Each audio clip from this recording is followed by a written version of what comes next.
Guys, listen up. As you get older, the best way to continue to look young, exuberant, and vibrant is to continue to take care of your skin.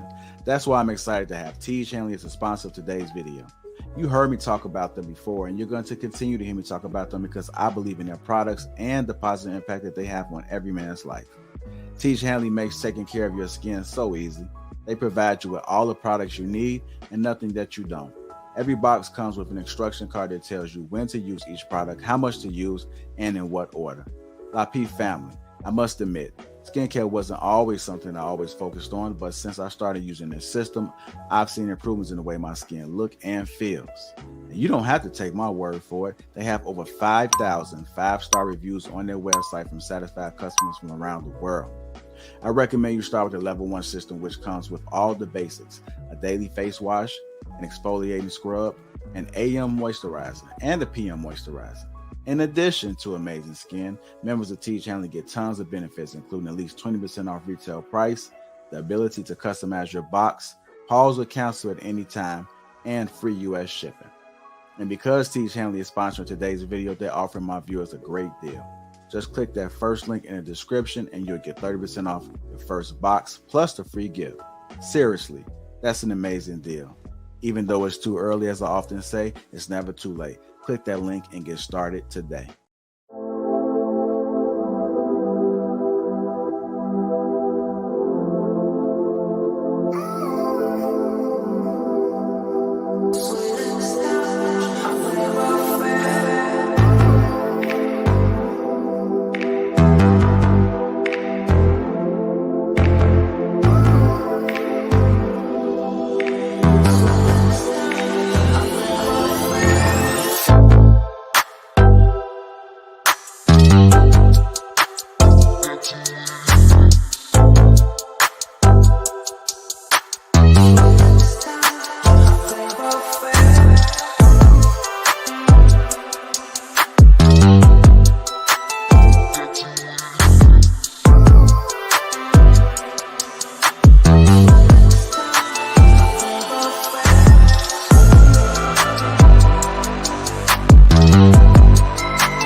What's going on, everybody? Yeah, damn, I'm sitting here working and stuff. Somebody said something was wrong with their check from Friday. Why didn't you tell me what they told me? I'm lying. I just forgot to follow up. If you see a zero, give me 1 second, y'all. I'll be back in a few moments. Just about 10 seconds.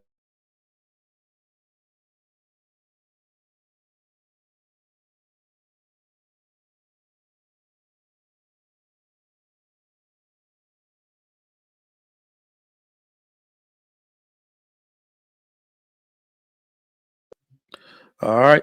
What's going on, everybody? Welcome to the Trigger Mike Show. I usually don't do Tuesdays, but I was supposed to go on last night, so this is a makeup show. Your boy, look, I was tired. I was working all day, and here's something that's very interesting. People want to work from home, but I don't know if y'all really want this life. I'm telling you, I was working on a spreadsheet that took me 13 fucking hours. Damn. They like let Mike do it. He always do good. I was like, who the fuck volunteered me for that, man? 13 hours. My brain was tired. It was mush. I didn't want to talk. I didn't want to break down a topic. I didn't want to do a damn thing. All right. But let me go ahead and get these videos over to YouTube to let y'all know what we're talking about today. We got a really dope topic today. Today's topic is the patriarchy must die. Now, obviously, I don't think it should die. Let me get that out the way really early. I don't think the patriarchy should die. Not me. All right, but I've seen this rhetoric out there, and I found a clip of a lady who really went in. She really went in and explained why this is such a harmful topic for the world in general. And, I really side with her on that. And, we're going to talk about it. We're going to chop it up. I'm also going to do this like Lapeef Let's Talk style. I no longer like having one topic. Y'all be taking shit to the ends of the earth. So if you agree with that we should do multiple topics per show, please put a 1 in the chat, because just going back and rewatching what happened on Sunday night, boy, y'all took that all the way left. Goddamn, boy. Leave it to my crew. Leave it to the Trigger Mike Show crew and the panel to just take some shit all the way left. But nope. Oh, now it's having trouble presenting the video.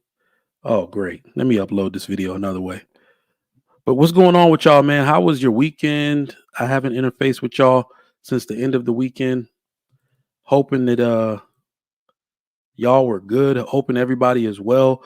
I'm hoping Monday wasn't a bad Monday for you. Shout out to everybody. And I also like to give a shout out to the sponsor, Teach Hanley. 30% off along with a free gift. The link is down in the description below. Please make sure you go get that uncomplicated skincare for men. Christmas is almost upon us, y'all. To be honest, I already did my personal Christmas shopping. So for those of y'all that don't know, when you shop now, like over the last, I'll say 5 years, in order to avoid that Black Friday rush, people have been doing their Black Friday sales hella early. And it's the same deal. And if you know anything about shopping, Black Friday is not even the best deal you can get anymore. You're likely getting last or the season that's about to end stuff, and they're about to bring out new seasons of stuff anyway. So the pre-Black Friday deals, I'm a gun guy. I just bought a Cloud Defensive Rain 3.0, another one. Those are 20% off. They never go on sale. And I like getting it directly. There's so many fake things out now. I like getting my weapon lights and things that are supposed to never always function. I like getting it direct from the manufacturer. So if you're a gun guy, you need a new light for your rifle, go to Cloud Defensive. They got 20% off. What else did I get? I got some rail scales for this new Daniel Defense 14.5. I got the upper, and I put it on a PWS lower. I just put that in my Instagram story. So make sure y'all follow me on Instagram at Trigger Mike Show. I'm going to start doing Saturday shows as well. So if you don't follow me on YouTube, I think me and Didi about to get something going on Saturday, maybe Sunday. So follow me on YouTube as well at Trigger Mike Show. That is the name of my show. But you're always going to catch me weekdays here on the Lapeef Network, the illustrious Lapeef Network. And we're going to do it how we do it. But I've talked enough. Let's see who we have in the chat. My man Dark Lake in the building. What's up, my guy? Jill's Chocolate Boutique, always faithful. Thanks. Oh, my man Quincy's in the building. Thank you for coming. What's up, Trey? What's going on? You have a serious photo right now. You look like you are a motivational speaker in this photo. You look like you are about to coach some people to be their best selves. Everybody check out Trey's photo. Tell me if I'm lying. MS Best, what's going on? What's the replacement? Which functions better? MS Best, let me know what you're talking about. Let's get that super chat love in early, my man. Willie Walker from Single by Choices. Y'all go ahead and check out that channel. All right, him and another brother up there. Their show actually pretty funny as hell. It's pretty funny. It's pretty funny. But yeah, make sure y'all get y'all Black Friday stuff now. They started those sales early. Oh shit. You know what else I bought? You know what else I bought? I'm not gonna recommend you spend this much money, but those of y'all that have an HSA account, yeah, Trey, me and Didi as in Deoncia. Yep. I use my HSA account to buy me a chair. Boy, this chair uncomfortable. The arm done broke. But I got me a Hawthorne Fern or Hayworth. I'm sorry, a Hayworth Fern chair. It's the #1 rated chair in terms of comfort and lumbar support. I was about to buy me an X chair. The X chair they said is a gimmick. The X chair just has great marketing. Of all the people that review chairs, they don't even. These people reviewed 40 chairs. They didn't even put the X chair in there. I was like, damn. So they ranked them in class groups and tier groups. What's best for you? What's best overall? And then I looked up that damn Hayworth Fern chair. Shit was $1,500, but people said they never go on sale and they 20% off. So I definitely got me one of them shits. And yes, you can use I've had a order from my chiropractor for years for a mattress and for a chair because I work from home obviously and I sit down all the time. So yeah, you can use your HSA for that. All right. Oh, okay. Oh, okay. So actually, MS Best, in terms of patriarchy, we're actually going to be talking about that. We're going to be talking about what functions better. This is actually a part of my monologue. So what we're going to do is we're going to watch a video called a nice video. Young lady, I don't know her name, but she had something to say about this patriarchy topic that we're always talking about in these spaces. And I felt like, hey, she laid it out smooth, the way I would have talked about it, the way us men talk about it. But what I really love is when women have a objective, detailed, and methodical approach to how they tackle this topic of a patriarchy. And this lady had one. So let me find this video real quick. Let's watch it. Let's chop it up. Y'all give me your opinions in the chat. Oh man. This damn video didn't upload either. Give me a second, y'all, because I got the one with MLG. MLG did Mr. Lego did a reaction video to it. All right, he did a reaction to it, but let me see if I find another way for this video to play. Give me a second, y'all. So we were gonna watch MLG's reaction second. We need to. All right, there we go. Damn. So let me see if I can share the screen now. Share screen. Let me share the media player screen. All right. Let me know if y'all can see my screen. Okay. Looks like y'all can see my screen. Can I make it bigger? All right. So y'all should be able to see my screen now. Let me know if you can hear the audio. If not, I'm going to be watching the chat. Let me know if you can hear the audio, but we're going to watch this video. Stay tuned. We need to dismantle the patriarchy. We could consider that there are actually more women than men in universities, more women than men who hold PhDs. Women are being preferentially.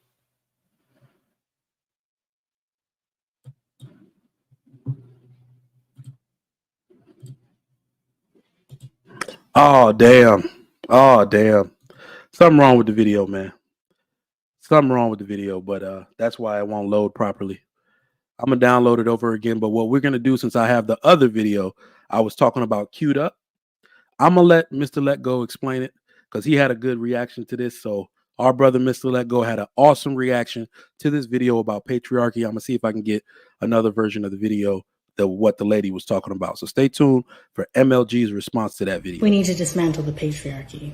Let's talk about it. So if you actually dismantle patriarchy, you will no longer be able to get married and at any point wake up and say, I'm not happy anymore. You could just leave the marriage. And if he makes substantially more than you, you'll get a check every month in alimony. And if y'all have a child together, you'll be able to get 5, 10, 15, 20, maybe $30,000 a month, even if your child is only 6 months old. And on the other side of the spectrum, if you just have a baby by a random dude, the government will literally pay you income for simply having a baby. So this big bad patriarchy you're complaining about not only incentivizes you for breaking up your family, but also incentivizes you for having a fatherless baby. If we dismantle patriarchy, how would you eat or drink every day? You would actually have to hunt for your own food. There's an endless abundance of bottled water that shows up at stores every single day for you to drink. But you want to dismantle patriarchy and replace it with what?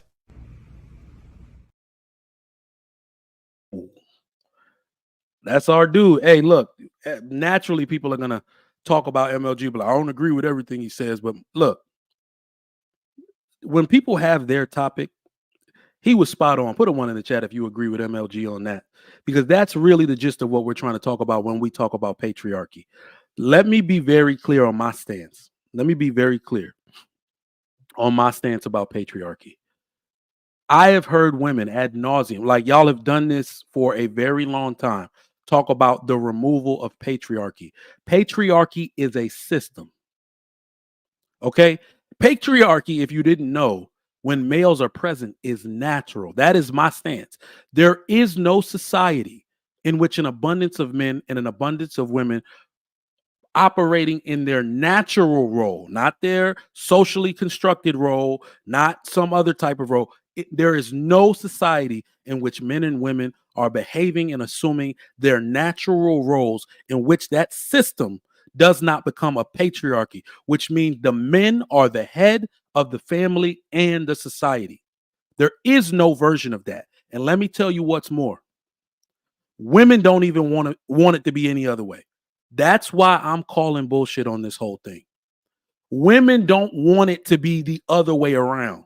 Every time we have a talk about leadership, we are really talking about a change of leadership to where we're talking about equal anything. It's women being defiant, saying we don't want to be ruled and we want the rights and abilities to do what the hell we want to do without any consequence. That's it. Put a 1 in the chat if you're a man who believes women don't even actually want to be in charge. This whole shit is fake. It's a farce. All it is an act of defiance to create a system in which they have no consequences. That is my ultimate point. It's not about you leading the world. Y'all don't want to do that shit. It's not about you leading the world. Y'all don't want to do it. Do you know what comes with leading the world, leading a society, leading a family? I love women. This is why I don't like any criticism to the contrary to say, I hate our women. I hate, no. I understand at a cellular level who women are. And I won't let you tell me any different. I understand who I am by nature. So by extension, I have to understand who women are by nature. This is why a lot of women on YouTube don't like me, because a big part of your identity and who you're trying to be rests on my ability to be ignorant and act outside of my nature. A lot of your female empowerment only happens if I'm an idiot, an ignoramus who does not understand my natural role as a man. That's why when we talk about oppression, the modern male is the most oppressed figure in the world. You're using other men, you're using marketing to suppress the natural opinion and behavior of men. By nature. Do you know what it takes to run a family and a society? Anything dealing with blame, danger, or pressure Only men stick at the forefront to deal with it. When the situation gets dangerous, you want all men to put their life on the line for you. Men, am I lying? Any situation that involves danger, if there are women present and a man didn't do anything, i.e. brick situation, why didn't y'all do anything? You just gonna let a lady get assaulted like that?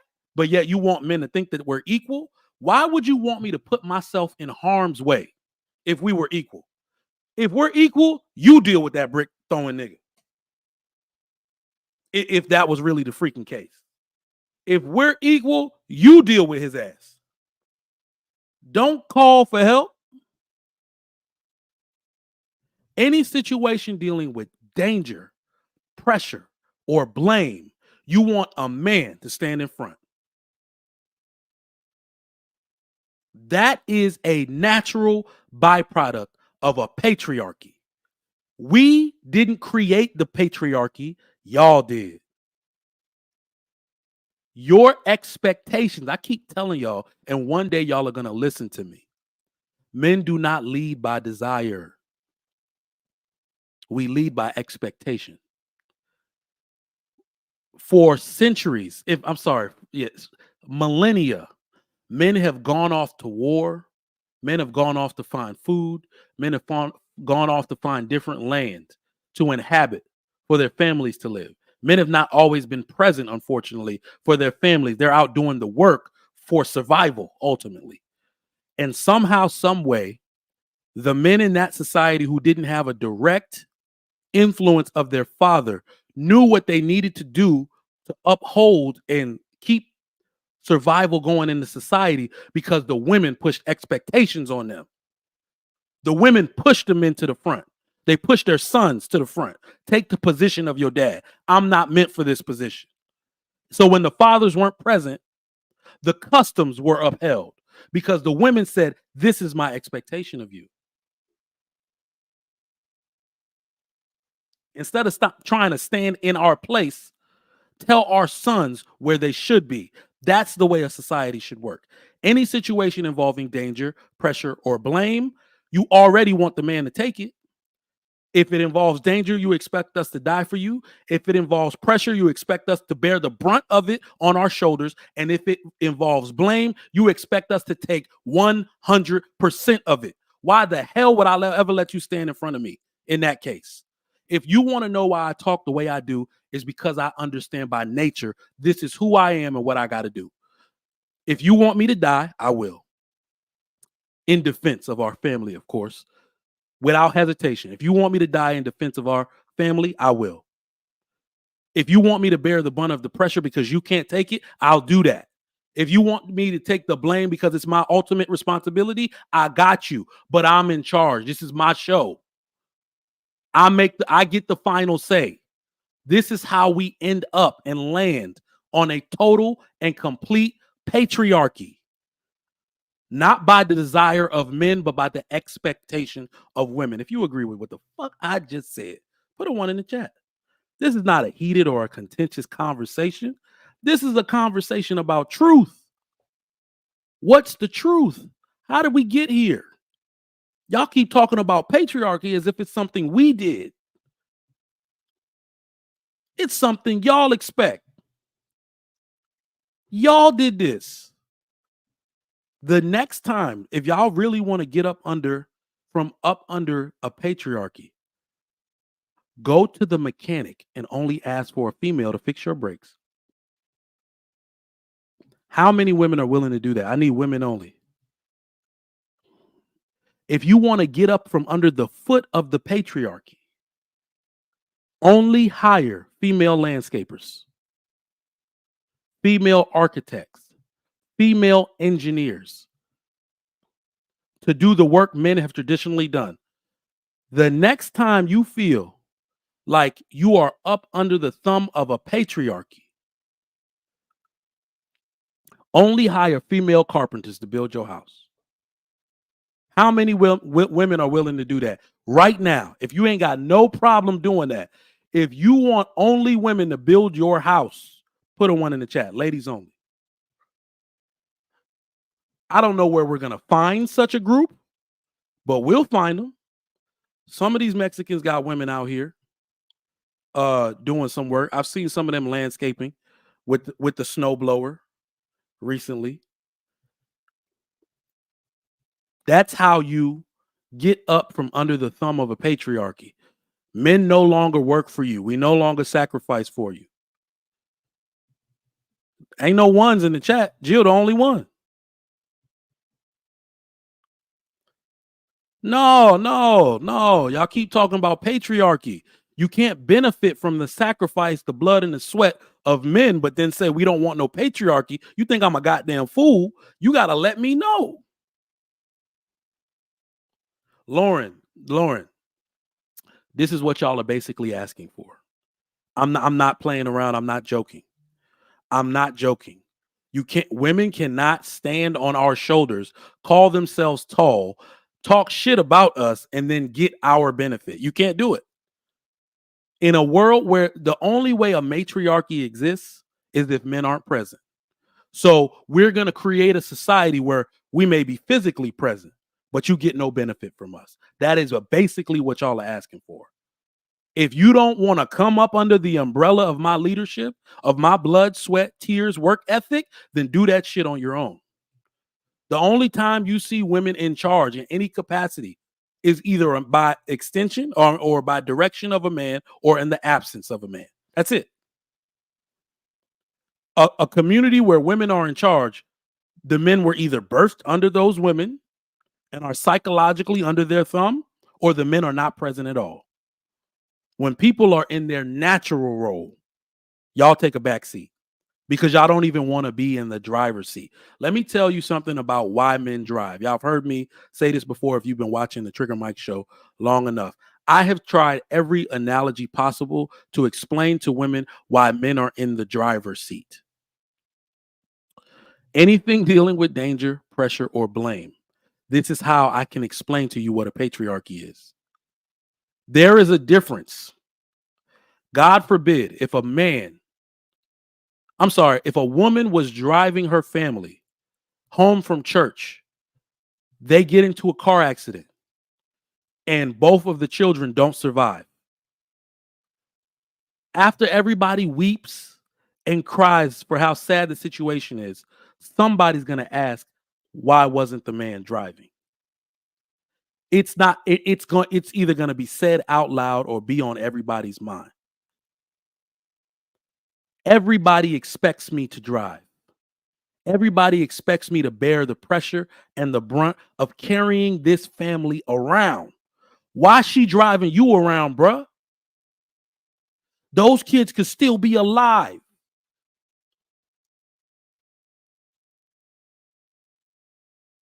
If you were the driver, the woman, your wife, is even going to say, you think she's going to be like, this is all my fault? No, they don't operate like that. I'm trying to teach you men.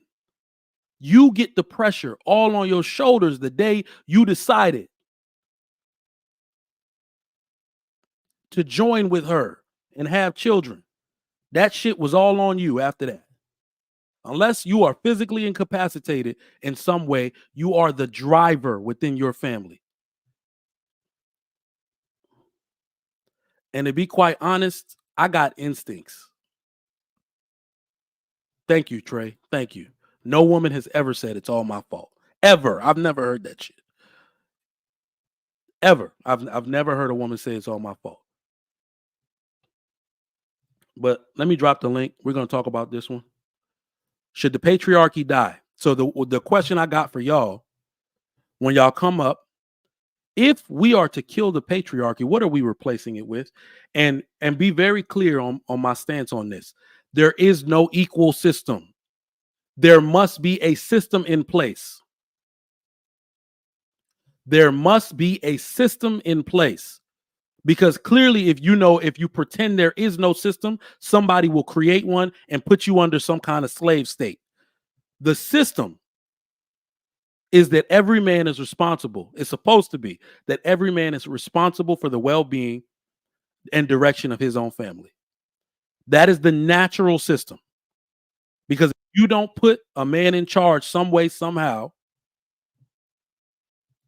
your children may go wayward. Your house has no foundation, therefore it cannot stand. My God, Black Man Unfiltered, what's going on with you? Oh man, nothing much. Can you hear me? Yeah. StreamYard keeps saying something wrong with your mic, but you sound good. Oh, okay. Appreciate you, man. I put headphones in because I know it's a new bug they got with StreamYard, so I Oh, had that's to. what it did say put headphones. Tell them to put headphones in. Mm. So yeah, man. I think that whoever wants the patriarch to die, I think they have their own agenda to changing everything. I heard Ray the other day. I heard Ray say uh, that now even in the schools they're trying to manipulate the little boys to be more like the little girls. And I think when patriarchy dies, I think the entire country will fall, it will fail, it will falter, because you won't have men out doing the hard jobs anymore, the roads, right? When you're driving, young ladies, you're driving, you hit a pothole and your damn wheel come off your car. You know, you won't have a man coming to save you. You won't have the real men. Both of y'all will be on the side of the road trying to figure it out together. I don't know what would convince a woman that all men and the way men think. I don't know what people are thinking when they want to suppress men, suppress what a man truly is. A man is a man. A man is a protector. He's a provider. A man can be angry. A man is willing to go do the things with his hands that you will not do. A man is willing to jump in front of a bullet or to deliver a bullet in your name or in the sake of your name and your children. And you want all of that to just go away because you don't want to listen or be obedient to what a man says. You don't want a man to hold you accountable for all the trash that you're doing. You don't want a man to tell you, hey, I don't think you should be having any more sex when you got stair stepper children, 4, 3, and 2. You shouldn't be doing that. The patriarchy, the only reason they want the patriarchy to die is because they don't want accountability. The patriarchy equals accountability, and no woman today hardly wants to deal with that. Well said. Well said. All right, Trey, what you got on it, man? Kill the patriarchy. How do we do that? And what could we replace it with? What does it look like? A world with no patriarchy in it. Shit, it looks like the crap we in right now. That's what it looks like. You don't replace the patriarchy. You know what I find funny? Anybody who has a problem with the patriarchy and yet is benefiting off the patriarchy. And everything that you have has been given to you because of said patriarchy. It doesn't make any sense. It just goes to show there's a lot of female nature is that they're ungrateful. They're just flat out ungrateful. What you have right now, everything you have, is probably because some man sacrificed and or invented it for you. Even as far as your sanitary napkins. It was invented for you. But hey, screw the patriarchy, right? Screw the patriarchy. No, this is one of the things where I say that the passport bros, they're winning in this particular case. Because overseas in places like Japan and other places, the women there seem to have an understanding about the importance of men and the role that they play in their society. This really isn't a conversation. There's nothing to really talk about here. They understand it. Listen, most women do not. Where I live, there is like a water tank type of thing. This thing has got to be. It's as tall as a skyscraper, right? It's way up there in the air. And I just happened to be looking up there one day, and I see two people at the top, like hooked up on cables and shit. And I don't know if they were cleaning it or if I don't know what they were doing. But all I know is that they were at the top, and I immediately said, "Ain't no women up there." I immediately thought to myself, "Ain't no women up there doing that job." I remember watching during the middle of a snowstorm, a guy had to go repair an electric line, and he's up there climbing on this electric line in the middle of a damn snowstorm. It was a man. Like, you guys don't want to do these dangerous jobs. Hell, listen, I was a cop, and I'm telling you, female officers are useless. Useless. They do not want to go in and go do the work. Outside of them actually maybe being able to investigate, but when things get hairy and they get physical and it's time to put hands on somebody, useless. They're worthless. Most of them go get a back office job where they can sit behind a computer. That's what majority of them do. So even with that job, where these jobs are dangerous, they still find the easiest job out of the most dangerous job. Like you guys got to stop with this. Oh, the patriarchy is bad. No, it's not. It's giving you it's giving you everything you have. Yo, let me tell you. So not only is that, so this is actually becoming. I can make a strong case, bro. I can make a strong case that this is starting to become discrimination against men. This is starting to become discrimination against men. I did a spreadsheet. I think you heard me say I spent 13 hours doing a spreadsheet for my entire department because I'm the director, right? So I said, you know what? Y'all got stuff on your plate. I'm going to do it. I noticed this was me taking people in their classes and their degrees and putting it on a spreadsheet by doctorate level, master, whoever, to see what classes they can teach so we can stay in compliance. Do you know that all of the griping, the reason I had to make this was because of how hard it was? Obviously, this is education, so it's mostly women. How hard it is for them to teach certain classes. Do you know that these ladies gave up all of the hard classes, statistics, data workflow analysis? All the men teach that shit now, and the women went down to sociology and shit. They basically made it so all the men got to do all the hard work, so they complain enough to get all the easier courses that you don't really have to check in on, that the students don't need much tutoring. In every facet possible, I think that we allowed them to put off the hard shit on us, but then call themselves equal. That shit was crazy to me. It was like 11 p.m. last night as I was going through it to say, damn, I don't got nobody to teach these courses. And then all of a sudden I started looking at the names. One, man. They left all the hard shit for the dudes to do. Crazy shit. But let me get this super chat. Lauren Mack, appreciate it with the $5. Trigger off topic. I had the same thing happen to me with my credit card. Let a high balance roll over. My score dropped 60 points. Did I say something?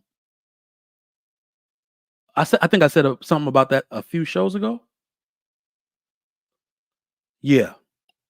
And then that means you went over the 30%. That's how it happens. Don't worry. Pay it down below even like 29%. You're going to see your score recover. You're going to see your score recover. It happens to me because I got my wife as an unauthorized user. I'm sorry, as an authorized user. And I told her to buy all the groceries, gas, all that with one of my credit cards. And I don't watch it so I could pay it back down. But it happens. Just go underneath 30% and your score is going to recover. And Trey got a bunch of credit. Actually, I'm thoroughly against using credit. I only have one credit card, and it's for emergencies. I try not to use credit as much as possible. Hell no, bro! You got to use credit. Let me. I don't like dealing with banks, and I don't like the feeling of owing somebody. Responsible people. There's this Asian guy. I'm gonna send you his videos. This dude has. You know how we used to keep off topic for a second, y'all. I know y'all don't like when I do this, but you know how we used to keep CDs in the book. This dude keeps credit cards in the book. He never carries a balance. He only pays for the points. The dude had, right now, as we speak, the dude always has at least 100,000 usable dollars in points, in point value. Yo, I was like, I gotta do that.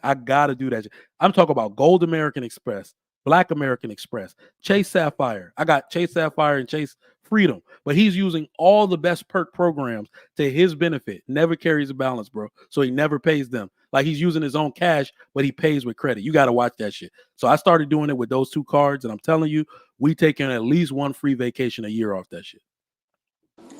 Yeah, I'd rather take the 100,000 and put it into a stock and let it grow. That's what I'm saying. I'm saying that that's an extra 100,000. He didn't pay for that. That's points. That's just points that from using their money. Use it. He's never going to use all 100,000 of it. He knows that. That's he's going to use it. No, that's what I'm saying. You can cash it out. You can cash out that money. Those points. They never cash these things out, bro. Oh well, it's just going to sit there. Hold on. He does it for that exact reason. The reason, okay, this is what I basically found out by doing that. The reason he's able to do it is because other people don't. If everybody was using their points the right way, there would be no more incentive like that on credit card. They would lower the incentive drastically and the cash back value. But the people who and people pay for their own incentives when they're late and they incur the credit card charge. So that's why I said you have to just never carry a balance. Just pay it. But yeah, I don't like the feeling of somebody having something over me. So I pay for everything in cash. I try not. I don't like anybody saying, "Hey, you owe me this," and then they calling your phone, they sending you letters. I don't like that feeling. Once I got debt free, my plan was to stay that way forever. All right, I feel you on that. Look, I got another video. I'm about to drop the link again. All right, so moving on, we're gonna do multiple topics per show. We beat the patriarchy thing to death. Obviously, I don't like that terminology. If you live in a society where you want men to bear the brunt of the danger, the pressure, or the blame, you will automatically have a patriarchy. Unless you're going to stand in front of a man and say, I'll take that bullet, unless you want to be blamed for the catastrophic failure that could befall your family and stand in front of him to take it, then you're automatically going to have a patriarchy. There's no way I'm going to be doing all this shit. I'm going to let you stand in front of me. So I queued up another video. HD from She Critique sent me this video earlier. This dude is about to explain to y'all. Y'all need to pay very much attention. Many of y'all have probably seen the video already. He's explaining something about black people, but it's almost like how slavery is about to happen over again because we don't know how to save money and our net worth is going to be zero by 2053.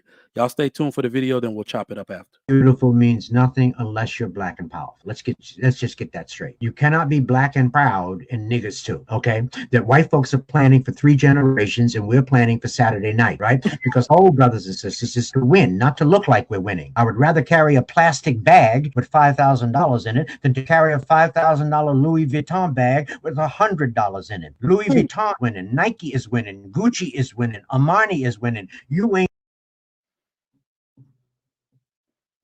We're gonna let it load for a second. God damn. Woo. Yeah, he killing it. Yeah, it's Professor Frazier. Is he white or black? He gotta be black. This nigga said niggas. Come on, Trey. Well, Come on, Trey. Hey, I mean, he might have just said it for effect. That's why I'm asking. Even if it doesn't matter, I'm just curious. Even if he was white, I wouldn't have gave it to him because he's spot on. But I'm just curious. Yeah. Let me see if it's queued up a little more. See if we can finish it. Oh damn! What's going on? It might be StreamYard today. You have to. Yeah, StreamYard Sun does that sometimes. You have to, while you waiting on that to load, you have to put that in a preacher voice, man. That boy said it is better to have a plastic bag with $5,000 in it than to have a Louis bag with $100 in it. He preaching all over our community because it's a whole bunch of. I can tell you how to defeat that, though, right? It's very simple. All black people have to do is just buy stocks in the things that they buy. It's very simple. Yep. That's all you have to do. If you invest your money, like for instance, I wear Nike. I have Nike stock. Every 3 months they cut a check. Every 3 months they send a dividend check because I have stock in it. All you have to do, if you want to buy a Louis Vuitton bag, go buy stock in LVMH. Just go buy stock in it. That way you are still making some sort of money out of the very thing that you're supporting, rather than you buying the $5,000 bag and not making any investments. Although some people will argue that Louis Vuitton is an investment and for resale value and blah, blah, blah, blah, blah, blah, blah, and all that other nonsense. But at the same time, if you actually go and invest in something, right, you can actually make some money off of it. What's the point of buying a house and the house don't make you no money, right? If you have a spare room, rent the room out. Right, there's a whole way, tons of way to make money, but a lot of people, they sleep at the wheel. They rather, like the doctor was saying, they'd rather look good. Everything's for show. And for a bunch of people, they don't give a damn about you. That's the part I don't ever understand. I don't give a shit about what you're wearing. I don't care. I never looked at somebody and said, damn, that's a really nice Louis Vuitton bag. I don't care. I've never gave a shit. Now, those are facts, Trey. Those are hella facts right there. And one of the interesting parts about what you said is that these people, I guess, used to be lower. We used to have a lot of, what do you call it, down to earth, frugal people in the black community. I think that's another sign of patriarchy. I think that's why I chose this video. I could make a direct connection to patriarchy. I think you said it. Under a patriarchy, there is accountability. There is frugality. There is, this doesn't make sense to buy right now. There is let's wait on that. There's just a methodical nature because men are in charge. Even the men who want to be pretentious, they have to they have to follow the example. At least they know they're doing something wrong if they're not acting like their elder or acting like the dude. Now it's everybody following the direction of basically women or what women want to see or what women want to date, and that's how we got to this point in the first place. Well, can I say this real quick, man? I used to sell cars. I sold cars for 8 years, right? You could go into car business being very innocent person, and it'll turn you into a demon very quickly to make your money. However, I said all that to say this. I used to sell cars to men. Men would come in and say, I'm looking for a car for my wife. I can afford the base model for $16,995 with hubcaps, 4-cylinder engine. It's a brand new car, and we'll take that Mazda Tribute for $16,995. Okay, I'm going to bring my wife in this afternoon to see it. Let me go ahead and start the paperwork. He'll come back with his wife. His wife will get in the car, take her for a drive, come back. He can only afford $425 a month. All right, I got him around. I bumped him $435, $10 to give him put more stuff, gap insurance, and so on and so forth. And she comes in and says, "Now you know that I like sunroofs. You know that I like leather. You know that I want a 6-cylinder, have that power under my feet." This man said his budget can only afford $425. Mm-hmm. Right? Now, when he left, his head is in his hands because now I got him at a payment of $615.35 because his wife wanted a 6-cylinder, she wanted leather, she wanted a sunroof, and she wants what she wants, and she needed a car. The trade-in was worth $1,500. Ma'am, you don't have nothing. You drove the shit out of this car. The back of it looked like it's got hit by Mike Tyson. You have this man is telling you how much he can afford because you're not working. And she drove that man to paying $215 more than what he could afford. And he knew at that moment he was going to be in debt. He knew that he wouldn't be able to afford that car, but he did it anyway because he broke for the matriarchy. Let's talk about that. He broke because she probably threatened him, no sex, no pussy, no ass. There you go, Black Man. I was waiting for you to get to it. Right, no pussy, no ass. You're not getting nothing. Don't touch me. Sleep in the living room. If I got to get a base model car, you get a base model wife. So, y'all, this is where I got to let y'all take over because I have no experience with a woman ever talking to me like that, nor anyone in my family ever behaving just like that. But I believe y'all when y'all say it happens, but good goddamn. So, but I will say in one, you're 100% correct. It's not even just a woman talking or threatening. It's the pressure of society to provide a woman what she wants. Let me tell you as a man right now, I am under no obligation to provide my wife what she wants. Y'all niggas messed up when y'all started acquiescing to that shit. There are basic, fundamental, physiological needs that I am required to provide. And once I do that shit, everything is extra. Only what I either can do and or are willing to do. Women used to, listen, let me tell you right now, this is why the Passport Brothers thing is going to probably take off. Right now, they're coming under a period of shame, but that shit's not going to stick. And I'm going to tell y'all why. KP, cam up real quick, and I'll let you on. All right, bet. Let me tell you why that vitriol or whatever y'all are giving them is not going to last. The women of other countries, look at where their bar is at. They just want a man that works. That's it. They just want a man that works all year long. Because it's not even that their man won't. They can't. They don't have the opportunity. They come into this country just to find a man who goes to work every day, who has a job to go to every day because that's the way our system is set up. So if that's their bar, if they're willing to give their all and respect the man who's just going to work, who's able to keep a roof over his head, to keep himself fed, if that's their bar, but you've priced yourself out of the market, who do you think a majority of men are going to start flocking to? That's why I'm saying we got to change these women. They got to change their mindset a little bit because they're setting themselves up to lose. What trigger might? It's even here in America. I'll go to home. Man, listen to me. The guys that are standing out at 5 o'clock in the morning at Home Depot waiting to put your ceiling fan in your house or come paint your walls, they'll sit out there all day and probably make $150, $200 in one day or less, depending on the job they get chosen for. And they'll go home, and those wives will still have food cooked. She'll still treat him like he's a king. I think that listen, man, we've gotten to the point where, I hate to say this about our own people, but we've gotten to the point where our women just say, you know what, motherfucker, if you ain't part owner of the Lakers, don't fucking come talk to me. I know I ain't got. I know I ain't got shit. I know I ain't got shit. I know I came from an ain't shit mama who had ain't shit pussy. I know I have ain't shit pussy. I know I fucked half of Sudan. But you need to come and be the rich man. You need to come and take care of me. And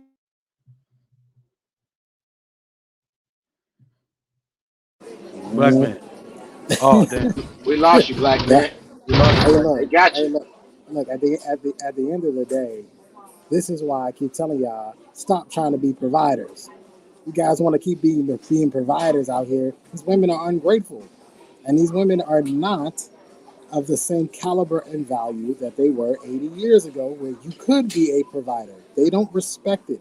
You got to make $1 million just to get a woman who got 3 kids. This shit is ridiculous at this point. Ridiculous. It's outrageous at this point, and why keep putting up with it?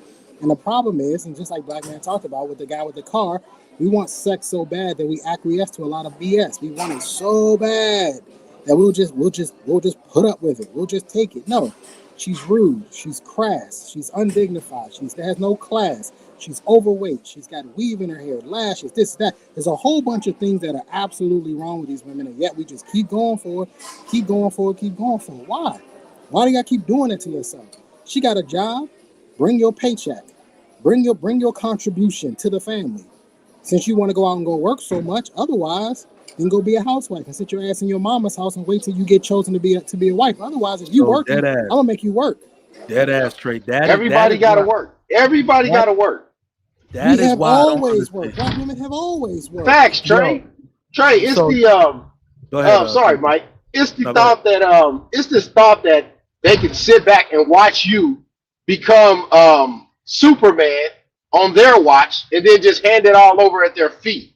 Like, that doesn't work in any society at all. And then to think that black men have come this far in America that we are today, that we fought all these wars and fought all these battles to just lay it at somebody's feet that basically tells you to kick rocks when you die. Because if you've done insurance, each and every one of us on this panel has probably done life insurance policies. You know for a fact that black men die earlier. So you know you're possibly going to die earlier than everybody in your family, as far as a man does. So knowing that, and knowing that what you're going to leave behind, that most of the time, most of these people aren't going to appreciate what the hell you did. That's typically what's going on in the community and all of that. So for people to disrespect black men that are alive and that are working hard each and every day, and then to act as if their work is null and void, is ridiculous. It's utterly ridiculous. And you know what, KP? Let me add to that. I saw an Instagram post this morning that says any man who is making a woman work or any man who is going 50-50 with his woman is questionable. You need to go check his phone. He may be gay. Listen. Let me say it again. Any man who makes his woman work or any man who is going 50-50 with a woman he's questionable and he's gay. This is my issue, black man. Every time I hear a woman say this is remember, I know I haven't done the best job of relaying this message to women because I talk the way I do, and it's hard for y'all to hear it. But please understand that I'm trying to be your big brother here.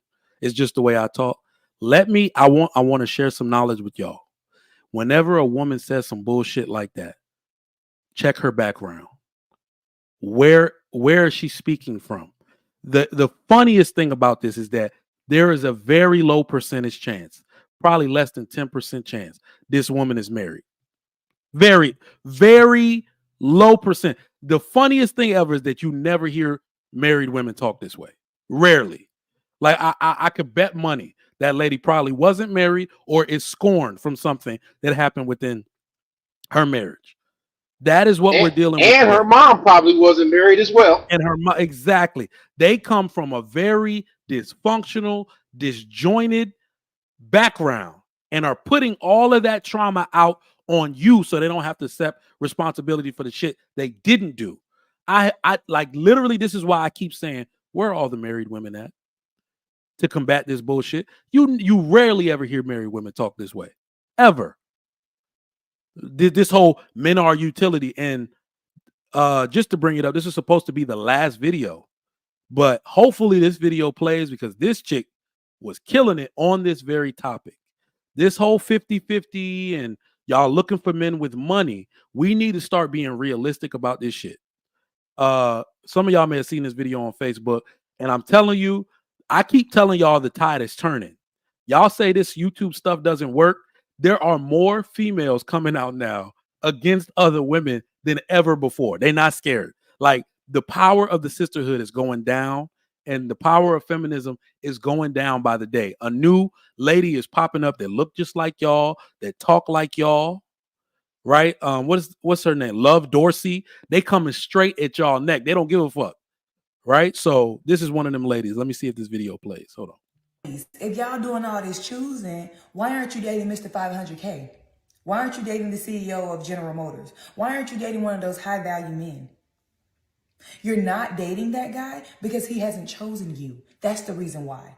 We all are waiting to be chosen. Men choose us. Yes, we have options, but we have those options based off of what man wanted to entertain us to begin with.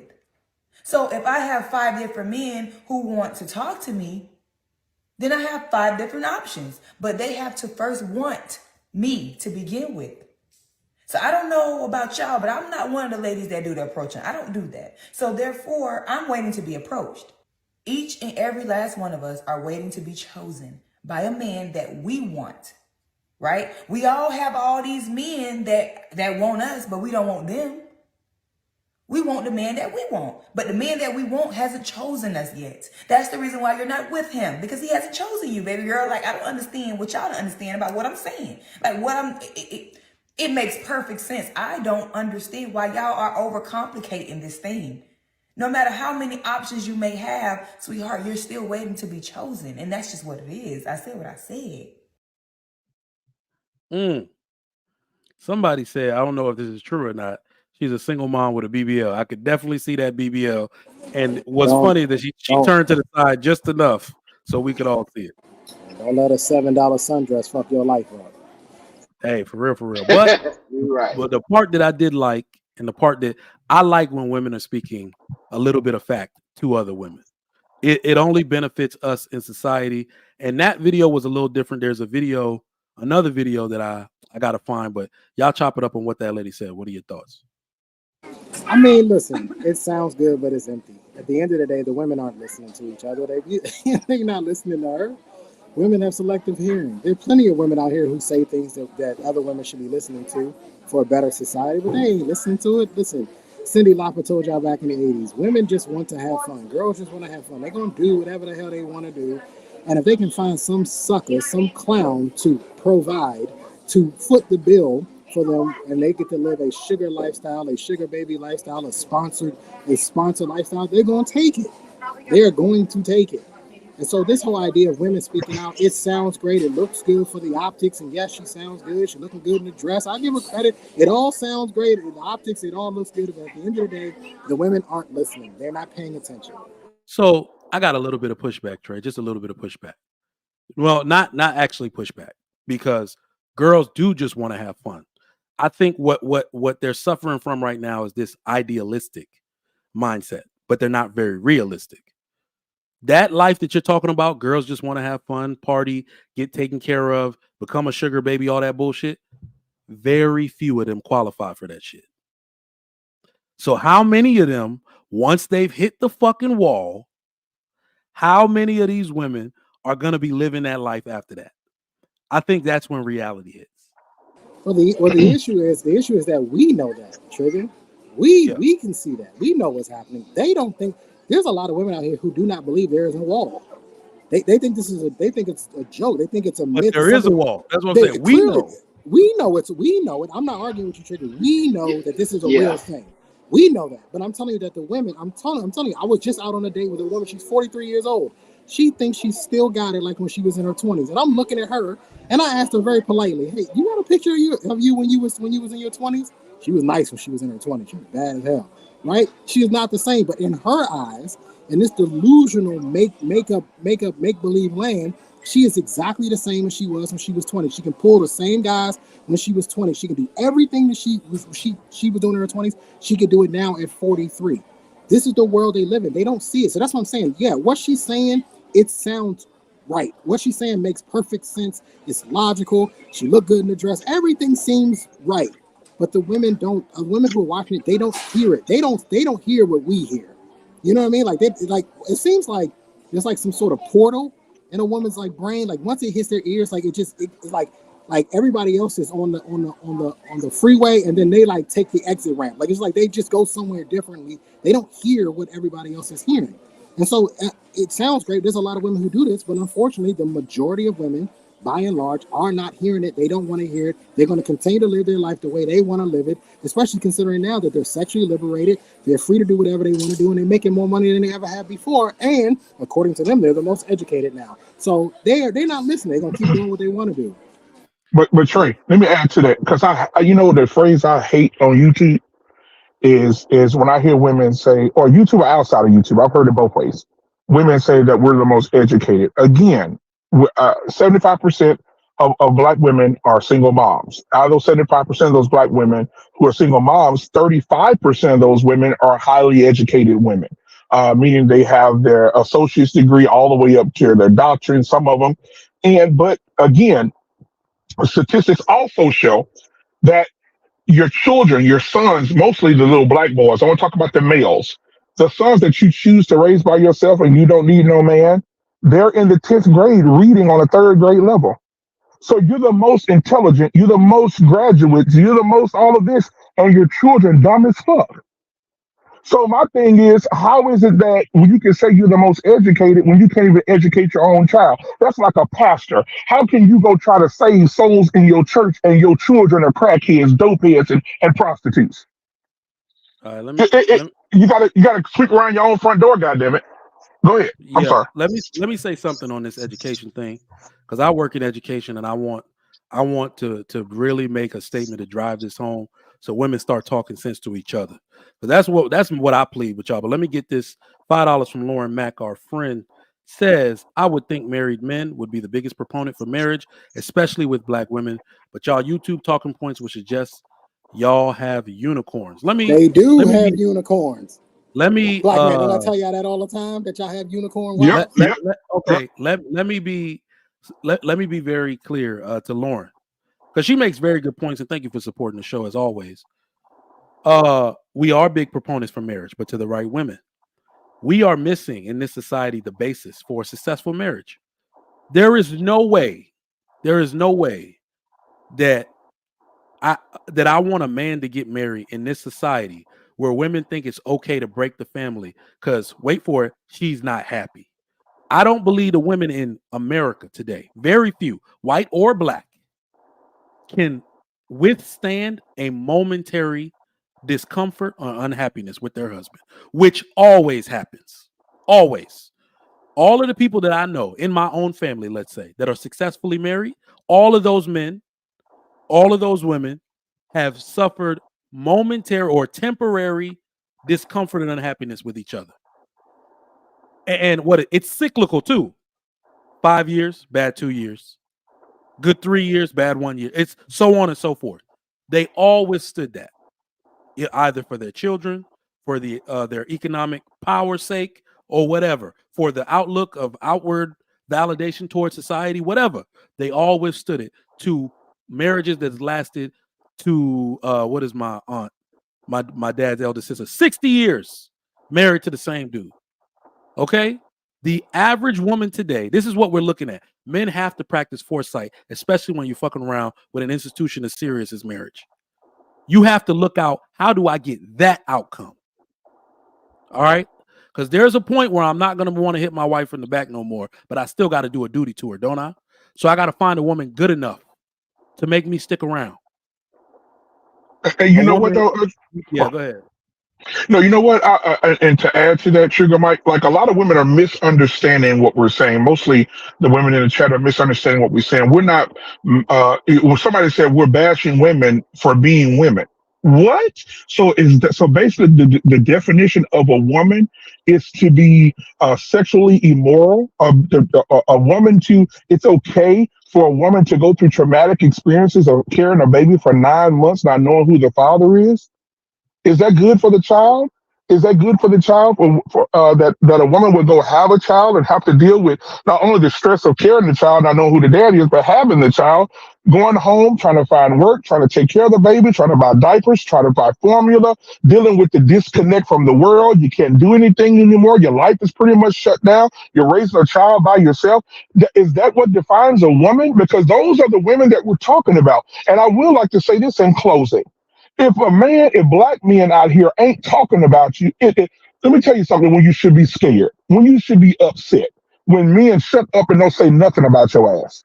Because if men are talking about your ass, then they want to see your ass do better. But the thing is, y'all take everything as a negative thing and say, oh, they're bashing women. Truth is bashing. And I heard Louis Farrakhan say yesterday, that if you're going to tell the truth, even if you have to die telling it. And I think more men need to have a goddamn backbone and start talking to our women and say, listen, you want a man, you want a husband, but you got purple hair. We can see you got a halter top on and you 300 pounds. You walking around here, going to the clubs. You fucking this nigga and fucking that nigga. You laying on your back. You got 4 kids, 3 baby daddies. And then at the end of the day, you're going to post on your Facebook looking for hubby. And you want a man making $100,000 a year, $90,000 to $100,000 a year, coming in, and the kid saying, "Oh, I think that's my daddy." "Oh no, that ain't my daddy. That's our stepdaddy." You want that kind of man to give up his life to come be with you after you done spread your legs 1,000 times, had 3 children, and then some of you got your tubes tied so the man can't even have a legacy with you? That's what you want? That's really what you define as a woman? Man, go ahead, Trigger Mike. God damn, this shit's crazy, bro. Hey, let me in real quick. It's funny because for so many years we watched our grandfathers and other men before us remain silent. And we see the results of that. And as they remain silent, we've seen the women basically now, they don't give a damn what any grandma says. And grandmas pretty much died off. So now the people that are supposed to be grandmas and that are supposed to corral the women, they don't do it. They're afraid of them or they're their friends. So since they're not doing it and we're stepping up and saying something, we're wrong, right? Since we want to correct the situation and make the situation better for the boys and the girls, we're wrong. But then they'll tell you in the next sentence, you're the leader though. Well, damn. I guess I'm in the black man's predicament in America. Because the black woman has put the black man in the predicament of they are thinking of us the same way that white supremacists do. And they put you in a no-win situation. You're damned if you do, and you're damned if you don't. And you know what I think women came prime up example right there. Prime example right there. If I'm unhappy, I'm not saying it's over. That's a prime example of the issues. Eve, let me add context to what I mean. This is why we need to understand, and maybe not only do we need to show up like BMU said and start having a backbone, y'all need to keep being honest with these women. Men like me have always been honest. I married a black American woman. I was hard to take at first. All right. She learned like, oh, these Nigerian niggas don't play. They just talk this shit all the time. So I better either deal with it or this nigga ain't gonna stay with me. And I'm telling you right now, this is one of the things we tackle. Y'all need to understand that y'all ain't no fucking picnic either. If men are gonna do a duty to you and stay with your ungrateful ass when he's not unhappy, you need to do the same goddamn thing. Most men are biding their time during that period of unhappiness simply for their children. There is always a benefit to marriage, even outside of what you think you should be getting. The simple fact that I can watch my children develop under this union, even though my wife may not be acting the way I want her to act, that is an incentive for me to stay.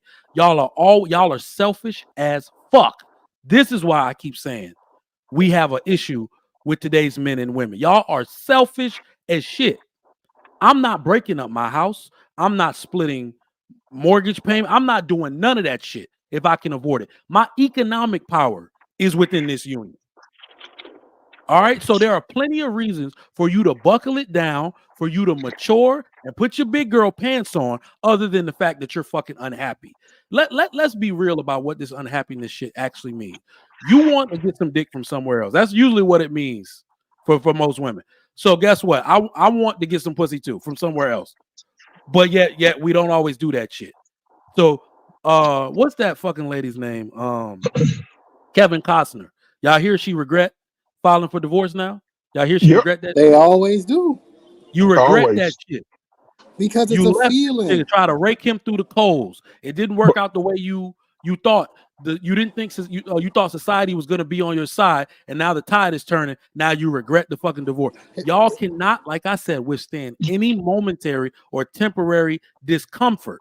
That doesn't make you stronger than the women, your ancestors. That makes you weaker. And this for Trigger. This for you and Trey. Hold on, Trey. Hold on, Trey. Real quick, I want to say this real quick for you cook.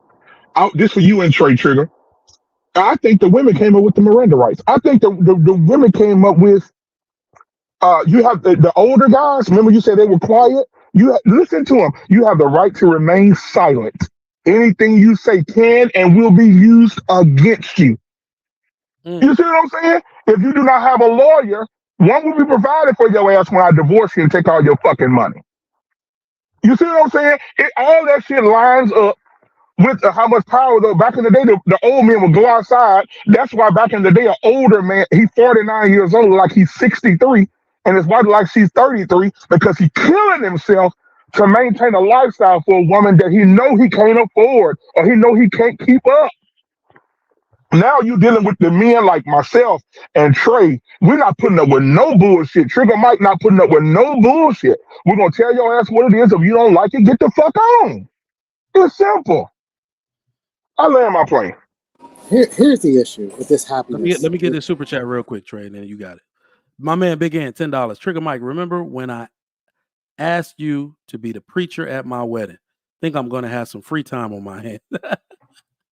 I bet. Appreciate the super chat, big brother. All right, look, y'all. Continue the super chat. Trey, you got the floor, man. What are your thoughts? Yeah, this issue with being unhappy. Unhappiness in itself is a feeling as well. Just like happiness is a feeling and emotion, unhappiness is a feeling and emotion. Just like your happiness fades away over time, so does your unhappiness. It fades away over time. A lot of the reasons why men are able to endure is because we know that it'll wash out. It'll buff out eventually. If you are in a serious relationship with somebody, eventually y'all will figure it out. As long as you both want to be there, want to be in that relationship, want to be in that marriage, y'all will figure it out. It'll work itself out. But this idea that I am going to destroy my family because I prioritize my happiness over everything else is absolutely ridiculous. It's absolutely ridiculous. Let me add to that, Trey. Let me add to that.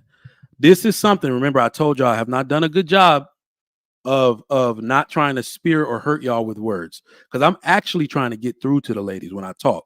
Let me put on my therapist hat. I'm not a therapist. I'm just saying. Let me put on my super therapeutic voice. Maybe let me even change my voice around a little bit. All right, ladies, I'm telling you, me and BMU, for instance, I don't know about KP. I damn sure know Trey ain't married, but me and BMU, I'm married. I'm telling you, KP is married. We will tell you the problems that you think or from your unhappiness actually have nothing, most of the time have nothing to do with your husband. You're just projecting your unhappiness and your inner turmoil onto him and blaming him for it. He's the only person there. So you figure he's not doing something. That's why you're unhappy. This is what I've noticed about women and women in relationships and marriages. You are suffering from an inner turmoil. All right. It's because of the decisions you made, most notably because of work. You were told to go get the bag and focus that way. That is never. Ask men, because we know our fathers told us and other men told us, your identity can't be this place. We go there to provide for what actually makes us happy. I go to work to make a bunch of fucking money so I can buy guns that actually make me happy and put food on the table and buy clothes for my family because that makes me happy. I don't put my identity there. Women put their identity in this boss bitch. That's why you're not happy, because being a boss bitch don't fulfill you. So you don't get fulfilled that way, and then you come home to me, and because you're not happy and I'm around, you think it's because of me that you're not happy. I promise you that's not the case. If a man is actually doing something, please, yes, give him accountability for your unhappiness. But we are just there. That is why most women think that they're not happy in a marriage or the situation. You are dealing with family issues, right? Your own family, your own lack of a father figure. All of this is an inner turmoil that you're feeling, and you're just projecting that onto the men. But what do y'all got to say about that? You know what? You know my issue is that these women will be unhappy at a job and they don't quit the job. They're unhappy you are unhappy at your job. The same unhappiness that you feel. Your job has done you dirty. Your job passed you over for a promotion. Your job didn't pay you on time. Your job fucked up your check. Your job has done a lot of things to you that made you unhappy. You didn't quit. You took your ass to work the next Monday. You enjoyed your weekend. You took some time to decompress, to let off some steam, and you took your ass into work on Monday. Even though this job is bending you over with no lube. But as soon as you get into a relationship with a man and the shit ain't going the right way and it's not always on a high, suddenly now you prioritize your happiness. My problem with y'all women is the inconsistency. It's inconsistent. If your happiness is your priority, that means it's across the board. And for whatever reason, women are not brought up to learn that unhappiness is temporary. It is not forever. I don't know why you guys get into relationships and as soon as you get unhappy, it's like, oh, well, hey, I'm unhappy. Time to go. It's like, no, it's only going to last for a little while, just like you're happy. You women need to read about hedonic adaptation or the hedonic treadmill, which speaks about happiness. This talks about happiness. No matter how high you get, you will always return to a baseline. No matter how high you get, you can buy yourself the biggest house, the best cars, the biggest diamond, take the greatest trip. You will always return back to a baseline because happiness, maintaining happiness is damn near impossible. It cannot be done. It cannot be done. Facts, Trey. Trey. Oh, it's like, hold on, black man. Let me get this in real quick. It's like they expect to be on a roller coaster for life. Bruh, that's only for 35, 45 seconds. Thank you. The roller coaster only lasts 45 seconds, bro. And let me tell you where this shit is gonna get real, because let's not even call it hitting the wall. Right now, I think what women are doing is that y'all won't even understand, men and women alike. When your audience is gone, this is when y'all are gonna feel the pressure of being alone. We know Trey's gonna be alone forever. He don't give a damn. All right. And I do believe that men can do that shit longer than women can. But for women, this is why I'm trying to get y'all married off and get y'all focused and pointed in direction toward your family and your future. Because right now, y'all are on stage partying. That's what it looks like. Y'all are at a concert on stage partying. You're the star of the show. People liking your pics. You turn around, take pictures sideways. You're shaking your ass, and everybody loves you. But there's always somebody with a bigger ass that's gonna shake better you, that titties sit up higher than yours, and they're gonna end up going to their side of the concert, and your audience is gonna leave. Have you thought about what happens when you're no longer the one getting attention? This is the foresight I want women to exercise, because that's when you're gonna realize you might have done it the wrong way. Your audience you only get that audience for a short amount of time, and if you don't set your life up the way it's supposed to be set up, you will start to live in despair and true unhappiness, as we call it. But go ahead, y'all. And speaking on audiences, what happened to? I know the media is a big part of it. But what happened to the women who, like Anita Baker, who used to say, "You know what, baby, I apologize." Anita Baker had another hit called what was it, Fairy Tales, and she tells the story in the song about how my mama told me that he would come in as a knight in shining armor, and he would be this, and it was a fairy tale. I never knew when I grew up that I would have to deal with the responsibility of being a woman. What happened to the truth-telling women? What happened to the women that their mamas told them one thing and as a Disney movie, and when they grew up, they were something completely different. Dog, that is the disservice. This is the audacity of like the modern mom or older. This is like the audacity of Gen X. You told a lie to your daughters. You sitting here watching it all go wrong, but you doubling down on it for the sake of your own embarrassment. You don't even love your daughter enough to be like, I fucked up. No. I told you wrong. No, These are Mike, little- you know why, Mike? You know why? Because they would be found out to be liars, and they would look just like the mom that we did not get to see from Samantha Lee. Damn. The mom that we don't get to see, right? The mom that she tried to protect in the interview, right? When she answered the question, she doesn't say it was my mom. She said it was people in my ear. Just say it was your mama. And stop playing damn games. It was your mama. I never even put two and two together. Hey, what was you gotta do is add it up, bro. Pay close attention. Just pay close attention. This is how the democracy work in Black America. If mom's not happy with it, and especially if she's single, she will order 66 on your shit. What was the movie with Taraji and Morris Chestnut? And the mama was Facts. That's the one that TD Jakes produced. I can't remember. I think it's Not Easily Broken. That's it. That's it. She was sabotaging the marriage the entire time. Damn, I never watched that. I gotta watch that. Oh, you gotta watch that. Hold on, how the hell I watch it? Jennifer Lewis plays the mom. Not Easily Broken. That's the name of it, Mike. Not Easily Broken. You gotta watch it. It's a test case study, bro. She's sabotaging the marriage the entire time, and finally Taraji wakes up at the end. It's like, yo, you the problem. You're the problem. Damn. My marriage was fine. Damn. Listen, goddamn. But Black Man asked a very important question. He said, "Where are the women at?" And I think, I'm very heavily invested on these topics. So I seem to pay attention when women are doing the contrary, because naturally for millennials, we started turning 40 already. So this wall that we're all talking about, many women 40 and older has started to hit that shit. So at some point, these women that are educated and able to articulate themselves, at least a small portion of them, remember, to create any change, they say it only takes 10% of people to defect. I think that's starting to happen now. Naturally, if these women are going to call themselves real, educated people, they're going to need to be able to articulate themselves in an honest manner if they really want to help the generation of women coming behind them. So let me play this video of what this woman had to say. Hopefully this video doesn't fuck up. A lot of y'all wouldn't even have no kids if you could only get pregnant if the man that you wanted would marry you. Let me break it down slow for some of y'all.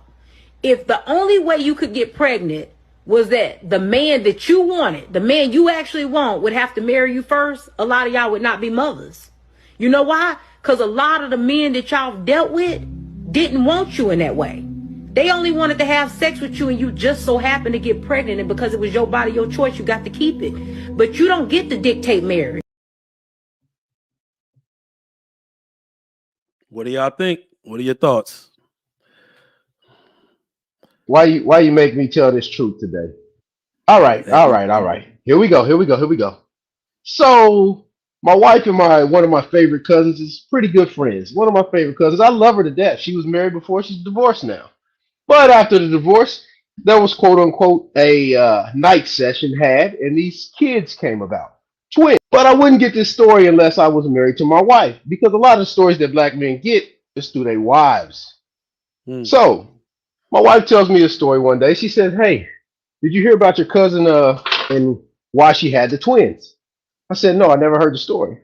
So evidently the man that got her pregnant was already married, but he tried to pay to make it go away. She took the money and used it for something else and had the kids, and now he's on child support for 20 years.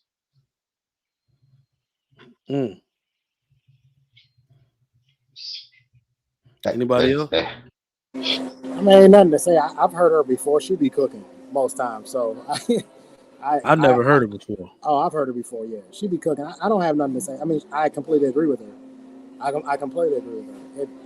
If you could actually pull the man that you actually were trying to pull, maybe you could, but a lot of women can't. A lot of women can't get the actual guy they truly want. And I can even say that even if it's in the reverse, a lot of guys can't do it either, really, right? Most people have to find some sort of middle ground, some sort of compromise in a person, which is why it pisses me off with the unhappy thing, because I'm like, you feel like you settle for him? man, he settled for your ass too. You probably wasn't what he wanted exactly either. You probably had to give up a few things. But one thing though, Trey, you probably will be a slight bit overweight. Your hair is probably not as long as he wants it to be. He had to give up some things too to put up with your ass. So how about you stop prioritizing your happiness? But Trey, one thing, these women are actually having sex with the man that they want, but they not keeping them. That's why they standards don't never go down. That's what she said. She said they get pregnant by the man. But that's what I'm saying, Trigger. They thinking having sex with them is having it. You know us as men, we don't look at it. That's our standard as having sex with the woman. It's no, what can we keep? That's because they live by this new Delulu is the Salulu. So women been like that. So as long as they let him go, Ashley, let him go. As long as they can stay in their delusional world, it's fine. Hey, as long as I'm having sex with him, that means he wants me. No, and what's funny to me is that even in 2023, going into 2024, there are still women today who think that a man who sleeps with you wants to be with you. They still have not figured this out yet. With all of the information, all of the education, everything that's on YouTube, everything that's on social media, that men are screaming from the mountaintops, I will sleep with you, but I will never be with you. They do not hear it because I keep telling you, there is a portal in their ears and it just goes somewhere else. We are telling you, we're screaming it. I will sleep with you. I will never be with you. And they don't get it. They never understand it. So that's why when women get sex, it's irrelevant. It doesn't matter. When I hear, he still want to sleep with me. Of course he does. Of course he does. Most men want to sleep with most women. Like, you're not seeing anything. You really, that's the same equivalent to me doing a push-up. How impressive. That's so impressive, Trey. You can do a push-up. Woo! Way to go. It's you being able to have a man sleep with you because you got 40 different dudes in your DMs and they're trying to sleep with you and you decided to pick one of them to sleep with. It's not impressive. It is impressive that you actually get a man, you maintain that man, you attain a man, and you retain the man after he slept with you. Because most times after we sleep with you, we realize how goddamn annoying y'all are, and we don't want to be around y'all no more. Yeah, most of them today don't have the skills that grandma had. They don't have the skills. That's just the honest truth, bro. Just look around. They don't have the skills. They don't have the temperament. They don't have the ability to nurse a man back to health. They don't have anything, bro. They just have the box. That's all they got. Take a few pictures and show the box. That's it. Yep. That's all grandma says she need. Let me get this super chat real quick. My man Big Ant with the $10. Trigger Mike, could it be that we are expecting a woman that wasn't given the life foundation for being a wife to walk in shoes their feet don't fit in? That's a very good point. Let me expound on that really quickly. Not only does it seem like we're expecting that, that's a very important point to make. A lot of women weren't taught. Not even to expect, I think they want to be wives for the look. I think they want to be chosen. I think they want to have weddings. But I would say it like this. I've heard more women talk about the type of husband they want and how they want to be cared for than I've ever heard them talk about the type of wife they want to be. I ain't never heard. I rarely ever hear women say, this is the way I'm going to serve. I rarely ever hear that shit. So I think that's something that's of great importance to highlight, that women who were not taught how to be a wife or anything like that, you need to seek guidance. And let me tell you how, because I'm completely against Trey on this when he say they all this way. You have to look at the habits of women. That's really how it breaks down for everybody, men and women alike. What are the habits of this group? When I watch my wife around her mother's group, their identity, like even go to their Instagram names and shit. They rarely ever post shit, but their identity is not anesthesiologist, doctor, like some of them are. It's mother something. Their identity is centered around being moms. Those are the habits of women that aspire to be wives and good mothers. Their habits are different than these modern women, right? So I don't think a lot of women are practicing those habits. I don't think they intentionally hang around women that will teach them how to be wives and good moms. They basically hang around thoughts and bad bitches. So that's the behavior they're going to essentially have as a wife. They're going to desecrate the institution. that kind of contradicting yourself, Trigger. You said all women are not acting like this bad way, but they all hanging around thoughts now. No, I'm saying I would say most women are hanging around thoughts, not all. I didn't say all. I didn't say all. So you guys listening to Ashton? You know what it is though? Ashton, a lot of them are not intentionally doing it. What it is that they don't upgrade their group of friends, still feeling sorry for their single friends that aren't married. Right? Like my wife right now is going through something, I think, where she's naturally, her best friend is not her best friend no more. And she's reluctant to stop calling her best friend from college her best friend. Like that shit's hurting her because she's the godmother to our daughter. But she ain't married, dog. You see what I'm saying? She ain't got no kids yet. My wife been a wife and a mom for 6 years now, damn near. So she like, yeah, it's hard. It's hard for them to cut the social She's like, thing I don't off. want to go to brunch with you. I got kids. Like, you see what I'm saying? So she's naturally not on the same. They naturally not on the same type of shit no more. But she got another mom that got the same life she got. They talk on the phone. They want to have play dates and shit, and that's naturally becoming her best friend. But most women don't want to give up. Yeah, they want whole group. Hey, Trigger, can I speak to the super chat that Lauren put? Because you got to break this shit down in read that real quick. Business and employment terms for them now. All right, that's the only way these women understand. All right, Lauren Mack, this new one, right? This new super chat. Yeah, that one. All right, Lauren Mack, $5. Whether we're trained as wives shouldn't matter.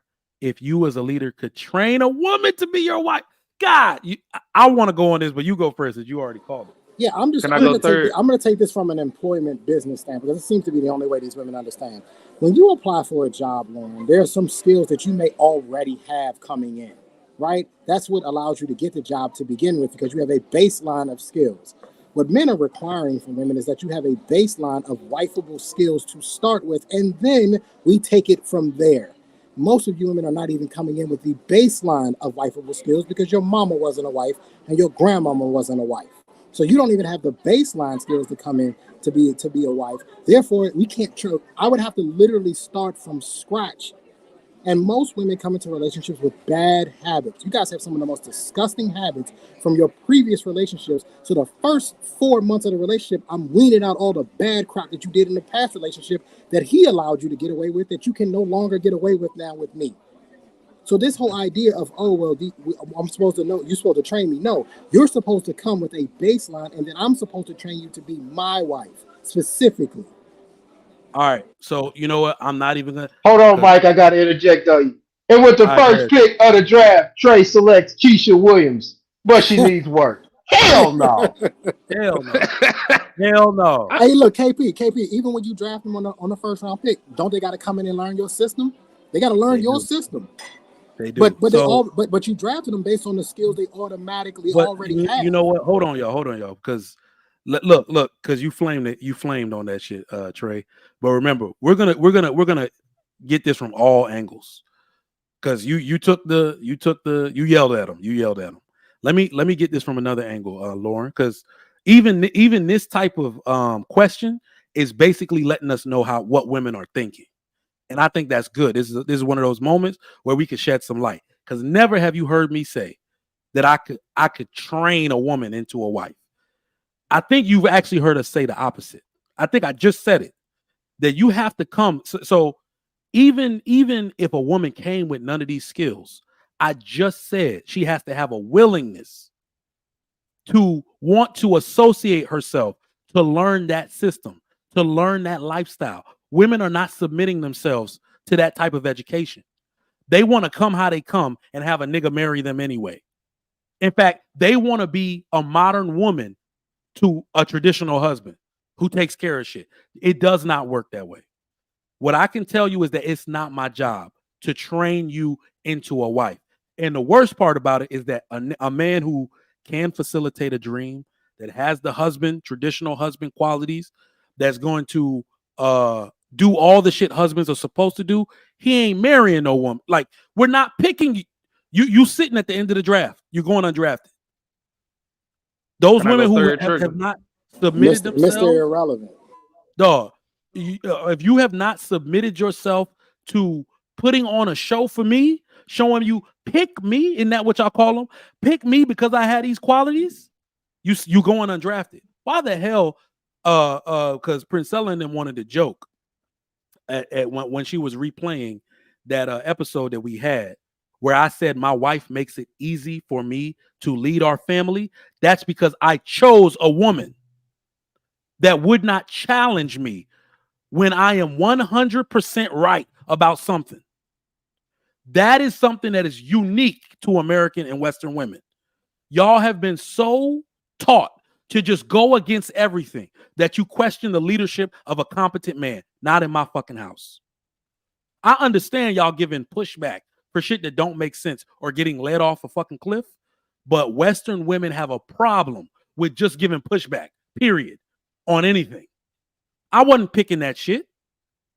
I chose a woman that was soft-spoken, that was feminine, not so I could bulldoze her, so we could cooperate with each other. So that spirit of cooperation could seep its way into our children so they can learn how to cooperate and be presentable to the world and socially acceptable. Not all of this, what is that shit y'all keep telling y'all kids? Respect isn't given, it's earned. Y'all created a bunch of fucking social deviance that way. Social defiance. That's what is common with most people. Y'all are uncooperative for no fucking reason. We're not picking women like that. Go ahead, Ash. I've been saying this since 7th grade, Trigger. Like, if a woman ain't never won a fight, if she ain't never got picked to play sports, if she ain't won a goddamn pencil break contest, how she know what the winning team is? Me personally, like, how does she know that you are the leader that she can pick? She don't know it. She don't know when to catch the W. But that's just me personally. Like, she have no skills. She not competitive enough. You would think it would be easier with that mentality, right, Ashton? You would think if you got a chick who was played team sports growing up, she would understand roles and responsibilities. She would understand a lot of different things. That's what I thought. Shit, am I wrong, Trey?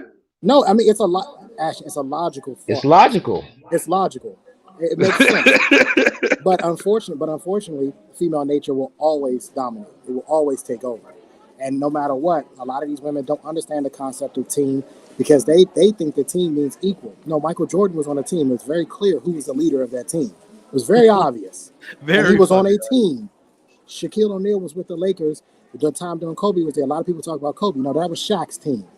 He was the leader of the team. You can be on a team. You can play your role. You can do your responsibilities and not be the leader and still follow the instructions of the leader and still be on the team. And everybody wins. Everybody wins that way. I don't see what's so hard about it, Trey. Like, that's their program at Ashton. They can't go away from the program. They're gonna order 66, bro, and crash it out. And when they crash the car, they're gonna look at you and say it was your fault because you let them drive. That's the issue. You just can't let them drive, bro. That is my freaking monologue in a nutshell.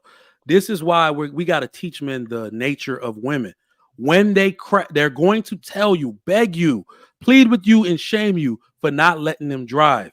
You let them drive and they crash, they're going to say, I'm a woman. You shouldn't have let me drive. That is the nature of women. Don't get the shit twisted.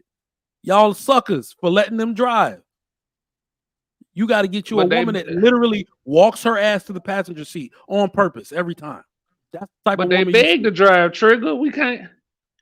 It just sounds so childish. Kids want to drive too, bro. All kids want to drive the car. My kid would beg to do something, and no matter how many times I say no, it's like and then I get held responsible for what the kid does at the end. Like, this just sounds like children. Like, shout out to Mr. Let Go, but there's a lot of truth in that statement, man. Like, a lot of these times, these grown women are childlike. It's like I don't want to treat you like a child. I feel as though you're an adult woman. I should be able to treat you like an adult woman. And unfortunately, what women are asking for is to be treated like children with kid gloves on. Like, just be soft and be, no, I'm not doing it. You're an adult. Life is hard. Like Candace Owens said, life is hard. Get a helmet. This shit is rough out here. You're an adult. So Lauren, I don't know. It sounds like y'all want a woman that acts like a woman but thinks like a man. Let me tell you, Steve Harvey and Tyler Perry have done more damage to the black community than probably any other men in modern history. No, I don't know how you arrived at this conclusion.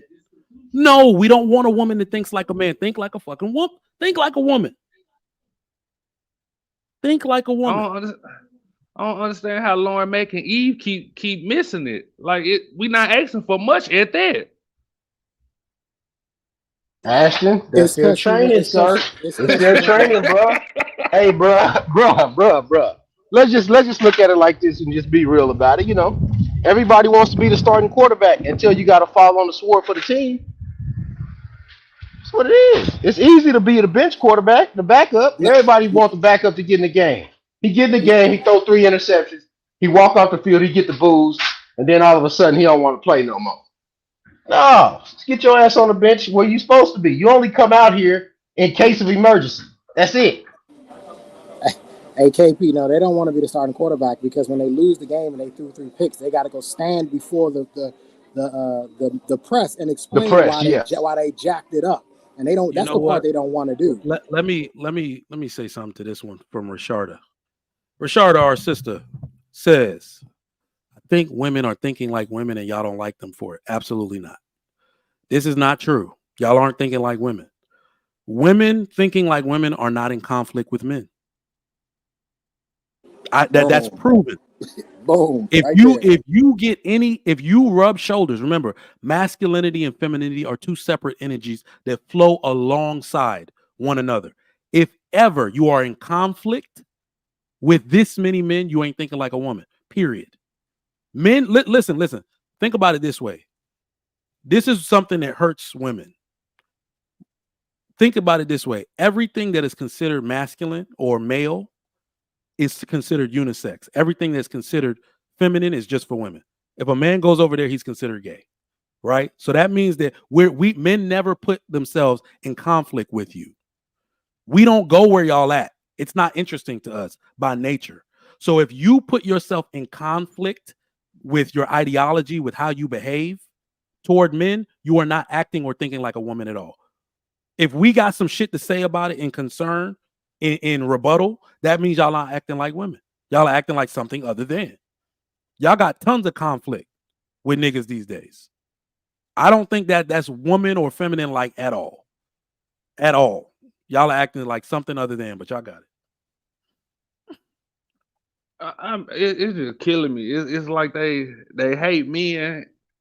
It destroyed toxic masculinity, and now 3 years later, they bragging about being masculine. Like I'm really lost. Like I don't know if this is a new era or what.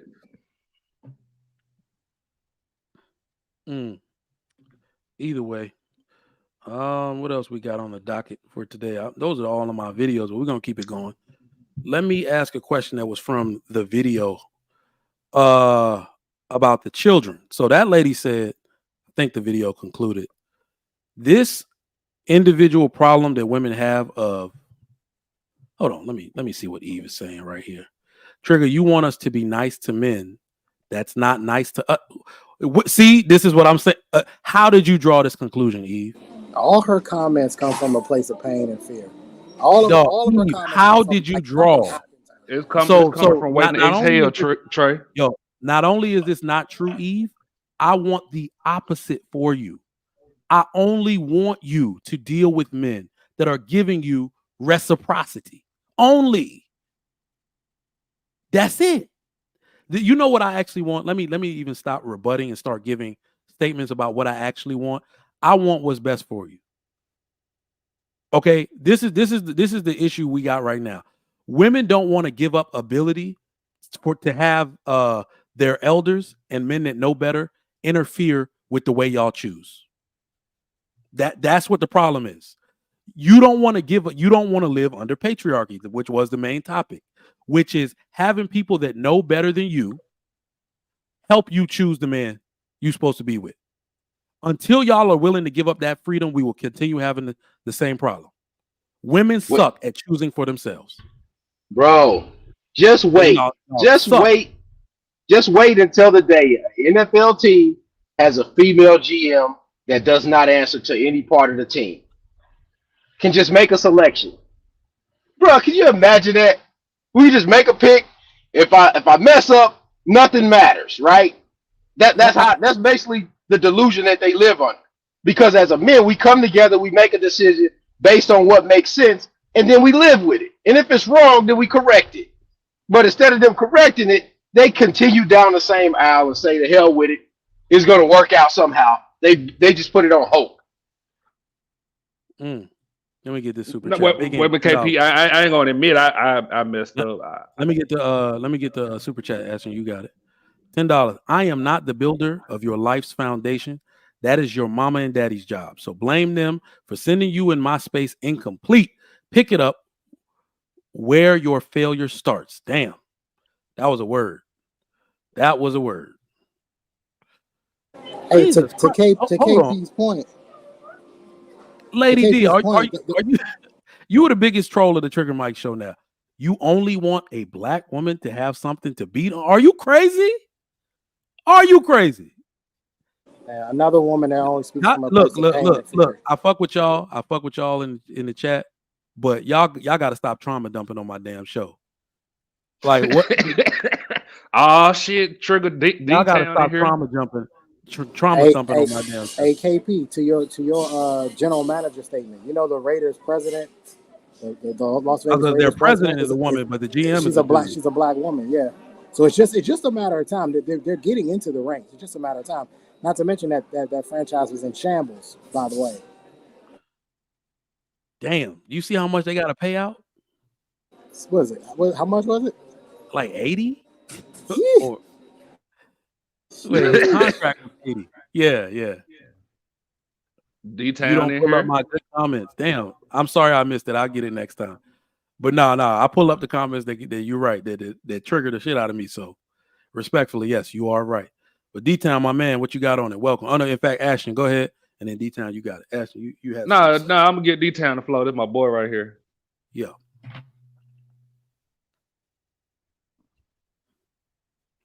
D-Town, you on me? Yeah, D-Town. He be delivering boxes. He be delivering boxes and can't stay out the panels and shit. Trigger. Oh God, you heard me. I'll get me through today, goddamn. Well, man, y'all know what these women is, you know. It just is what it is, y'all. Y'all gotta stop fighting it and let them become the leaders that they want to be. And then we'll come back to the drawing board once everything go down to shit. You feel me? So. But I mean, the good girls, the good girls follow the bad ones. I mean, shit, we fuck around and go back to the drawing board at the end of the day. I had that exact. I was gonna say, did you guys see the study? Did you see the study that just came out? It says 75% of women are getting divorced. Like divorce is contagious. It's up to like 75% or some crazy number like that. Like if they're around women who are getting divorced, it's a high likelihood that they are going to get a divorce as well. Yo. It's not only so. My wife keeps telling me, and this is like a shaming tactic of theirs. She'll tell me what goes on in these mothers groups and wives groups, and she's like, you have to not only join one, because when that shit say mothers group, you got to be careful because it doesn't always involve married women. So then she said she got to go find, like she either got to go to religious groups where there are still people who are willing to fight the sisterhood present, because she's like, that shit, that mothers group shit will turn into a fucking terrorist group of like divorced women quick, because what they do is they shame women who give any kind of pushback against divorce, right? Because most of those groups will become women's happiness groups, right? So you'll be sitting in there, a woman be like, listen, my husband he doesn't have time for me, he's working whoop-de-whoop.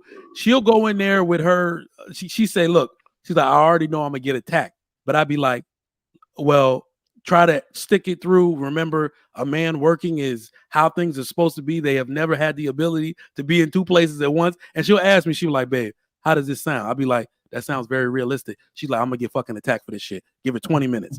And then you got women in the group 20 minutes later talk about leave his ass, girl, your happiness fucking desire. This man is at work. He didn't cheat. He at work. and they telling them to leave, bro. It's contagious. Once it's like an infection, bro. Once they get these women in their ear, oh my God. But look at it this way. How you guys doing, panel?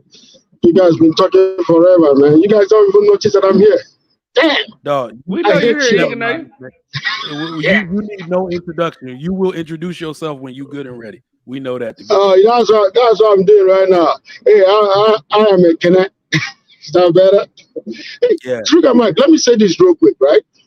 You got to understand that what they're doing is to recruit because they know they've done something bad. Yeah. And they know they just in that their echo chamber minority, right? So what they do, just like those homos do, they recruit the trans.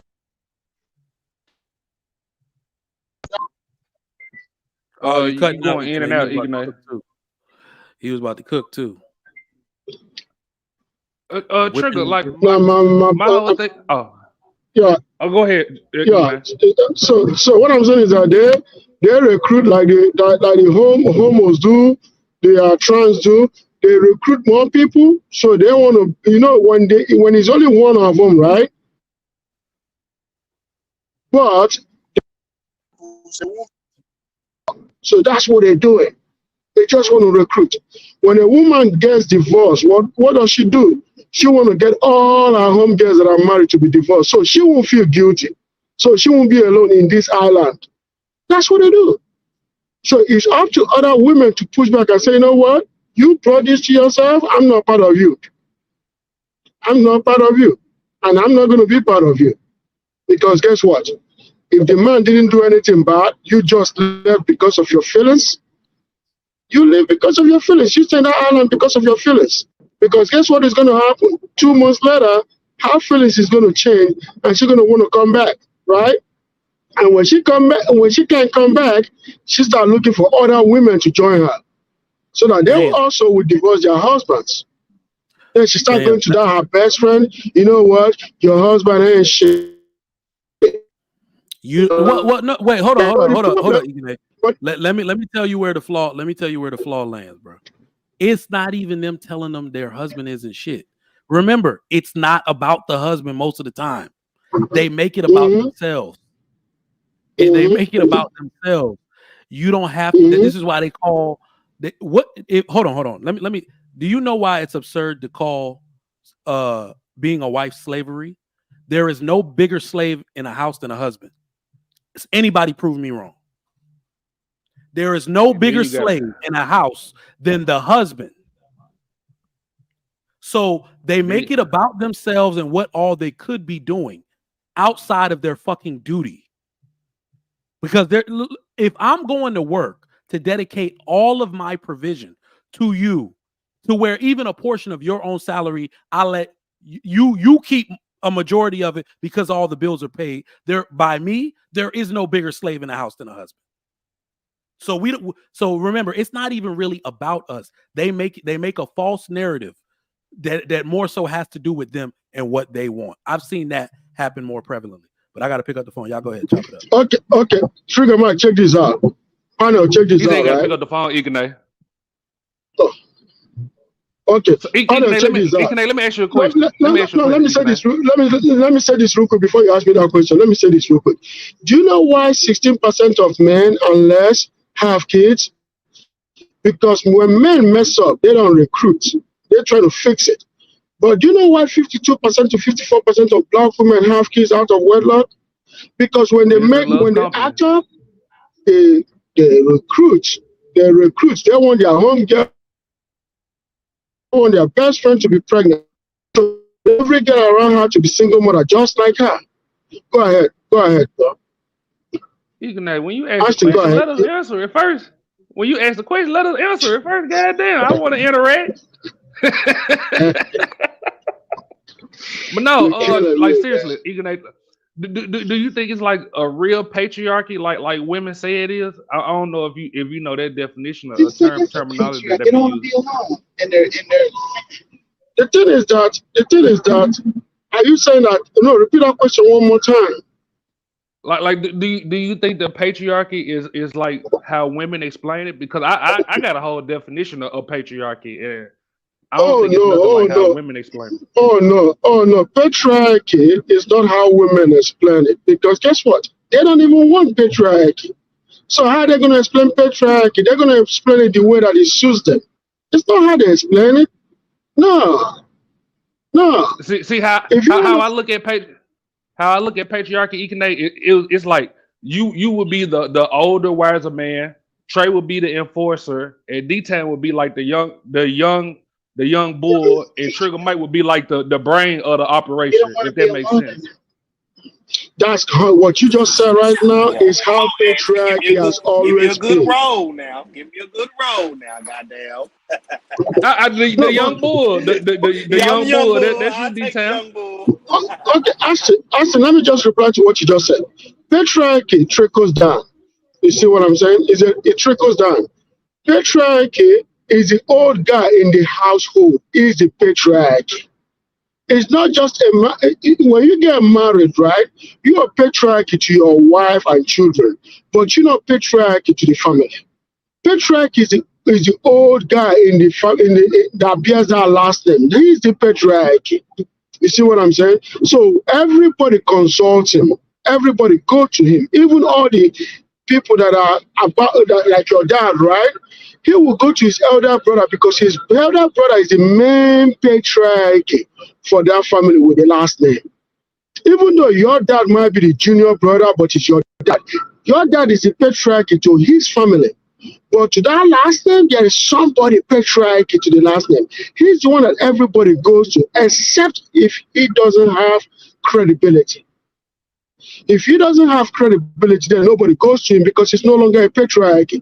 A patriarchy is a very big deal. That is why every man from your childhood to your adult age to the time that if you become the patriarchy of that last name, you must always have credibility. Because it's a big deal to be a patriarchy. I mean, it just seems like they trying to destroy the patriarchy that they don't even know the definition of, and it's like they act like we just so hell bent on. They just following what somebody else told them to do. I know, but the patriarchy is. I know, but that's the thing though, Trey. Like if you really look at it, the women are a patriarchy. If you actually want to go by their definition of it, it's like they all sticking together to push this false narrative, and that's the patriarchy that. The fact of the matter is that women have benefited the most from the patriarchy. That's the facts. Whether they want to admit it or not, they have benefited the most. If you look at where women are right now, they are the freest, they are the most liberated, they're making more money than they ever have. They are the actual beneficiaries.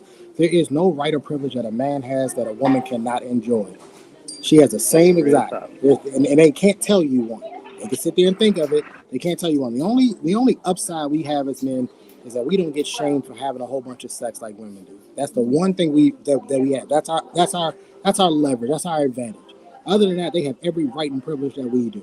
Every single one of them. The patriarchy has been beneficial to women, just like sexism has been beneficial to women. If you want a chivalrous man, you are by default saying you are a sexist and you want to be treated differently based on your gender. Everything has benefited women. They're just flat out ungrateful because they mamas and their grandmamas told them to be that way. Your mama and your grandma. Austin, I want to ask you a question right now because my wife just said something. Maybe I didn't understand your previous question. Did you ask me that? Do women recruit other women as a patriarchy thing, or do they recruit them in order for them to? No, I say if you actually look at the definition that women call patriarchy, that they try to label as men the patriarchy, that's what they actually are. The patriarchy that they describe, like they all stick together to push this false narrative. Like that's not the real patriarchy that us as men go by. It's what they go by. If you get what I'm saying. Okay. That's right. Okay, I got you now. Okay. So yeah, they do that. Now go ahead, Igna. Yeah, they do that. So what they do basically, yes, the women definition of patriarchy is different. So yeah, when they recruit other women, then the older woman that has been divorced for a long time, yeah, I don't know if that is what you're asking, becomes a patriarchy. So she runs, and she tried to confuse other women, and then tell them actually the definition of patriarchy from her perspective and how women define it.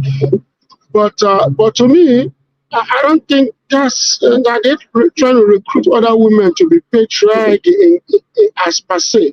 But I think that they're recruiting other women so that they won't be under the patriarchy system. So I'm thinking more of a matriarchy. Like they're confusing matriarchy for patriarchy, but I don't think they're recruiting other women so that they can be under their own definition of patriarchy, but maybe not to be under patriarchy at all. But look here, Trey. Can y'all hear me? Everybody on the Yeah, channel? we can hear you. But check this out though. They say this about patriarchy and this and that, but this the same patriarchy that just You going in and out now. that's with D-Town. Keke Palmer, and he didn't came out saying that she lying. The little dude that got canceled. You went out a little bit, D-Town. That's all patriarchy. Before you said Keke Palmer, you went out. So start over real quick if you don't mind. I was just more so saying that the patriarchy, what they trying to not claim, is basically protecting Keke Palmer right now. You get what I'm saying? And she lying. This whole bold face lie. You know what I mean? But I don't know, man. I think everything that she said fell apart. Go ahead, bro. Go ahead. What happened yesterday, Trey? Did y'all find out? Did y'all get on DD Talk after I left? If you still there. You talking to me? Yeah, Trey. No, I'm sorry. I stepped away. What'd you say? I said, what happened after I left the other day? Did y'all get on DD Talk about that whole men are abusers? Yeah, Beans got on it for a while, and I took Beans' advice and just let her talk. I was kind of I think that he makes a good point about that. I think a lot of the times we try to overtalk these women instead of just letting them talk. If we just let them talk, a lot of the times, they'll show us their ineptness and their incompetence. There's a woman in the chat right now. She's probably the most incompetent woman I've ever seen in my life. Lady D. Just let her talk, man. Just let her talk. She's talking about problems going up to a school and shit. Like, she's retarded, man. Like, just let them talk. So no, I think a lot of guys just got to the point where they're just like, man, it's not worth it. Listen, women will always play the victim role. No matter what you do, no matter what happens, you can show them that they're wrong. They will always try to find a way out of it because it's never been ingrained in them when they were growing up by their mamas and their grandmamas that, hey, you could actually be wrong.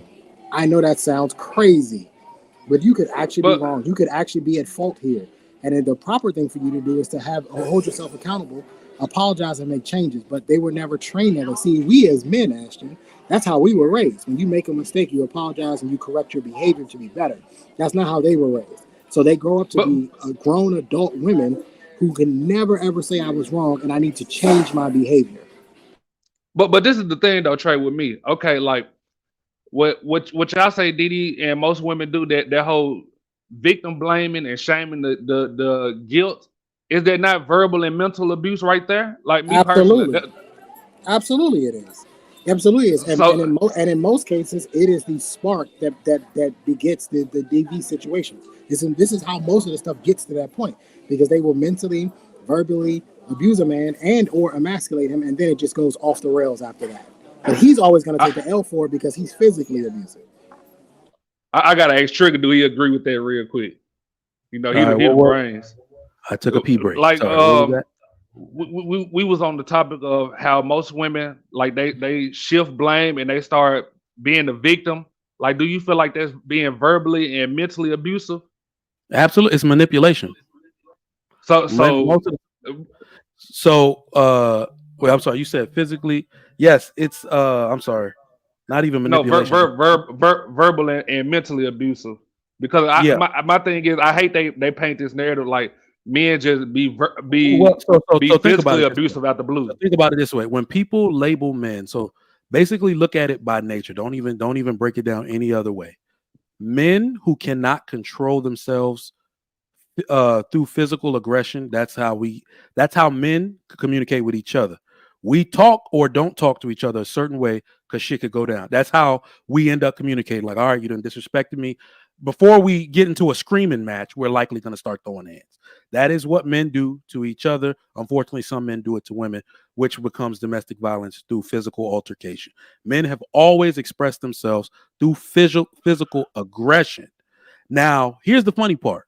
Women have a lower propensity for physical aggression, but nobody ever said, and it's not true if people say they don't have a propensity for aggression. They still got aggression. It just comes out differently more often. Their aggression comes out verbally and through mental abuse. If a woman, this is why, like, the best advice I had ever gotten, ever, dealing with women when I was young, is if you break up with her, make her think it's her fault. If you have to, Logic said that too, Trigger. Logic said that too. Make her think it was her idea. When women get their feelings hurt, anything is fair game.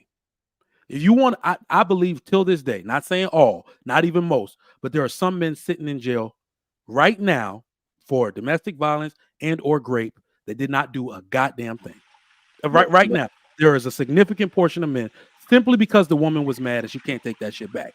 Go look at the Innocence Project. There are men who have just been released from prison for 40 years because a white woman lied on them simply because he didn't want to fuck with her no more.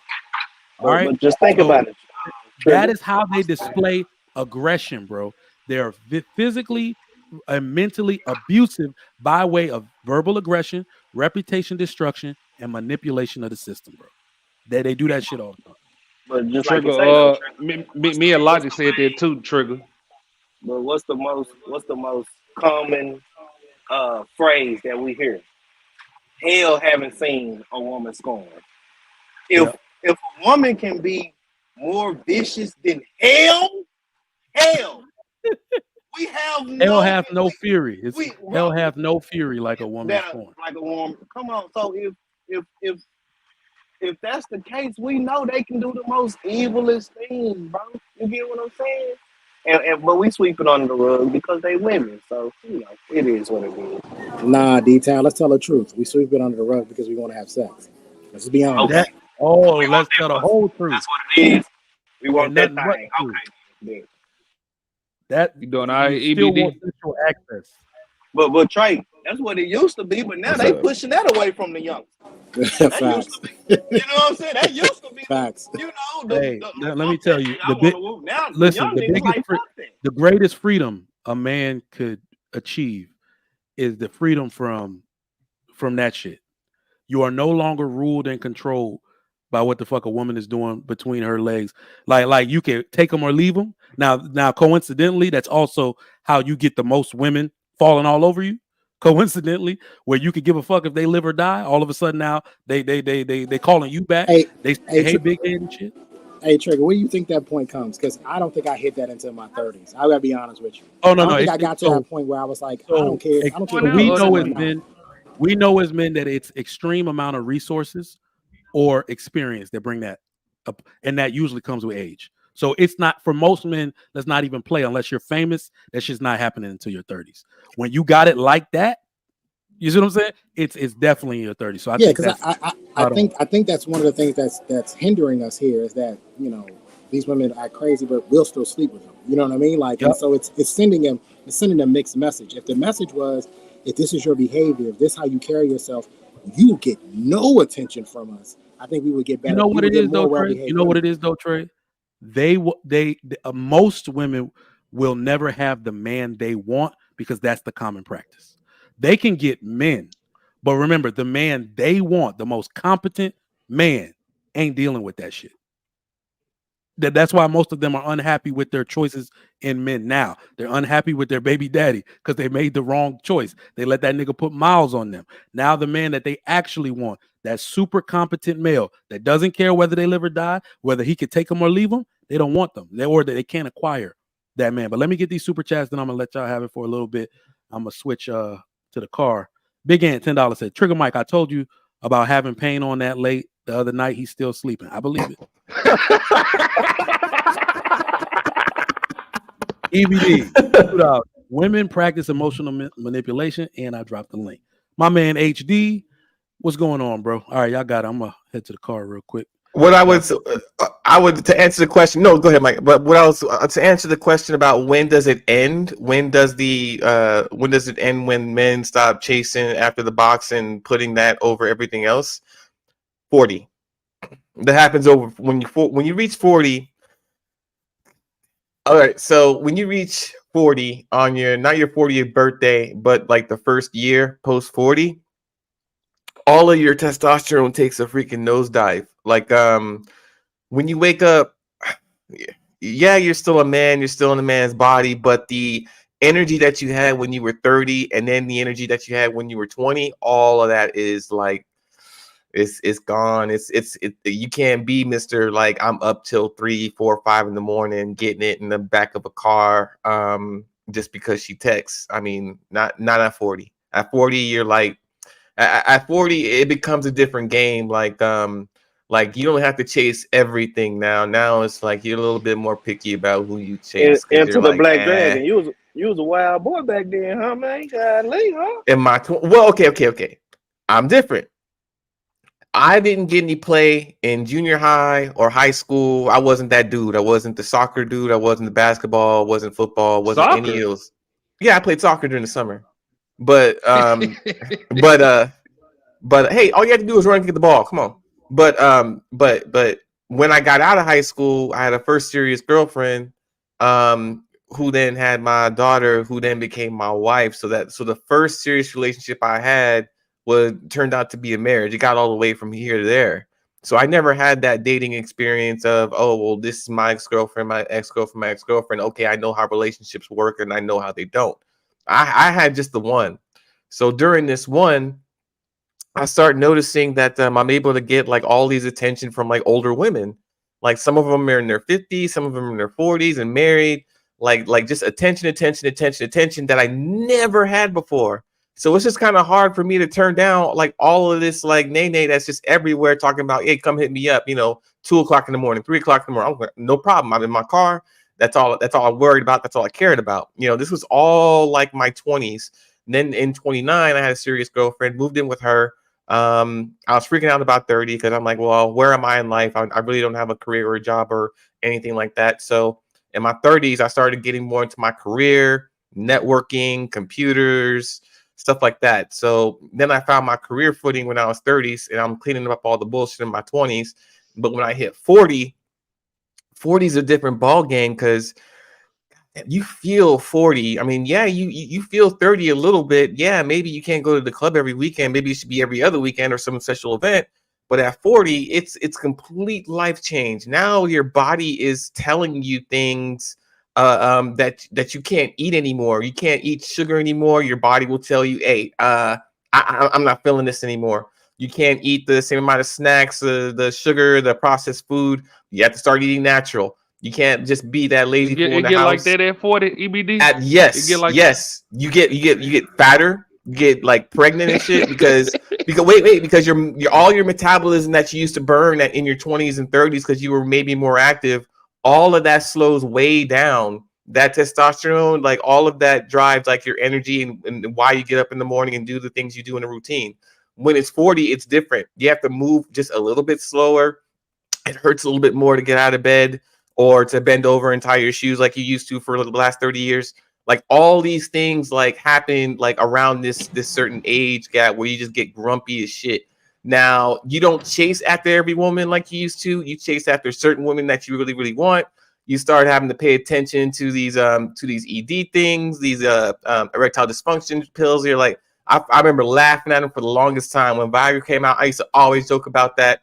Now I'm like, okay, I got the number right, so I can like get my new. So EBD, this is my thing. I don't mind the whole chasing after every woman. I don't care about that because you need your needs met. My thing is like, what age do you think men stop like trying to overlook what a woman has done in her past relationships and holding her accountable for it? Like that's what I hate the most about most guys. Like they know she a trash person. They know the trash shit she done, and they still like I'm gonna talk to her like that.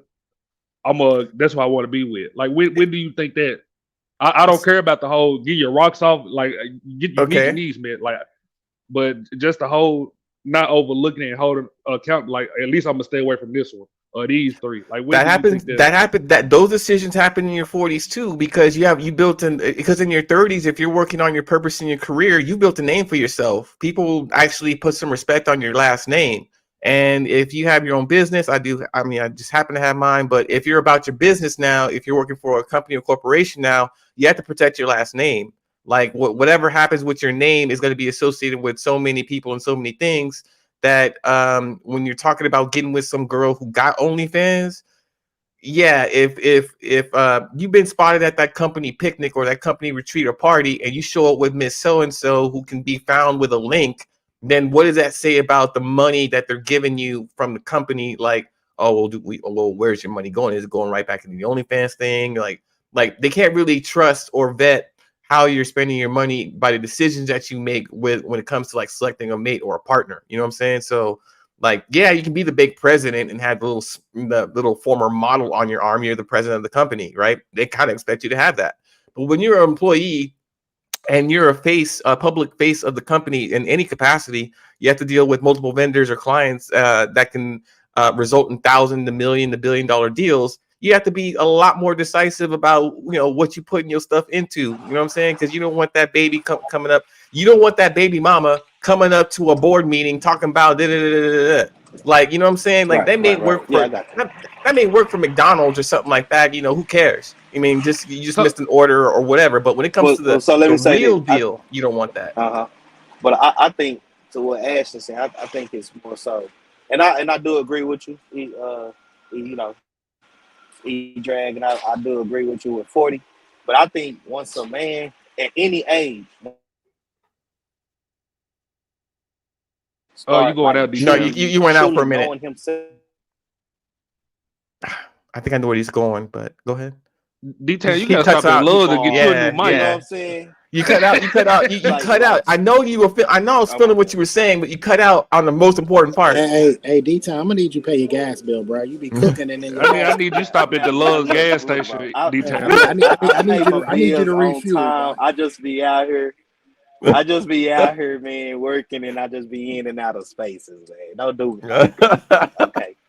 I know when I'm getting for Christmas. I'm getting the gas. I think I knew where you were coming from. I think you were saying no matter what age you are, you should have enough discernment to know what kind of girl you're messing with, something like that.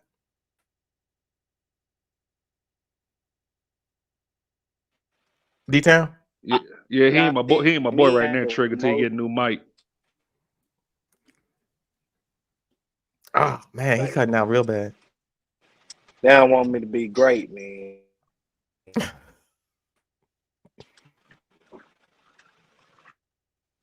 Yeah. Okay. I think it's kind of. But let me say something to what EBD just said. The thing about age and acceptance of certain attitude actually is in your teens, 20s, and 30s that you accept every bullshit from every woman. But when you start hitting late 30s and then getting into your 40s, you take it very serious, like EBD was saying. So older men don't accept what younger men accept. Older men, like all these things that you hear about credibility, her past history, it comes in for men that are getting older. For men that are getting younger, they just want to come, like have an orgasm. They don't care about history. You think when I was in my 20s and early 30s that I thought about a woman's history that much, but I've always had it at the back of my mind if it's going to lead to marriage, because guess what? I was raised thinking with that attitude, with that belief, with that cultural belief that a woman's family history, a woman's history, and behavior of her and her family matters a lot. I've always been, but when it comes to dating, that was in the back burner. But when it comes to getting married, I took that very serious, even as a young man in my teens, because it's always been part of our culture that the family you marry into matters a lot. But at the same time, But through YouTube and through cultural discussions, men older don't deal with any kind of woman. Even if it's casual, they don't. Because I know guys that are single, that are in their 40s, they take that very serious. So EBD and Trigger, this is my question, like for the people, for the men that don't know, for the young guys that's just learning. Like I know we don't want the OnlyFans model to be by our side at the meetings and the board meetings and stuff like that. But would it be a problem like if that was the person that they was banging like on the outside or on their off time? Like they got a main woman. You know what I'm saying, like their trophy wife that talk properly. And would it be a problem like if you seen them with the whole the OnlyFans model? Like would that make you think less of them or like I would say, okay, so check this out. The reason I'm gonna say it's problematic is not because they do OnlyFans, but it's the fact that like if you can perform like what's supposed to be behind the bedroom in certain situations, if you're used to that being on camera, then the only way she makes her money is by getting that on camera, and you don't want your face on her page. So if you're messing with her on the side, I mean, unless you're wearing a mask and covering up all your tattoos or something like that, like her business is on camera. How is she going to make what benefit does an OnlyFans model have to having sex off camera? It wouldn't, like, for me, that wouldn't make any sense. It would make more sense for her to have a camera somewhere within her vicinity that's on recording at all times, because when we're done or when I'm done and then I'm out, all she got to do is edit, upload, and then she's got her money. But her money can come at my expense. Whoever may subscribe to OnlyFans, I know that much. Yeah, in my that's job. What I'm saying. Like, would you look at him as irresponsible? Because I know you're a weekend warrior too, EBD. Yeah, of course. We just can't record it. But yeah, I'm a weekend warrior. But and the cameras that are involved cover our faces, for obvious reasons. But for the OnlyFans, it's all about the camera. That's the only thing about OnlyFans that's the red line. Not the only thing, but among other things is, number one, it's about the money, and number two, it's about the camera. And as long as she has both, as long as one equals the other, it's why we disqualify women who do OnlyFans, because you care about more your OnlyFans than you do this relationship. You're gonna make sure all your subscribers and still promote can tune in and pay you that $5 a month subscription rather than hang out with me and just watch TV. I could just be doing this and then having a camera and then making money. You don't want to do that all the time. You ain't getting paid from it. She's getting paid from it. And it don't benefit you, it benefit her. It can come to your detriment. That's because you didn't do it right. If you're going to date get my little 5% fee or whatever. 5. No, it's 25 to 45%. If she's going to embarrass you like that, you get a cut of it. You get a nice chunk of it. I don't have a problem with OnlyFans chicks, because here's the thing: most women are into pornography anyway. If you've ever taken a booty pic, if you've ever taken a picture of your tits, Instagram, if you've ever done any of that, you have done pornography.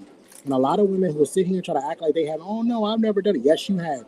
If you sexted or sent a sex pic, you have done pornography. Anytime we had to deal with these young boys who was 13, 14 years old, getting these pictures from these other little 13 and 14-year-old girls, guess what the charge was, EBD? Child pornography. Hell no. The charge was child pornography. So these women sitting here and act like the only difference between them. Goddamn, Trey. The only use a different word. Huh? Yeah. You say corn, Trey. My bad. Or you can just say underage content. My bad. The only my bad, Trigger. I'm slipping. The only difference between these women here and the OnlyFans women is, one, it's public, and two, they're getting paid for it. But majority of women have taken these pictures, have made these videos for significant others, for dudes they want to smash, and all types of other stuff. You have done the same exact stuff that these OnlyFans girls have done. The only difference is we can't go look you up on Reddit yet. Yeah, that's true. That's true. But yeah, I mean, I remember I see a lot of podcasts on the YouTube streets, and a lot of women are, they're all of them. You only see like the 21, 22 something year olds, 23 something year olds talking about So why, what's the big deal with body count, and what's the big deal with OnlyFans, and why is it wrong? And well, I think you guys are really like judgmental and like insecure. And I'm like, no, it's none of that. It's just, we're not for the bullshit. I mean, and when you're, I guess when you're 20 something as a guy, 18 something as a guy, you'll accept anything. And I think that's what these younger women know. And it's like, I can just use this simp or use whatever means to have a guy that I think that's going to accept me and my lifestyle. And if I found him, I can find other men too. Or I can sort of try and flip the narrative to be like, oh, well, I found a great guy who was this and that. But, I decided to leave him because I wanted a better guy. But that better guy is not going to take you and your OnlyFans. He's not going to accept that. I mean, not when you build such a profile that your house, your car, your life, your money is tied to. It's tied to your name. It's tied to your image. And you cannot risk rolling a dice on a girl who has an account page where everybody can access and sign up for, who happens to be your significant other. There's just too much risk and not any kind of reward at all in the professional or corporate level. It just ain't. But this is where I agree with D-Town at. And you may agree too, EBD. Like we all know that we won't take an OnlyFans or a stripper serious for the most part. So do you feel like we should tell them, like, be straight up? Because a lot of these women, like, they got this whole Kim Kardashian idea lifestyle, like it'll work out for them. But they not Kim Kardashian. So do you feel like we should tell women that up front, or should we just like D-Town said, let them run a smuck and ruin their life and come back to the drawing board a couple of years down the line and see, are the good women popping out then? What do you think? Like, honestly, I think, like, well, for one, when we come to these spaces, we always talk about it and we always explain it like 100 times. But I think you guys were talking about it earlier. When we talk, like, even I was watching the other night when you guys were talking to Didi. So what happens is, when we talk like in a direct manner in order to get to a factual point, there's something that they have that we don't have. And I think it's emotional because it's not intellectual. They can hear something, but then they turn it into something else and then regurgitate something you didn't say that never came out of your mouth. And it happens a lot with the more masculine women. The more masculine women have this thing where you've told them something directly, you explained something to them clearly, but they said, oh, well, y'all just y'all just a bunch of beaters. That's what it is. So she already flipped like a logic and called a whole panel full of men just beaters. And it was just so it was without any thought. Without any thought. She's able to call a whole panel full of black men beaters. Now, she had a reason. She said because he nodded his head at one-eyed jokes. So yeah, but he wasn't nodding in agreement. Like, yeah, I'd be there. I know. He wasn't nodding like that. He's an active listener. That's an active listening. Yeah, I hear what you're saying. Okay. That doesn't mean I agree with what you're saying. It just means I understand it. So he does that a lot. I mean, he just sits there and listens. So he understands what's being said. What she took it as is, what women do is when they nod their head, it's in agreement. We don't do that. When the sisterhood of panels will go on their little rants, they all start nodding, but they're nodding in agreement. They're not, they're hearing and liking what's being put out. Like Hink was just nodding and listening and understanding it. He doesn't have to agree. If he agrees, he'll say so. He's very verbal like that. So there's no misunderstanding his intentions at all. But she has a misunderstanding. She can misinterpret what something is being said that everybody heard, but she misheard. So it's this thing where, and I do think it's an emotional like defense mechanism or trigger, because if you can process what's being said properly, as us men do, we start to figure out, okay, well, wow, man, that's some real stuff you just said. I don't like it. It can be a criticism about me. A lot of people criticize me in my lifetime, but I'm like, yeah, I hear what you're saying, and maybe I am like a little messed up, or at least I have enough wherewithal to take the criticism and introspection and say, you know, maybe there is a point to what this person's saying, even though I don't like it. I don't have to like it, but I can damn sure respect it because it's not my perspective. It's not where I'm at. Maybe it's where I should be at. And that's the difference. I don't have to take what was being said or the criticism that's being said and flip it and then blame the other person. Yeah, I don't do none of that. I'll take the criticism face on and then address it accordingly and be like, well, you just gave me some food for thought. But that's my thing, EBD. Like I get what you're saying, where you say like we keep coming back saying like, oh, we're gonna stick to this plan to teach women, but like the fact that they still like misinterpreting what we're saying, like there would be more reason for us to, you know, like come back harder. And what we know podcast, I know is run amok, but y'all got to start equal opportunity. They smokes too. So I mean, like that, wouldn't there be like another reason to like come back, like Detail said, like come back to the drawing board and hope that the good women are out now, and let's come even harder and try to get them together? Like would that be like a extra boost and like an extra valid reason? Because we know most of these women, they hear what we're saying, but they interpret it like something totally different. So do you feel like there would be that should be definitely a part of the game plan? Because we definitely can bring that to the drawing board. Here's what I like to try and do as an experiment. Like Mike always tries to invite women up here who for the counter narrative or for whatever it is they're thinking or for the input, right? The problem that we keep running into are the trolls and the terrorists. Like when I watch Lapeef at night or Let's Talk or something like that, I can see like Mistaken, who will sit there and listen and take something in.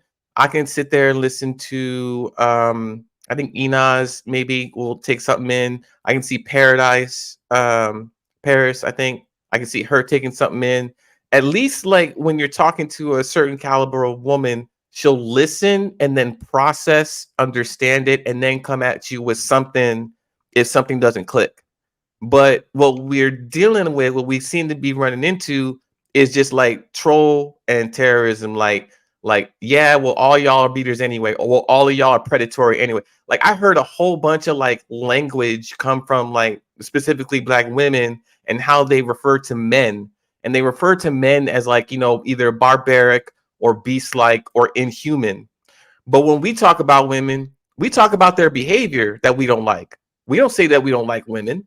We say we don't like your behavior. If you woke up next morning and just acted like a civilized human being saying, hi, dear, how are you? And maybe cook breakfast or maybe do some stuff that your grandma and your mom and everybody else down the line did before you did. Like that's asking too much. That's what slavery is now. So, I mean, oh, hang on. True Table talking about, I just want them to admit that they want to be prostitutes. Yeah, to a certain extent. But even when we don't even when we say OnlyFans, it is a form of prostitution, but we don't even call them prostitutes. So even if that, I mean, because they are selling their body for online to a massive audience, it does fit the term. I mean, what they'll say is, well, we're not physically touching anybody, so how can you call it prostitution? I'm like, well, we can see everything because the definition of prostitution. Wait, hold on, Trader. The exchange of money and gifts for sexual activity. Right.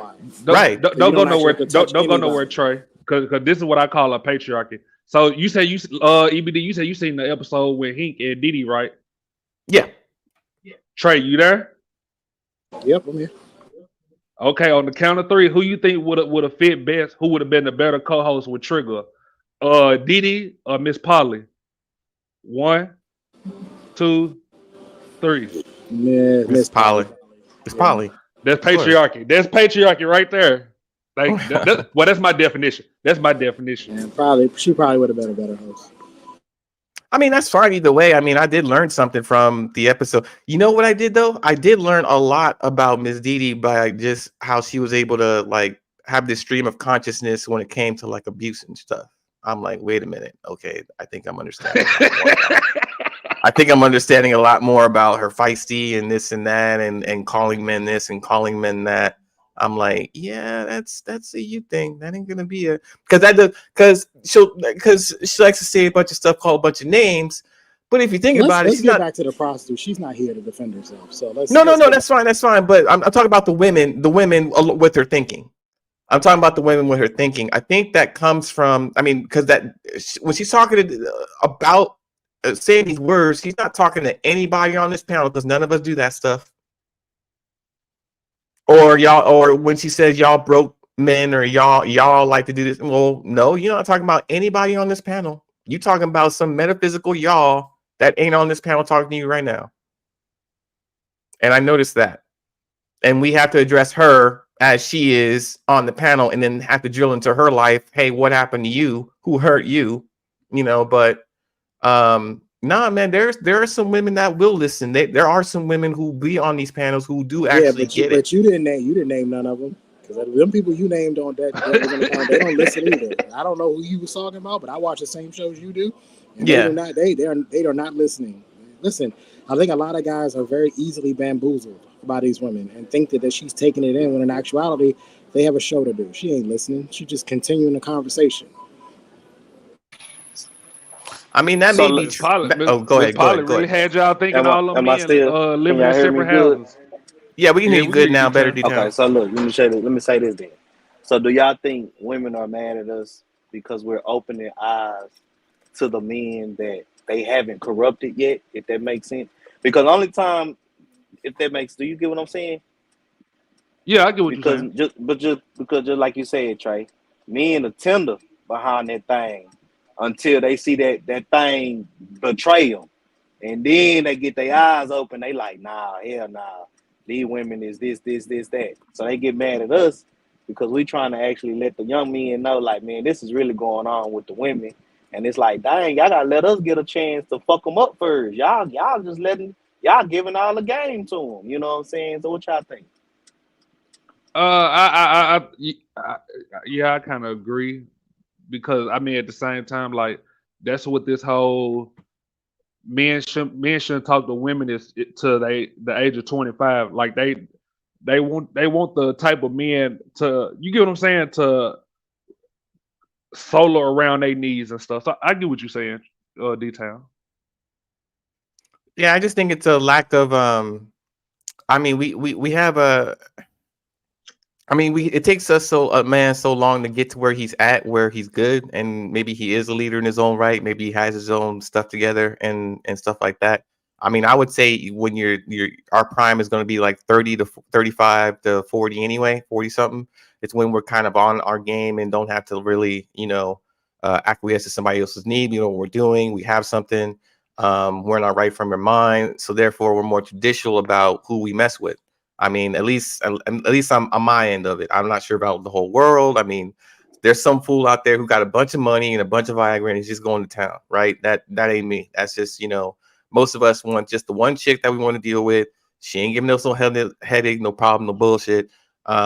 She's with your program. She's not gonna give you any static. She's there to help you. She's there to just chill out and be your peace. And that's pretty much what you're looking for when you 40 something. When you 40 something, right. you kind of done playing that game. Right, I can get that because once I started really getting my money, I started fucking like that. But when I was broke and couldn't buy a Happy Meal, shit, I was getting all the ass out here in the world. You know what I'm saying? So it's just, I don't know, man. But I truly believe. I get what you're saying. I tell women I'm homeless. When I started getting this money, bro, like really start clocking in and getting this cheddar, you know what I'm saying? Just like I say, he black. Once a man able to have his own car, have his own house, shit, he really start fucking with women for like trying to be relationships. A nigga might want to fuck on you, but a nigga ain't trying to deal with all that when he taking care of his own. He taking care of his own. You get what I'm saying? Right. So, Anissa, when you talk to a woman that's successful, they worse than the OnlyFans models. What the hell you mean? They can be. Hell, successful. Oh my God. How do they define successful now? Is it going to be by their job and the money that they bring in, or their OnlyFans subscription? Hey, let me tell y'all this whole successful thing. So, I was in a little men's group talking, and this whole successful woman thing is starting to decline. Like, dudes don't want successful women because remember I said earlier, you have to watch how a woman defines herself. I asked y'all before, what is it about a woman's job or career that can make her a better wife to you or mother to her children? Absolutely nothing. Nothing. So if she defines herself by her career, leave her ass alone. And I've been out the game for over a decade, dating wise, but I can guarantee you one thing has not changed. Women who are like that, go on those first few dates, you're going to hear about her job endlessly. She's going to try to impress you with her work accolades, the shit she can do, her project management. That's just going to come out all over those dates, right? You might not even be talking about it. She's going to bring that shit up. So, hey, Trigger, you know what I used to do when they do that? When they start talking about business, I would break out the business card and pay with the business card and write the dinner off on my taxes. I now had a business. You laughing? I'm dead ass serious. No, I get you. Trey, why you so petty on these hoes? Trey, why you so petty on these hoes, Trey? Because you want to know why? Because you want to know why? Why? Let me know, Steve. Detail you married. They are respectable young women to because you, it's sir. fair game. You're right. I'm sorry. I am married. It's fair game. If you want to talk about business while we're supposed to be getting to know each other, and you want to talk about business, I'm gonna pay with the business credit. I'm gonna pay with the business card, and I'm gonna get the receipt, and I'm gonna write it off as a meal deduction on my taxes. That's exactly what I'm gonna do, and because it ain't going nowhere. We ain't talking about being in a relationship. We ain't talking about what type of wife and mother you'll be. We talking about what type of your accolades and your accomplishments and you getting promoted and all this other nonsense. We ain't talking about nothing we supposed to be talking about. So no, trust me. I'm gonna get paid twice. I'm gonna find a way to get paid twice. Did you just admit to tax fraud? That's not tax fraud. It's a business then. That's not fraud. That's not fraud. It's a meal deduction. Trust me. I'm gonna say something real quick. Majority of the tax code is written for you to actually save money. It's actually your American patriotic duty to find ways to not pay taxes. I'm dead ass serious. I'm being honest with you. It's only about 40 pages of the tax code that tell you what you can't do. The rest of it tells you what you can do. You realize it's only certain people complaining about taxes in a certain class group, right? So, right. How about that? Trump ain't one of them. But yeah, I mean, no, Trigger, even though you've been out of the game for 10 plus years or whatever, you're absolutely right. You're the nail on the head there. These women, they don't know how to have a conversation that does not involve accolades because they've been told by their mamas and grandmamas that they are in competition with men. This is a competition. So I've got to tell you, hey, I got a degree from such and such, and I got this job, and I make this much money, and I bought this asset, and I got this, and I got stocks, and I got a real estate portfolio. I got this. It's become a competition. So now you're just sitting here going back and forth, having conversations about price and earnings ratios and loan to value rates and the interest rate. You ain't talking about nothing you're supposed to be talking about. But Trigger, again, like that's the problem we had with B Magic. Like he said he been out the game a decade. And y'all kind of bringing up what B Magic was doing. He swore it down. It was still good women left out here, and it's not like how it was back when T-Pain was on and popping. Yeah, ain't that many good women out here now. I'm sorry to say it. And you know what? Let me say this real fast, though. Go ahead. Okay. Well, just let me say this real fast, Ashton. It is good women out here. You get what I'm saying? I could truly say that, Ashton. But let me say this though. If you ask her who you listen to on YouTube, and she say the Queen Maker, you just check it in your little black book. You get what I'm saying? Now if she say, oh yeah, I listen to what's my baby name? Shout out my she was kind of older. Security Boss. I listen to Security Boss. Okay, well, we might have a second date. You get what I'm saying? They giving us the game. Okay, yes, sir. I gotta give you some pushback. Because Security Boss is telling these women to preserve themselves and not have sex. So she's telling grown-ass women who had kids and had babies to not have sex. I don't know about that one, bro. Well, you know I'm trying to go, Trey. That's all. Omega Dress where? In San Antonio? She is against Trey the Demon. That's what she's against. Close your goddamn legs to demonic ass toxic ass Trey. That's what she's saying. Hey, listen, you're not about to make me pay full price for a car that got 40,000, 50,000 miles on it. That don't make no goddamn We trying sense. to make sure. Gave it up. No, we trying to make sure the only women you can screw are escorts. That's what we trying to make sure. But Trey, my thing is, I don't know if you noticed, brother. They all escorts now. I don't know if you noticed that. But Trey, my thing is, I don't want to know. I could talk to a woman that listens to Sprinkle, but you get what I'm saying? Like it's just the why do I have to put that work in? You get what I'm saying, to change her? Like why she can't already come like that? If that makes sense. Like me personally, I can listen to a woman that listen to I can change a woman that listen to Princella and Sprinkle. But my whole thing is like, why do I have to make her do that shift? If that makes sense, like it's something petty to me. Like that's my whole pet peeve and stuff like that. You mean using it as a filter or flag system? Because that's what women do. With women, what they do on these streets is they'll be like, "Oh, he listens to Kevin. Oh, he listens to Kevin Samuel. That's a red flag. Stay away from him. He's gonna start thinking he's somebody and special and above you and and like he gonna think he an actual man." But am I wrong for that, EBD? Like I get the whole Kevin Samuel, but my whole thing was like I used to listen to Kevin Samuel with my earphones in. Like I would, go in the living room while my girl in the back.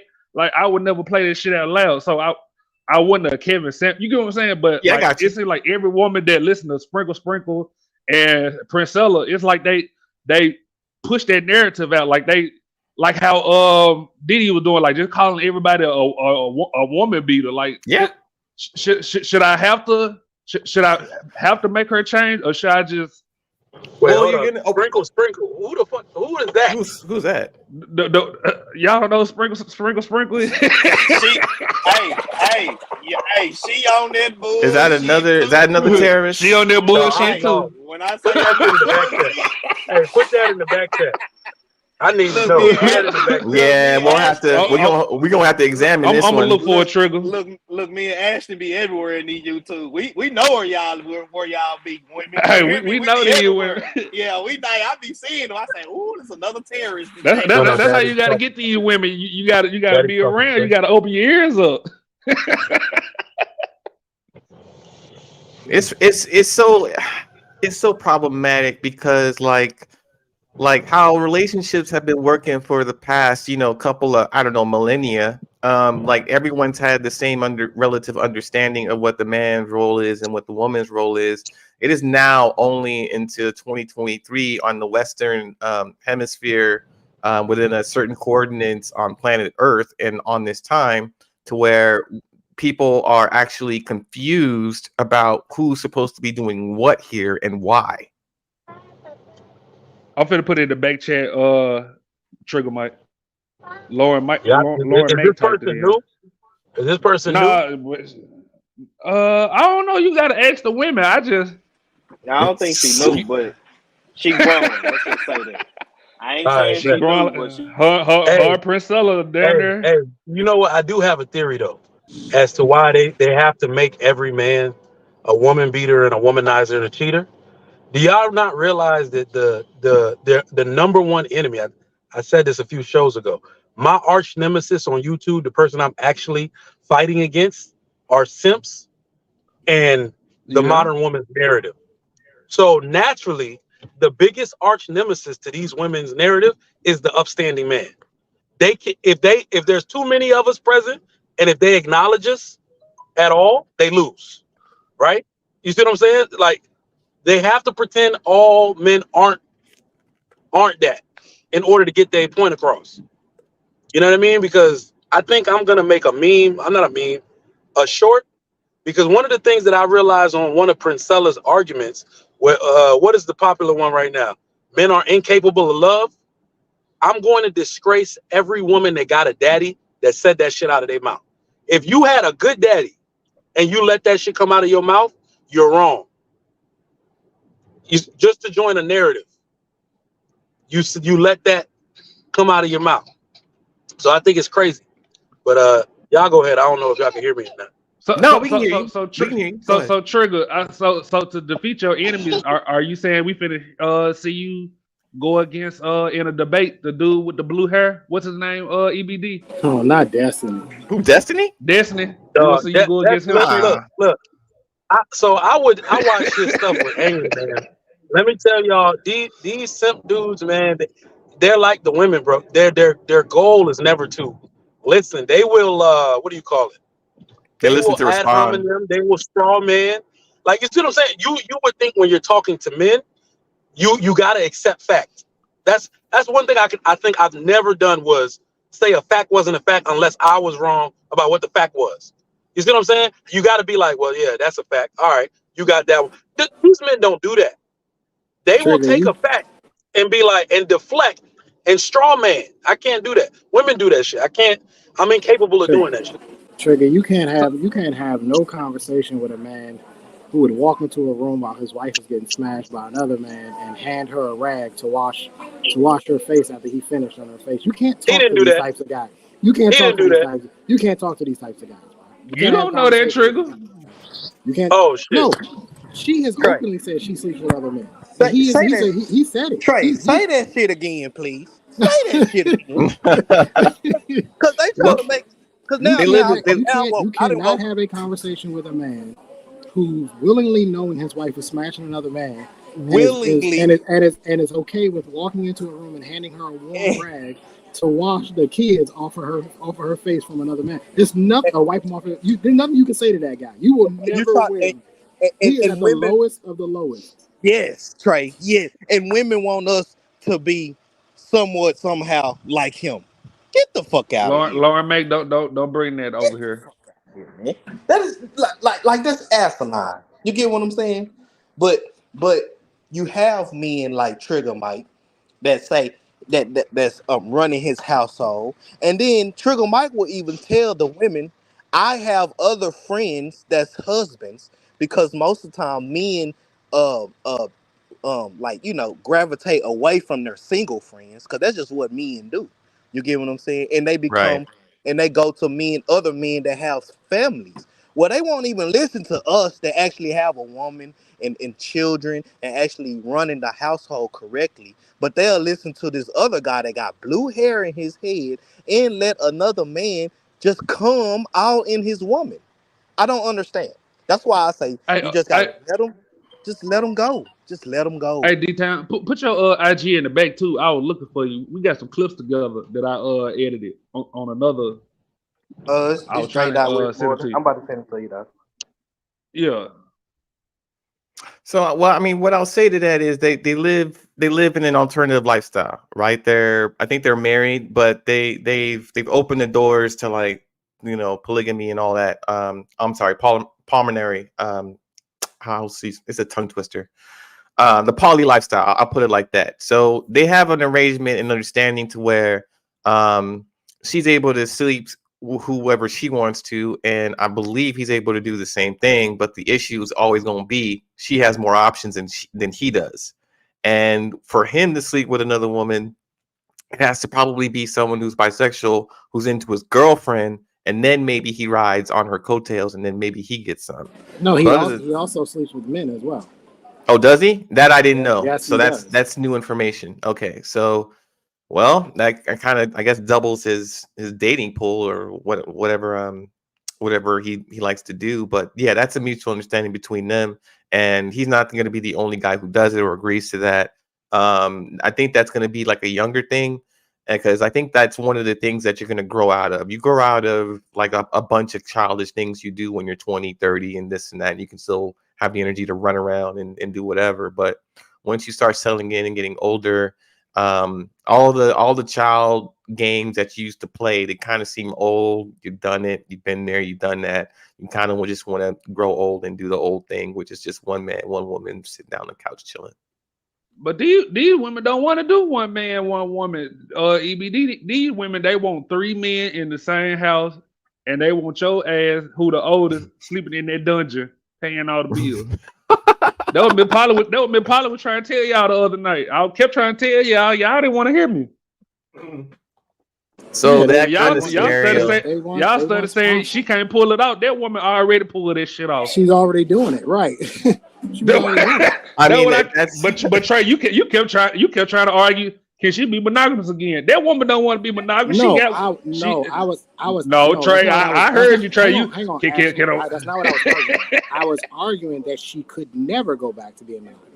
That was my argument. But she could. But who said she want to be monogamous? That's what I was. You were trying to prove that point. I don't know whether she could or want, but she said that she could, and I was arguing that she can't. She could never do it. Oh, someone corrected me. But I have to remind myself that women live in a world that they just ask the universe for things. So zodiac signs, manifestation, and rub crystals together with a couple of dirt. Exactly. So I have to remind myself if she just says, "Oh yeah, I can do it," then in her mind, again that portal in her mind, "Oh yeah, I can do it." I had a conversation with a woman the other day. She got upset because she was telling this guy that he could become a billionaire, and I'm looking at this guy and I'm like, "No, it's highly unlikely, sir. It's highly unlikely. It's highly improbable that you will become a billionaire. Do you know how?" First of all, you know how difficult it is to get to 1 million? Yeah, exactly. We just gonna skip over 1 million, 10 million, 50 million, 100 million, 100 million. Exactly, EBD. We gonna skip over all that. We gonna go straight to 1 billion. And these women got so upset with me, talking, "Oh, you're being negative." No, it's because they live in a world where they can just say things. "Oh, I'll be this and I'll be that, and I'm a Sagittarius with a Capricorn moon, and it'll work." And all that. No, that's not how the world works. You got to put in work. No. And I'm trying to have a conversation with this boy because he's getting ready to go into the Marines, and they're gonna pop that bubble. They're gonna pop that bubble real quick, and I don't want you sitting there thinking, well, as long as you ask the world for shit, you'll just get it. Right. But Trey, can you blame women when they can make damn near $500,000 off just feet pics? Like, can you blame women? That's my whole issue. Hang on, Ashton. Even then, they still have to work for it. So they have to take the pictures. I mean, they really ain't working for it if it's already in their phone. That's just I'm saying their idea. She at least has to market herself, right? There's some marketing behind it, Ashton. There's like some. First of all, you have to have a watermark on all of your content. You have to make sure that's straight. You have to make sure it's not blocking anything. You have to make sure of the EBD. resolution. You think there's work? You think there's work? If she can get 5 simps, one to do watermark, easier than just going outside. She can get a simp. She can get a simp to pay her to go on Fresh and Fit. Just so she can put her link in the bio. You think there's work to her, EBD? It may not. It depends. Remember, if you were 6, you probably doing everything yourself. If you were 7 or 8, you got Sims doing it for you. If you were 10, you got an army of Sims doing that for you. Actually, you know what's funny? I read something that said that the average looking women actually make more money because they're more identifiable with the men. The men actually feel as though they can actually get those women. So those women actually make more money. It's actually the women that are far superiorly like beautiful that struggle the most because most men think they're unattainable. That makes sense. That does make sense. Like in adult content, what's taken off right now versus what has always been the norm. The norm in adult content has always been the highest production value wins. We are now at a place where that's inverted to where the amateur stuff, the low rent quality stuff, the camera phone stuff is going to be more valuable than the actual full production because the camera stuff is real. It's authentic. Everyone can relate to it.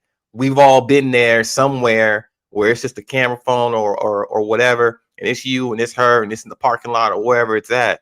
Like that stuff is going to be more valuable and seen by more clicks because it's more obtainable, not only for the guy, but for the girl too. And it's only like maybe 10, 20 minutes or 2 minutes, depending on where they are at and what they're doing. But versus the whole studio of renting out a house, getting this star, this performance actress who's supposed to come in with 2-3 guys, they do the scene, they shoot everything. It costs like half a day maybe to make that one 30-minute to hour production video out, and they have to squeeze as much money juice out of that piece of content.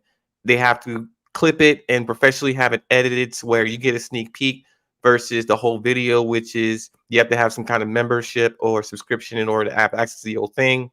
So the exact same way that the pros do it have now been outsourced to OnlyFans, to where OnlyFans is where you can find the full length anything of somebody's individual production, and they can actually clip out like a minute or 30 seconds of what you can expect to see on, some other kind of site.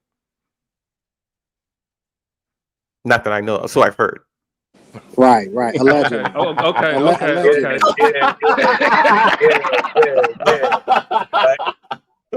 I was like, man, he going off. He got EBD, this is the greatest lie you've ever told, man. Shit.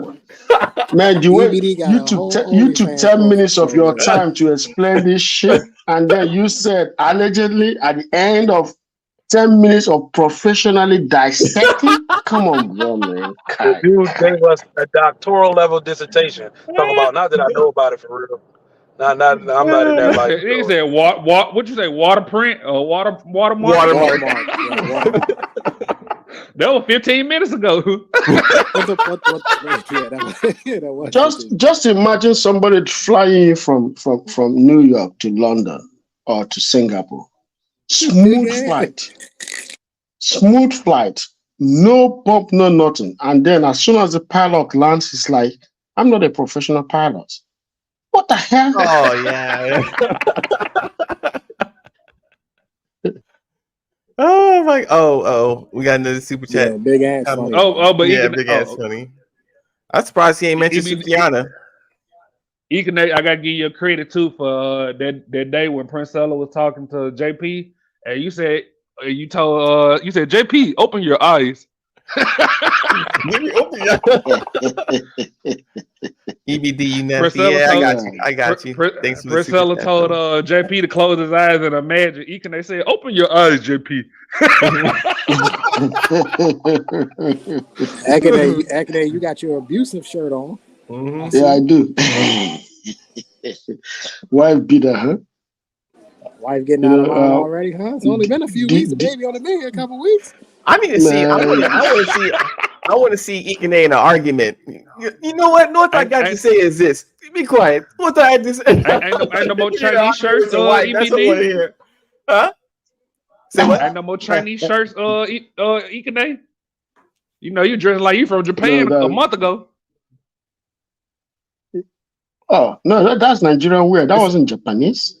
This is a software engineer shirt. So you know. What's old school is out there? A bunch of shit we don't understand.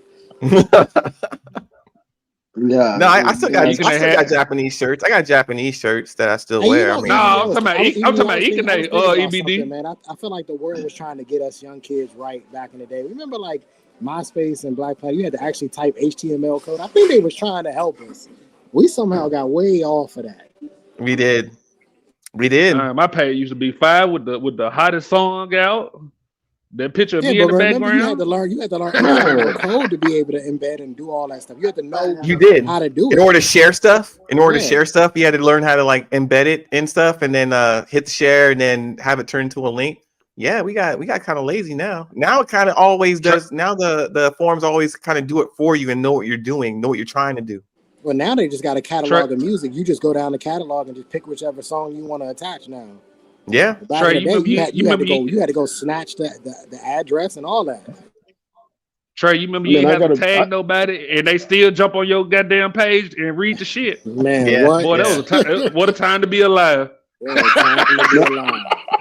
I gotta be honest with you guys. I think Facebook really messed up everything, man. Because when we used to have that MySpace was a bummer. Shit. I pay to see Ikene page. Do you know how many P I got off of MySpace? Then Facebook showed up and I messed up every damn thing. You can't even get shit on Facebook because your family members are there. Yeah, I mean, I like Facebook. I got all my friends and family on Facebook. I like Facebook. They're members of my family. I don't give a damn about no friends, EBD. People you went to school with, though? People you were just I don't give a damn about them. I always check on them. You know what I like? You know what I like? I'm looking for VJ. You're talking about family friends. I don't give a damn about no friends. Shit. That's Facebook dating. I think there's a whole app side called Facebook dating for that. But just Facebook as itself. EBD, what do you use to source your girls for OnlyFans? To source my girls from OnlyFans. You just told us how you market them. Where do you get them from? Oh, I don't have an OnlyFans. I don't do an OnlyFans. No, but I know someone. Wait. I know someone who does. You gotta explain this shit because Trey is trying to get some. You You So definitely got there, OnlyFans these so days. I tell you what though, there are places where like younger women are looking to make a quick buck, and as long as that's the case, you can tell them anything you want to, but as far as like production and editing and all that stuff, you gotta, that takes some serious like hours. You have to convert files from one format to another. You got to learn where to clip. You have to remember where you clip this so you're not making double the content. You have to remember the All right, watermark thing, all that. nerd talk. All right. But it's a lot. It's a lot. Hey, That's all I'm you gonna know say. what I find funny? I think something's gonna be interesting in the next 10 to 15 years is when these guys are dating these girls now, these girls are gonna have to put in these profiles, these dating profiles, that they have not done OnlyFans or they have not done any type of sex work, because it's gonna become so prevalent. A lot of girls are really looking at 18 to say skip college, screw college, screw this, screw that. And I'm just going to monetize my beauty. I'm just going to monetize this. We're going to get to a point now where a lot of these girls are going to have to literally tell guys, I've never done this type of work before, because it's almost like when you go overseas. You go overseas and some of the women you talk, you got to ask them, have you ever done sex work before? Because it's so prevalent. Most of the girls will do it, but they're on survival mode over there. But over here, I'm telling you. But Trey, man, you really want them to get the fuck out of workforce, because that's the reason why we're being paid low at workforce, man. When women have to take your job. Anthony, I agree with you. We have to get women out the workforce, because that was the only way that we can get the wages back to where they should be. These companies have figured it out. They get double the work and have to pay less money, and they get more tax write-offs by having women in the workforce. So you have to get them out the workforce. But the question is that, are they going to go willingly? No, women are going to go kicking and screaming. And the way they're going to go kicking and screaming is they're going to say, well, fine. They always have an ace up their sleeve. And their ace up their sleeve is they can monetize their beauty. They always are going to have that. They're always going to have that. So that's what I'm saying. You're going to get to a point now where you're going to have guys who are going to be dating 10, 15 years from now. You're going to have to ask the woman, have you ever had an OnlyFans? That's a question. That's a very question I ask. I always ask the women. Is there any way that a video of you or a picture of you could surface somehow, somewhere later on down the line? And they have to answer it honestly and say, well, yeah, I did make some videos for my ex-boyfriend, or yeah, I did take some pictures for they have to tell the truth, because it's possible your stuff could pop up. Revenge porn is a real thing. It's a crime now. Right. No, Trey. I think give it probably maybe 4 years. Instead of that Cheetahs van popping up, I think they're gonna have to worry about that OnlyFans van popping up. Me personally, because I mean, OnlyFans van or something like that. She's doing my girl, just like the Cheetahs van. It's gonna be like that Joe Smith TikTok talking about, oh, well, you doing this by my back in my house, I pay to see that shit. Me personally, give it 2 years. I started on my damn self. Yeah. I think that, but I do agree with Trey. I think we are coming to a point where, like, you have to disclose whether or not you do have an OnlyFans to register for a dating site. That way, men can kind of filter and be like, do you want a girl who has this site or not? If you don't, then we'll kind of get your preferences accordingly, so you don't have to deal with all that. I think we're coming to that. And then if they have, or it'll be something that looks like, do you have adult content? And if you have adult content, what's the address? And if they don't put an address or something, and they're still found to have one, then that can be like a flag that says, hey, you violated some terms and policies because we asked you. I might have to get off these streets. If I don't get off these streets now, I may not ever be able to get off of them. It's only getting worse. I might have to go ahead and you say you ready to come home, Trey? I might have to go ahead and bite the bullet, Ashton, because I'm looking at it like, if I don't get off the streets, I might not make it another 5 years, bro. This is crazy. But Trey, answer this: Would you rather it be you getting off the street now, or would you rather go back to like the T-Pain days and try to get off the street? If you had to pick your poison, what's that, like 2000, 2009, 2010? I was having a lot of fun. I was having a lot of fun in 2010. What a time to be alive! It would be now. It would be now. I wouldn't give up my time in the military and all the traveling and having the fun that I had. That's an experience for me. But yeah, it would be now. I'm more equipped actually now than I was, 10 years ago to actually, sort of have a family, so to speak. The thing about it was, like, I know we say we not equipped or we lacking now or men are bunk, but back then, like me personally, I would tell a person like I'm not ready to settle down because I feel like I'm not there yet. Me personally, I feel like that was my only problem back then. Mentally, I If wasn't I had thinking to pick or about choose, settling down. I had a girlfriend. I had a fine ass girlfriend too. She was baddie. we all did. And I was still out here acting crazy. I was still out here acting crazy, bro. And I had a baddie, like legit, like, and still was acting crazy. Out here, I just mentally, I wasn't there. I was having fun. I was making money. I was getting to travel the world for free. I was having a good time. Yeah, but that's what I'm saying, Trey. If you knew what you knew today, would you settle down? Would you get out? Would you have cashed out your chips back then? Yeah. Knowing what you know? Not with her. I would still have waited till now. Yeah. Oh, okay. I go back to 2012 so fast. Man, we just didn't have to deal with any of this crap, man. All the you ain't got to worry about no OnlyFans. I ain't have to hear about no toxicity. Nah. I ain't have to hear no new vocabulary words. Oh my Me God. Too. Me Too wasn't a thing back then. Oh my God. Yeah. Oh my God. The game back then. The patriarchy. I ain't know what that shit was. I don't know. they couldn't even spell it. Didn't even know what the hell it was. What do you mean the Patriot? The Patriots are playing? The who? Eli meant the Patriots. I didn't know who Elon Musk was. Shit. Right. But nah. 20 years ago, it was better to cash your chips 20 years ago if you found something. I would be Android.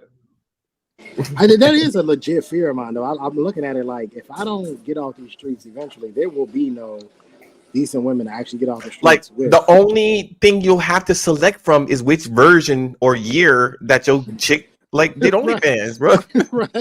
Right. Are you doing it now? Did you do it? When did you do it? Let me see your pics. And then even overseas, and feminism is growing overseas too. So it's like, you know what I mean? It's not getting better. It's only getting worse no matter where you go. I might have to go ahead and just slide them chips to them. I might have to, what they say in gambling, I color up. Cash out. Yeah, cash out. I'm about to color up, you cash have out. to, It might be time to get out. They said a significant amount. Well, I'm sorry. They said the number of female students that have resulted to sex work to pay for school fees has skyrocketed in the UK. I was like, what?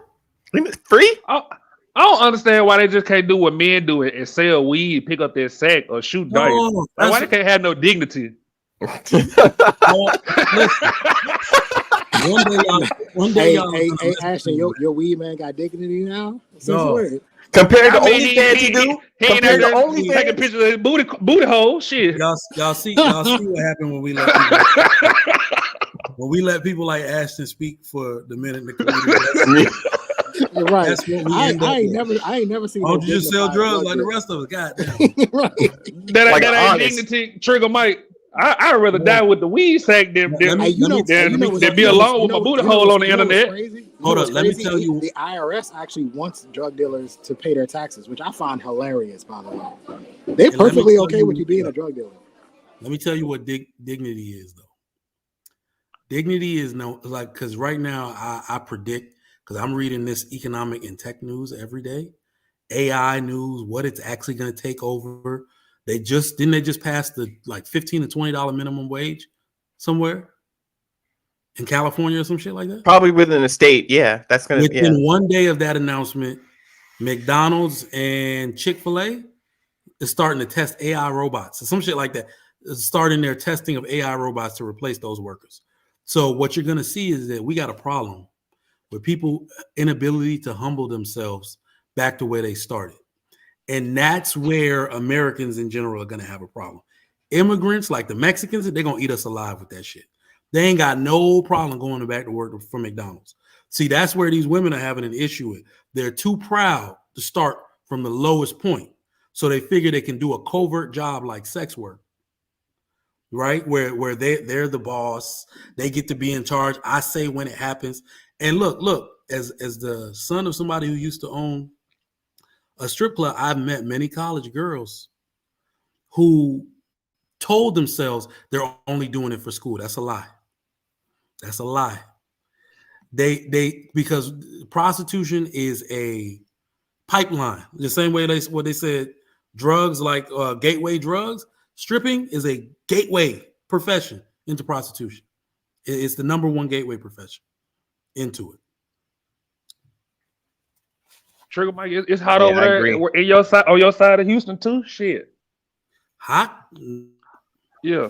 It's about 70. Hiding the motherfucker over here. You know, if you was crying or sweating, which one's going? What's going? You good over there? It's like 72 over here. So yeah, it is a little warm because the sun's out. We've had like an overcast shadow for like the past week, so we've been raining on and off. But today's the first time the I sun's hate you out, so it's all. gonna be a I'm on little the hot. East Coast. It's 57 degrees and it's cold.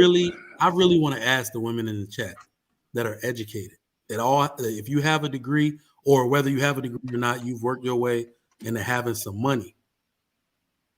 Would you go back to work at McDonald's if you had nothing else? Just let us know in the chat, yes or no.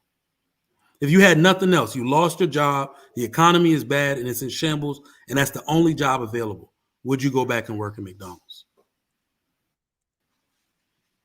Triple Mike, I put that in the back chat for you too. Bet. That Shira sprinkle. You ain't never heard of that clown? I've never heard of it. I've never heard. Is that her? Her? Yeah, it's a female. She's a clown, bro. What's she talking about? Everything and nothing. Here y'all go. Basically, I'll go with the deflections. Lauren, you are the queen of the deflection. I can't go Lauren back. Lauren is perfect. Lauren has never done anything. No. Perfect. Okay, you never had to do it. Would you go work at McDonald's?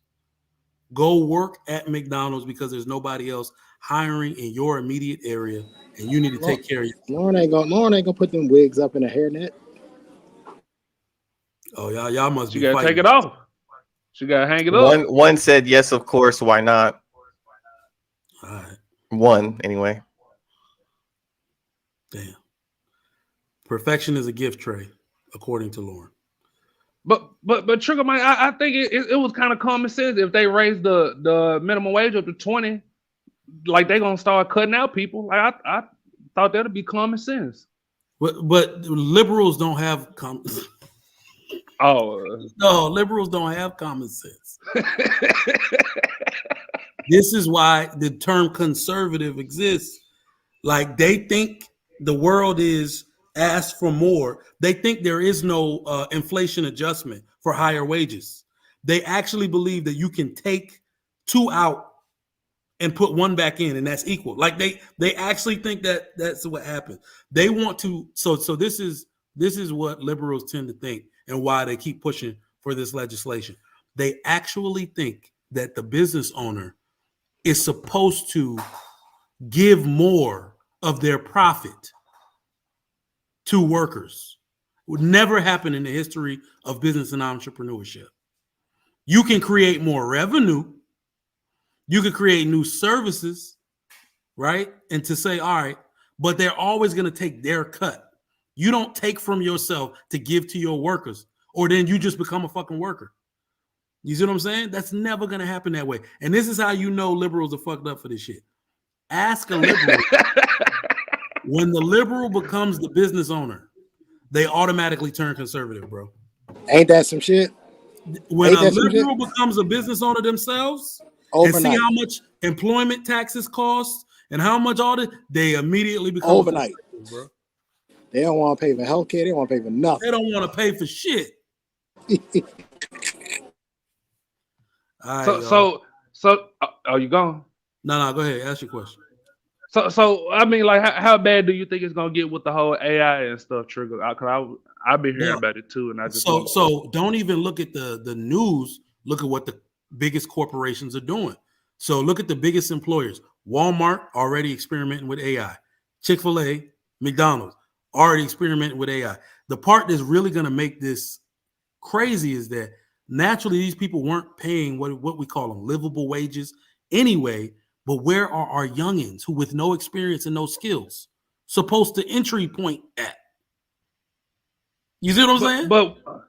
But Trigger, this is my whole thing. Like we was talking about this what Sunday with culture. I feel like that should already be common sense that they don't pay livable wage. Like us as black people, we destroyed what family was. Like we should all be living in at least a house or like a mansion like the Arabs and stuff, and be just you get what I'm saying? Like I feel like You preach it to the choir. The more things change, the more they stay the same.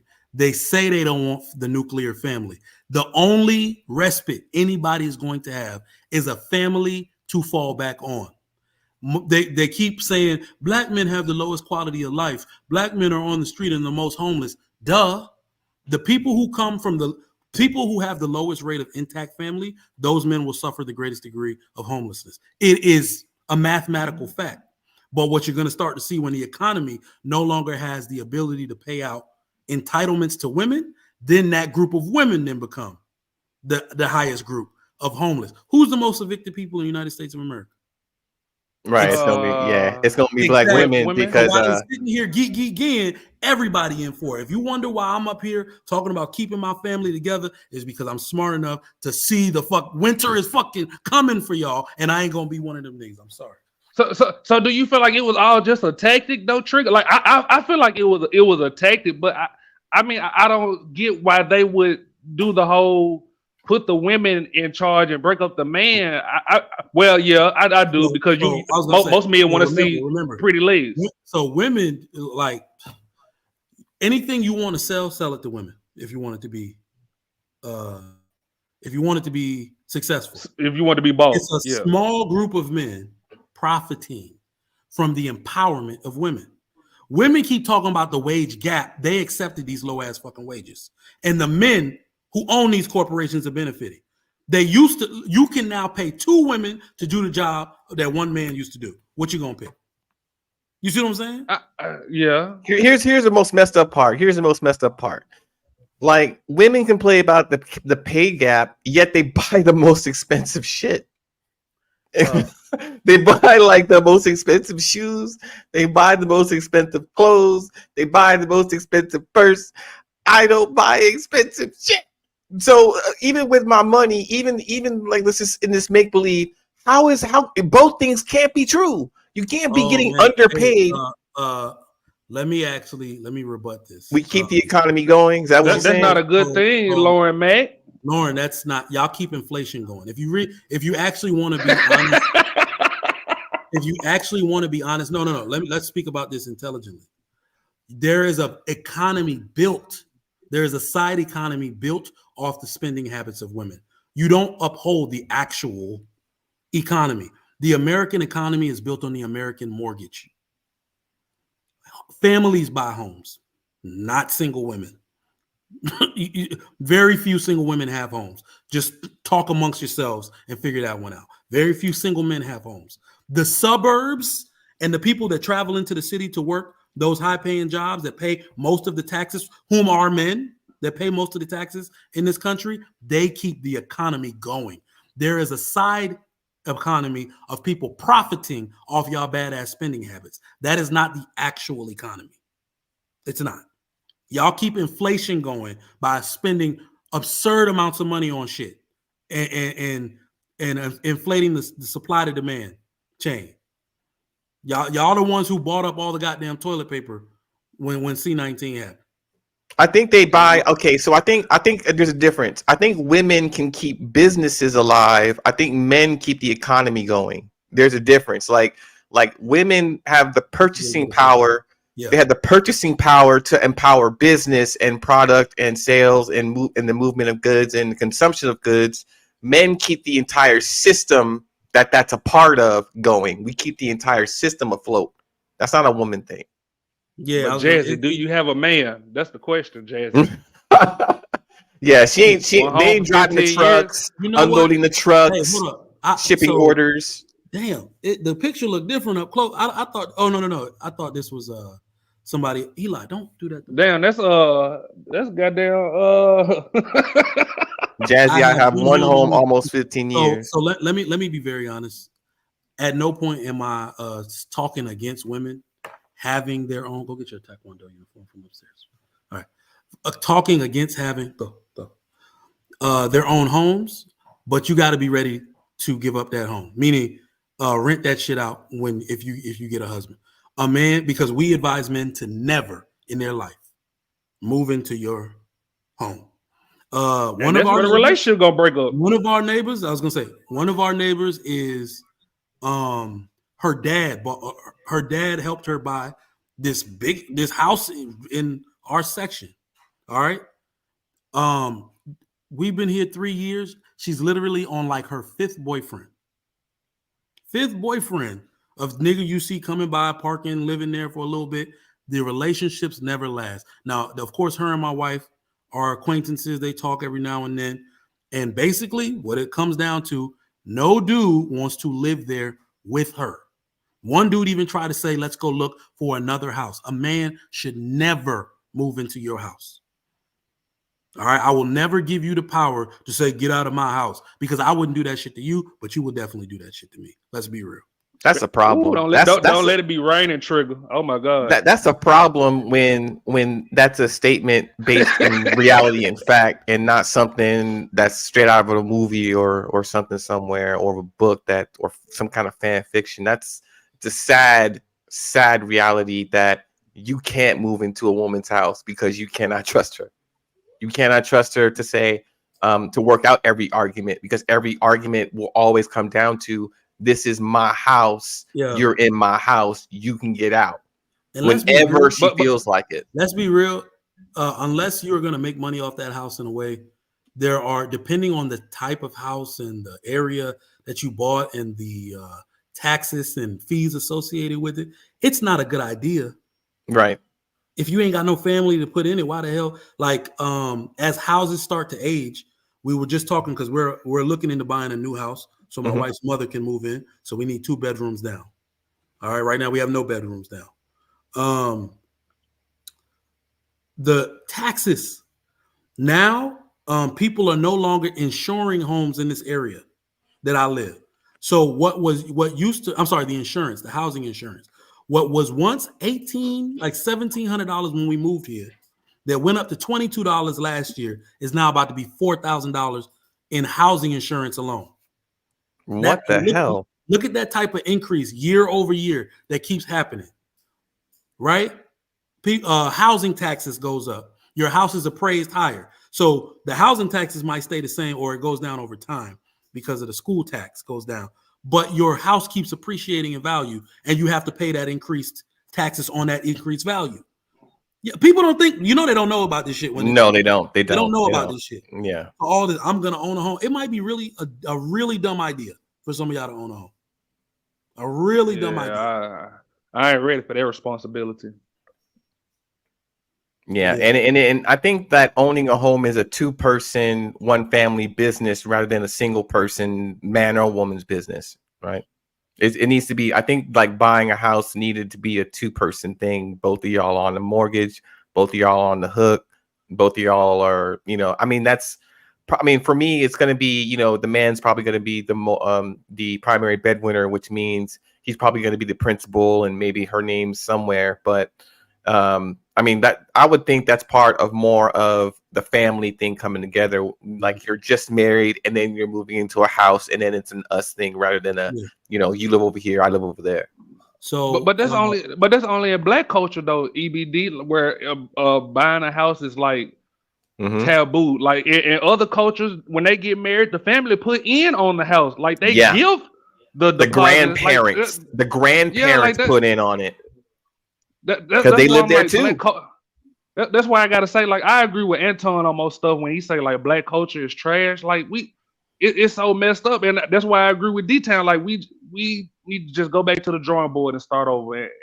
No, that's the biggest issue. We hold on to nothing of value. Now we got people on panels. We got Prince Ella saying the nuclear family is dead. Man, some days, like, just put me on a panel and explain that shit to me, because I'll obliterate that shit. Not anybody, man or woman, can sit here and create a plan for economic empowerment without family structure. Now, not one person can do it. But Trigger, I gotta ask you a question, because you so calculated, and I feel like I know the reason. But this was kind of like when I said about the whole, we as a male patriarchy, what we need to do. Like, what made you just let them attack Prince Ella? Like, me personally, I feel like once she said she was in the army, and you kind of felt like she was full of shit. Like, army people, I never seen army people don't take up for army people. Yeah, once she said that, it's like wait, no. So wait, no. Not Army. Damn, what the? She was in the Army. She said she was in the Army. I wasn't in the Army. I was in the Navy. But you know, all y'all take up for each other. I never seen. No. So hold on. That is something women do. Women find common ground to start towing the line for each other on shit, regardless of their ideology. I might have a certain amount of respect for her service, like, you know what I'm saying? But Right. that won't stop me from going at her ideology. If she's out here saying the shit that she's saying out of her mouth, regardless of where she come from, she could be my relative. I'm coming at her neck. The ideology, but Trigger, you keep a panel. Like, when we mad at Didi, you still keep it. You know, hey, keep it simple. Keep it. You know, that day you just let it go wild. And I just felt you felt like she was full of shit, so you let it.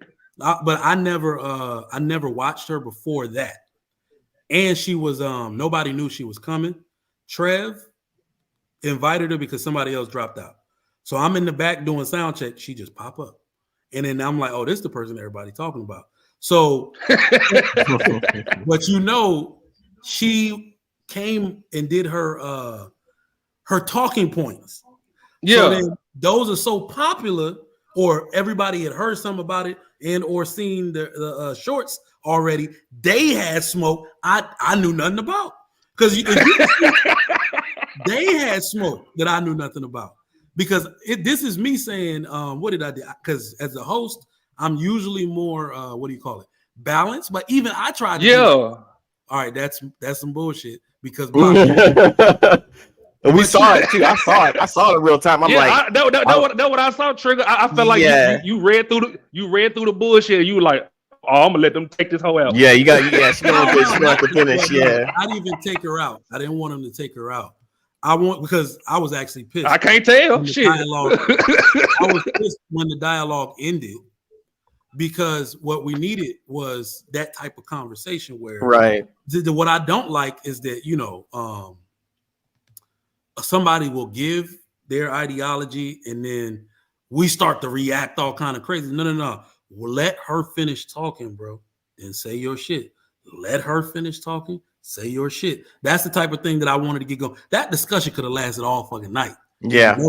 That's why I was pissed when she when she dropped off. But I'm gonna be honest, she naturally was gonna drop off. I've been on panels long enough to know when your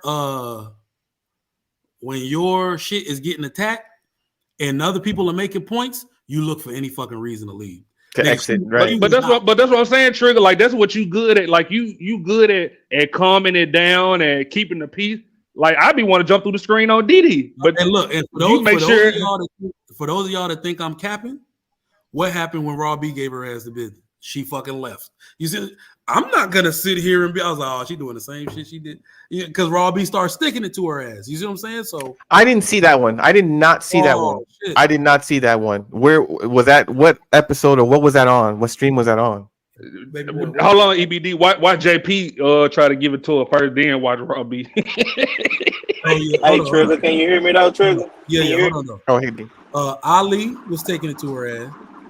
Bruiser was getting in her ass. Even Sweeney was getting in her ass. Yeah. Even, you know, he had the bad moment at the end, but Sweeney was giving very substantive, factual rebuttals to everything she said. He even said, "You are repeating yourself now because you said blank, right?" And the second that he got too much, if you've been on panels before, that's like, oh, your throat start closing up, like, oh shit, right.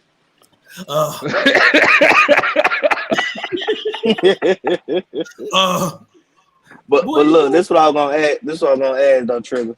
See, I'm in the market right now looking for a house, man. Cause I'm in Dallas, Texas, and apartments, man. Them houses going up crazy, fam. And it's like, and like I was telling my wife, and I was like, man, if we're gonna be paying all this type, we just might as well get us a house. You know what I'm saying? But so what I'm asking is, should I start off at a little rental right now and give myself 2 years and then get us a house, or how should we do it? Right. You get what I'm saying? This. Look, I got look, Trigger, I got 1850 That's all I got right now. I can do more. I got 18 feet. You ain't bro. Now you talking about is that your monthly You know budget? what? No. Let me say this. That's for first the off, you're gonna be living in the country. Okay, Texas has some of the highest housing taxes, real estate taxes in the nation. Bro. In Virginia, so look at it this way. This is why we need to stop comparing houses in California prices to houses in Texas. When you look at $1 million house in California, they only pay like 1.something% in housing taxes per month. We pay my housing tax 3.4% per month. So a house like mine that costs $300,000 and $1 million home, when you go over the span of a 30-year mortgage, I paid more than the California put on HAR.com and all that type of them shit's high. All of their taxes is between 2.9 and 3.5%. So you need to go to where they don't have that high mud tax, high school tax. Do I go to a website like rentme.com or you know what I'm saying? Like where do I go? You get what I'm saying? What you think? No. Are you trying to rent it or are you trying to buy it? Well, we're trying to rent it right now because I'm actually about to put her in a SUV. We about to have another child, so I need to give her. I got you. Some more room. You put her in their Hellcat Durango. I'm gonna put her in some big body. You know what I'm saying? So she can leave me okay. alone. I got. Hold on. Let me just finish this real fast, and I'm gonna give it to you. And I just know that it's just like how apartment rent is going up. In my mind, it don't make sense to be paying this type of money when I could just $300-$400 more, and we can have a whole house. You get what I'm saying? Yeah. So I'm just trying to see. Hey, this is where you need to go. It's called HAR.com in Houston. HAR? Yeah, it's Houston Association of Realtors. So okay, I'll figure it out. Okay. Whatever association of realtors you have, that's where all the postings go first. Okay, they don't go I'm in Dallas. I'm in Dallas, Texas. Yeah, I'm in the heart of Dallas, actually. So, don't put up the don't go to wherever Trulia and Zillow, they get all that shit like secondary. Even if it's 10-4. Yeah. The Association of Realtors will have the most recent information. And look, when I was renting houses and shit, don't ever take the price that's advertised. You can offer them about $200, start at like $200 lower, and you might get that. Shit. Okay, 10-4. Because I was trying to tell my wife, man, that's not what the price is. They just playing. I'm like, shit, that's who in the hood play like that? If you're gonna negotiate a better price, give them. If you know you're staying for 2 years, say I'll sign a 24-month at a $200 less, and they'll probably come back with an offer for 2 years, $100 less than advertised, and then you say 10-4. All right, okay, bet. Yeah, okay, bet. Okay. All right, appreciate that, Mike. I knew I was supposed to come up here and get that game from my OG. See, ladies, they giving game to the youngsters. You hear me? They don't hear you. Another thing again that you got to do, like what I usually tell folks, I tell them that instead of buying a house, buy a land. Buy a land and build a house. It's cheaper than buying a house. I gotta put these kids somewhere now. We just can't be on no. I understand. No, I'm going beyond. No, I'm not giving you advice to counter what Trigger Mike said. No, that's not what I'm doing. I'm going above that. I'm going like a step further from that, which means after you've gotten your apartment, don't buy a house. Because the logic that I give people, I'm a person that is into real estate development. I build in Nigeria. I build in America. I'm trying to start building in America. So what I do tell people that I'm very close to, I'm not going to give this advice. I'm sorry that I'm giving it an open air. I don't do it because I'm in business for profit. But I hope many people don't get to view this video. So what I'm trying to say is this, right? If you buy a land, you price the land that is advertised, you can get anywhere between $20,000 and $50,000 below the advertised price. Then what you do is this, right? You can get up to an acre. If you get that land, then if you don't have the money to build a 4,000 square foot, right? That's your dream home. You can actually section that dream home in half. You build what you can build, which is like 2 bedroom, a living room, a kitchen, those essentials, build it. You can always add in the future. As your income grows, right? You can always add to what you build. It's called expansion. You add more to what you build. So that way, if you can build your own house by not taking out a lot of money in loans, you are better off. And the reason why I tell folks this is this. If a house you bought for $300,000 is actually $600,000. A house you bought for $500,000 is actually $1 million. If you look at it. But if you buy a land and start building houses in sections, in 2 sections, that is in 2 parts, you save a lot of money. B-Town getting all the love in the comments, boy. What they saying about me now? You know I'm working now. What they saying now? Probably giving some good real estate advice or something like that. Yeah, okay. I would. That's all I need to know. Oh, go ahead. The super chats. Real quick. Oh, okay. Asia Janae, $5. Appreciate that. Long time listener. Not all black women are raised on welfare, nor were their parents. Much love, brothers, but dang, there are silent generation trust fund kids. Hey, more power to you. That's correct. That's correct. Unfortunately, no, I'm not even going to give you pushback. You're right. I'm not even going to give you pushback on that. You're right. I'm not a trust fund kid, so I'm a little jealous. Goddamn. But Trigger, the main thing about those trust fund kids, like what pisses me off is people think that they can do what they doing, and they don't know that the trust fund kids are not telling them that they got a trust fund. Like that's what kind of, well, if you get what I'm saying. I get what you're saying 100%. They people don't even understand the concept of building. I wish that video that I tried to play earlier would play, because the goal is to be rich, not look rich. But I'm saying, like, most people they look and see what other people doing, and they don't understand that the people that they looking at got trust funds and they set up, and they ruining and the people that's watching, they ruining their own household trying to be as happy as them. Like that's destroying our goddamn community too. Like, it's just so much. Why I agree with D-Town on what he said. Like, going back to, but is it gonna be too late, Trigger? Like, what you think personally? Okay, go sit down, brother. All right, it'll be okay. If divorce is already at a 75% height, like what's left? Go ahead, Trey. How you doing, fellas? Can you hear me? Yeah. I just want to comment on the house thing as of now. One thing you gotta understand about owning a home, especially in a neighborhood where most of the residents are homeowners, you're able to have collective bargaining, meaning anything that goes on within your neighborhood, you have a say so.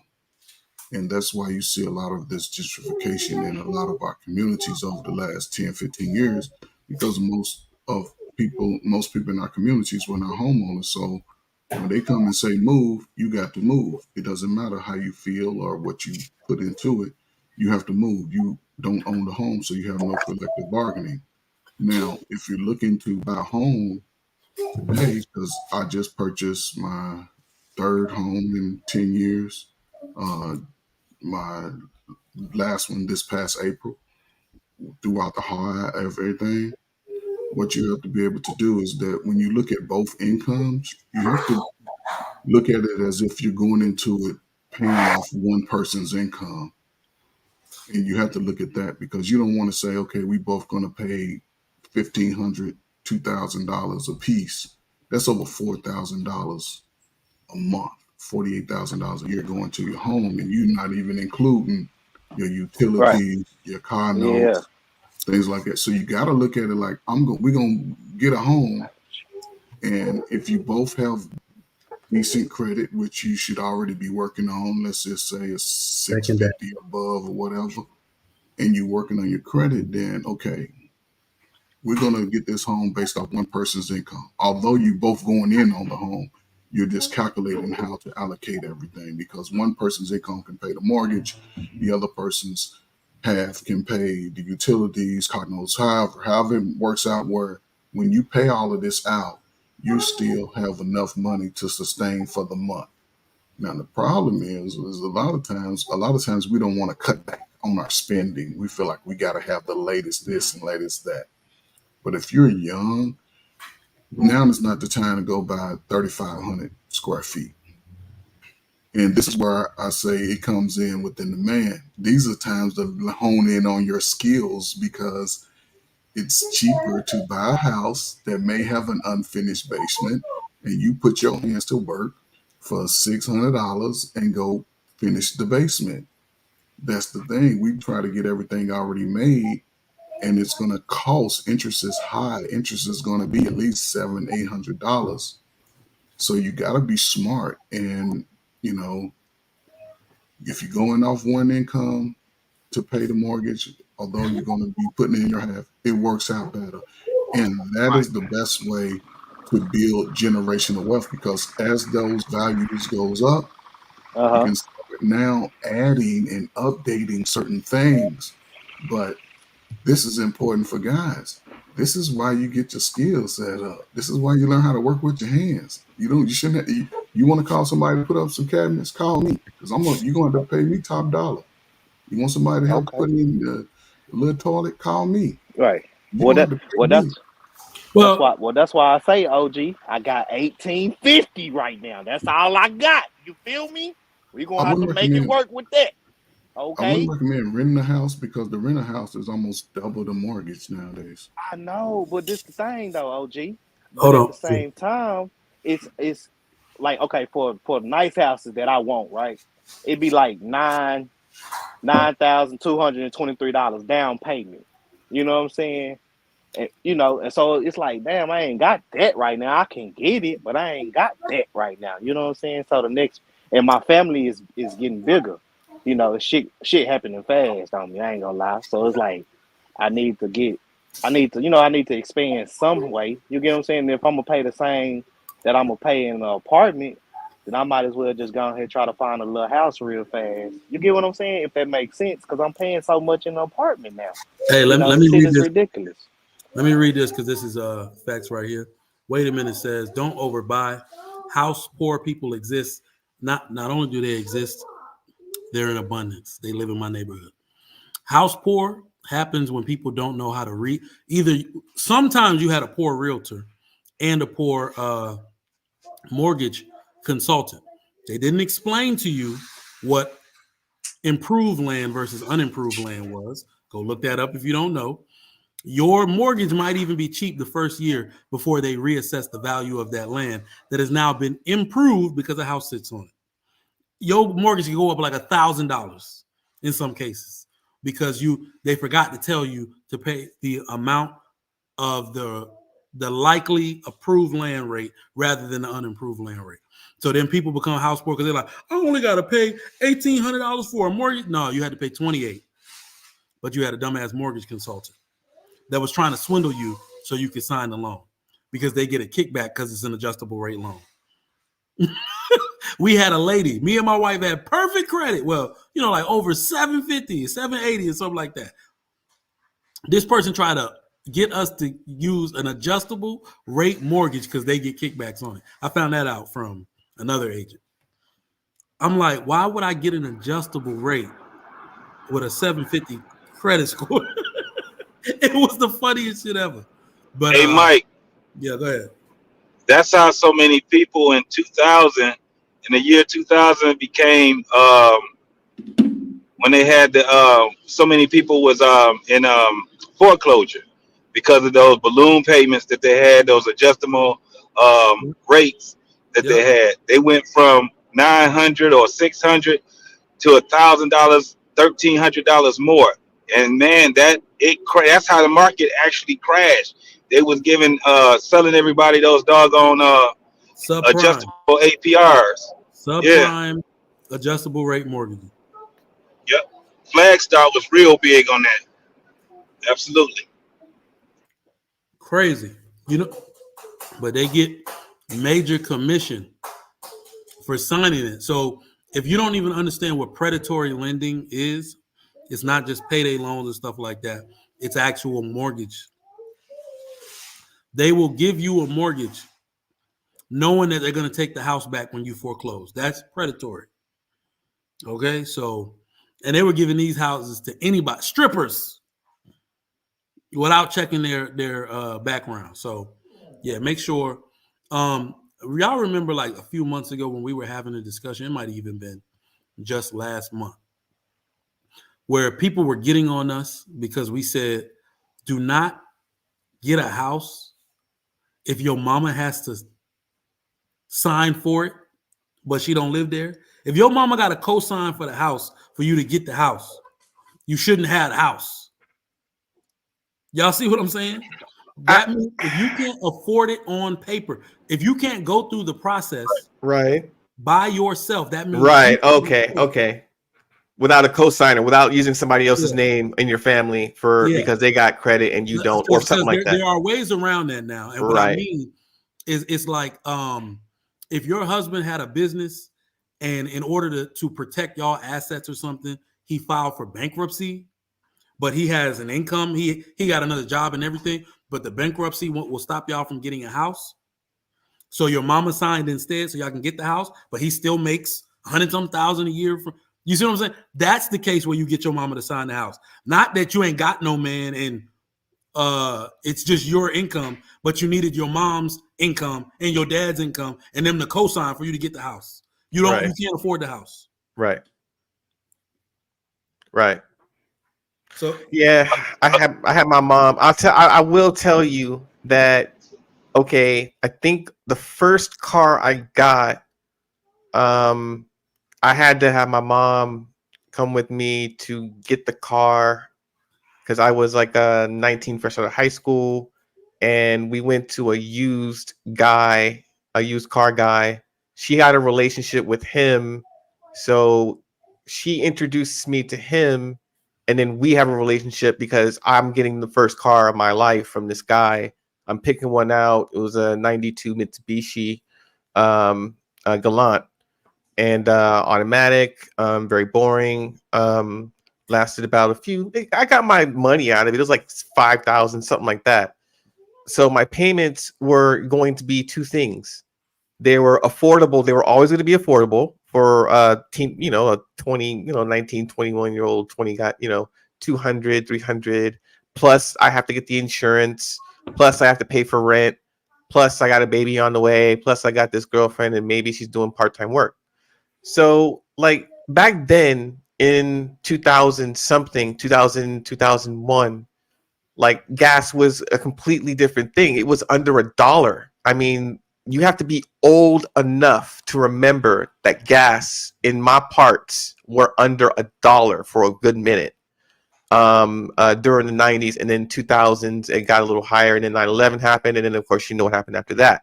A lot of people lost their jobs, stock market went under. So what happens in the past couple 40 years, I want to say, and more, is that we've had this government that's been fucking up our money. So this isn't something that's saying like I'm all anti-government or whatever. Governments are responsible for the well-being of its citizens. That's its only function. So when you have people who don't give a shit or who got there through any kind of means that isn't either legitimate or all the way vetted or voted by a majority of the American people, you have people who are in there whose interests don't represent why we all got our asses up out of the seat and stood in line for about 3 hours in order to write the name on the ballot and then pull the lever. Like when you have someone that says, I don't care who you all voted for, I'm going to do what I want to do. What I'm going to do only is for people who look like me, think like me, smell like me, smile like me. The rest of y'all can have the crumbs and fight over whatever's left. I'm going to take care of the people who I think are the most responsible that got me here, which is people who look and sound just like I do. The rest of y'all going to have to take a back seat. So when you have a complete system that has been based on not only a, what do you want to call it, a patriarchy or somewhat, the person who's always been at the top has never been, for better or for worse, the smartest and the brightest. So I used to think that about every president that we've ever had, right? Someone was somewhere along the way we kept electing like dumbasses. So to a certain extent, the first proof positive of this that I felt, being the political side that I'm on, I looked at Bush, right? I looked at two Bushes that were in the White House. I looked at a father who was a CIA man, and I think the grandfather, I think, was Prescott, who like sold like pig iron or something to the Nazis during the war. So there was a whole lot of like war machine profiteering, people who were behind it, people who were always making money off of wars or civil conflicts by selling the armor and the pieces of the war machine in order for the conflict to ensue. So what I figured out is that America is not only funding the firearms and the firepower that other people use against each other around the world in every single conflict, is that they push these clashes together in order to sometimes disable a government because they don't like the way that the government is thinking about discontinuing or going their own route or building something for themselves that doesn't involve like the primary benefactors of what's going on locally, either within the community, within their state, within their continent, what have you. So if you look at every country around the world and you listen to the news, you'll hear several things. You will hear that on every sort of conflict that's on the news, I don't care what news channel you watch, someone's the good guy and someone is the bad guy. And depending on what news channel you watch, you know, these people are bad people because of these reasons. You flip another channel and you have a completely different logic of reasons why these people are good and these people are bad. And you're talking about a conflict that's happening on the other side of the ocean to which nobody has no direct visibility to, instead of live streaming and whatever we can get. So you have these things. You hear things like China, like China's our competitor. Whenever you hear the exact same language being used over and over and over again through different channels, and you hear the logistics and reasoning why, there's always should be a curious afterthought that says, is what they're saying true or is it being made up? If it's being made up, who would know better than these people talking right now? Oh, that's right. We can go to this site over here, or we can visit this person who's a broadcaster from over there. And then they're giving their perception of what's going on over here and what we think based off of the broadcast of what we say when we say China's the enemy and they manipulate currency. So what happens on other channels, if you notice, like I watch like BBC America, they sometimes have opinion pieces about what's going on from the European perspective, and they'll do things on America, like what's going on over America. And I swear to God, you should have seen the Trump coverage of it. The Trump coverage of it on the world stage, people around the world, I noticed, collectively said, like, what the fuck? They said, like, how is it that we have to, all of our citizens around the world have to pick and take our leaders? America's always been preaching about how we make so many bad decisions about who we elect into power, and that does some kind of fuck shit. And you elected this motherfucker in 2020 or 2016, given the alternative was always in politics, was married to a former president who was in charge of an economy and a worldwide boom of economic understanding and some kind of cooperative and global stability. So when they said it was George Bush Jr., they said, okay, so his father was in the CIA. He has prior experience. He at least had a dad, and he at least had a that dude who was in Dick Cheney and all of the old school heads that worked with his father can now assist the son and say, okay, nah, we got him. We know he's an alcoholic and he's an idiot, but we're going to be around him. We're going to make sure he signs the right documents, doesn't slur too much, and doesn't embarrass the family. So now I have an understanding of what it is for a family to share a house of power on a global world stage and be in charge of every living citizen, either here or a representative of a world collective, since we invite every immigrant from the planet Earth to here. So now that I have seen in my lifetime, one man, one black man, who's been able to like open his mouth and articulate so perfectly through all sorts of channels, all sorts of races, creeds, not only here in America and in the 50 states, but across the globe, in France, in Spain, Germany. People went to go see him. London, people went to go see him. People flew in from different parts of the world just to get to the European part of the world just to hear him talk. So I've heard in our lifetime growing up that we are the worst, that a black man could never be exactly what this one black man was, right? We can never get there. The system was never designed for us to be there. As a matter of fact, to this day, the Constitution as it's still written, we're not supposed to be free right now.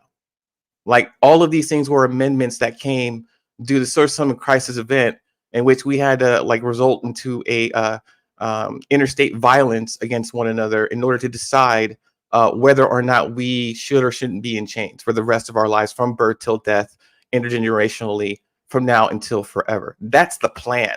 That's how the book was written. That's how this state started. That's how America started. That's what it was supposed to be. That is what it's supposed to be now.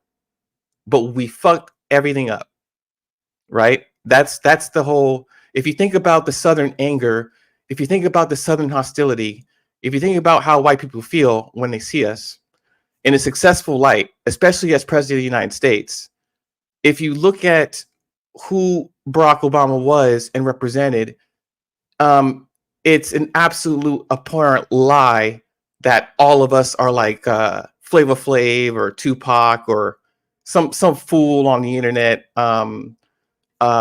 that's just would say anything and do anything and lie about anything just to make it to a position to where he got. And they saw this black man acquire such like the highest role in the history of this country. And I think that what we're still coming to terms with is that there is such a, he's one of us. He's not one of anybody else. When we elected him, we elected the best version, I believe, that deserved to be on that kind of world stage, making these kind of decisions. And I think that this country and the world has a bit of reconciliation to do, because this is for a position that was never designed for us or for the world to see. And knowing the media coverage, and if you just hear him talk, even till today, he still has this aura of power, even after leaving the White House, that calls us to calm ourselves and say, yeah, there is somebody who still is out there, who was in that seat making those decisions that the world can actually get along and agree with. So, I mean, we've lived a life where things are not supposed to be, and it was for 8 entire years. So there's just a lot of ego check and shit check that we're reconciling with right now. I don't think white people are really processing 100% what the fuck just happened for like over 8 years of their human existence, that everything that they've said about black men were wrong in this one man, in this one vessel. And that's what he represented. And I think that's still what they live to hate about this one human being. Lady D, why do you hate us so much? Why do you hate us so much? I mean, I'm not trying to be funny, but who hurt you? What does it say, Mike? What did she say? I can't read. I'm driving. Honest black man in the whole country. Laugh out loud, laugh out loud, laugh out loud. Who hurt you, Lady D? Because somebody from the 40s. Yeah. The silent generation. She ain't gonna tell. All right. Let me ask y'all a question. Who do y'all think gonna win the election? Trump. Yeah, I think because look, the way this is playing out now, my prediction is y'all just letting this dude run and do all his campaign. I think they're gonna make him ineligible to serve his term or some shit. They're trying to. Yeah, they're trying to. But he only got 4 years. He only had 4 years, so it's not like he can do a full 8. So even when you look at it from the standpoint of he's been like right now, what is he in court for? For his mortgage company, right? He got you talking about Trump or you talking about Biden? Trump. Those are for his Biden's done. Those are for his 5 business properties of overestimating their worth and value on financial documents to banks. Right. Which is it's a security exchange violation. And it's funny. Why would they want to bring him up on those now? What happened to the whole thing with that little weak case that they were trying to get with the stripper chick or the porn chick? What happened Stormy to that? Daniels? Stormy Daniels. That was a settlement of some NDA. She got her money. She's got a book. I'm saying that wasn't about him going to jail or anything. It's just right. He just did the hooker thing. Right. It just. I mean, I don't know, man. Nobody gets locked up for some like sex, bro. I mean, not these days. Not him. But but lying on federal documents in order to get a bank loan and saying this is over $1 billion, but you're only paying so much in taxes on it. That's what they got. That's what they're being charged with. That's what they did. That's what they testified to. Yeah, I mean, nobody else can do it. Okay, the point of all of the prosecution, the point of all of it, is that nobody else, I don't give a damn who you are, could get away with it and not go to jail by now. Prosecuted, they have rules for everybody on this shit, and the problem is, okay, so I'll tell you one thing really quick. I don't want to make it too long. I'll tell you one thing that this represents to me. What this one human vessel represents to me. He represents to me how truly powerful it is to be white. Absolutely. He represents that to me more than anybody else. This is like Superman. This is the man that is that has been able to get away with so much crime in broad daylight, admittedly on tape, with someone else saying he did this to me, and not in a straitjacket, not in handcuffs, not serving any prison sentences, not arrested. His home isn't invaded. I mean, they did that over some paperwork, right? They did the paperwork thing. He took classified documents that other people went to prison for, that are in prison right now, federal prison. Edward Snowden is still on the run because he took like a hard drive or something like that. He took the bookshelf library home to Mar-a-Lago. Mar-a-Lago, classified documents, top secrets, burned after reading. Nobody ain't supposed to be reading this shit to his residence. Nobody is supposed to be doing that shit. Nobody. There are laws, bylaws, documents. There's practices, people in place to make sure you don't fuck shit up. There are people everywhere to make sure you are not breaking the law, no matter how high of a rank that you are. You're not supposed to be doing this stuff. And he didn't listen to the lawyers. He didn't listen to the people in his inner circle. This guy was 100%. I don't give a fuck. I am not a human being that has to abide by any sort of law, rule, document, agreement, trade, negotiation. Everything can be redone and re-willed as I see fit, and as I was God. So this guy has a super ego of a God complex, because so far this thing that we call justice and law and order has yet to bring this man any closer to having to suffer any of the consequences of all of his crime that he has been getting away with since like 1970 something, maybe 1960 something. Who are you talking about, ABD?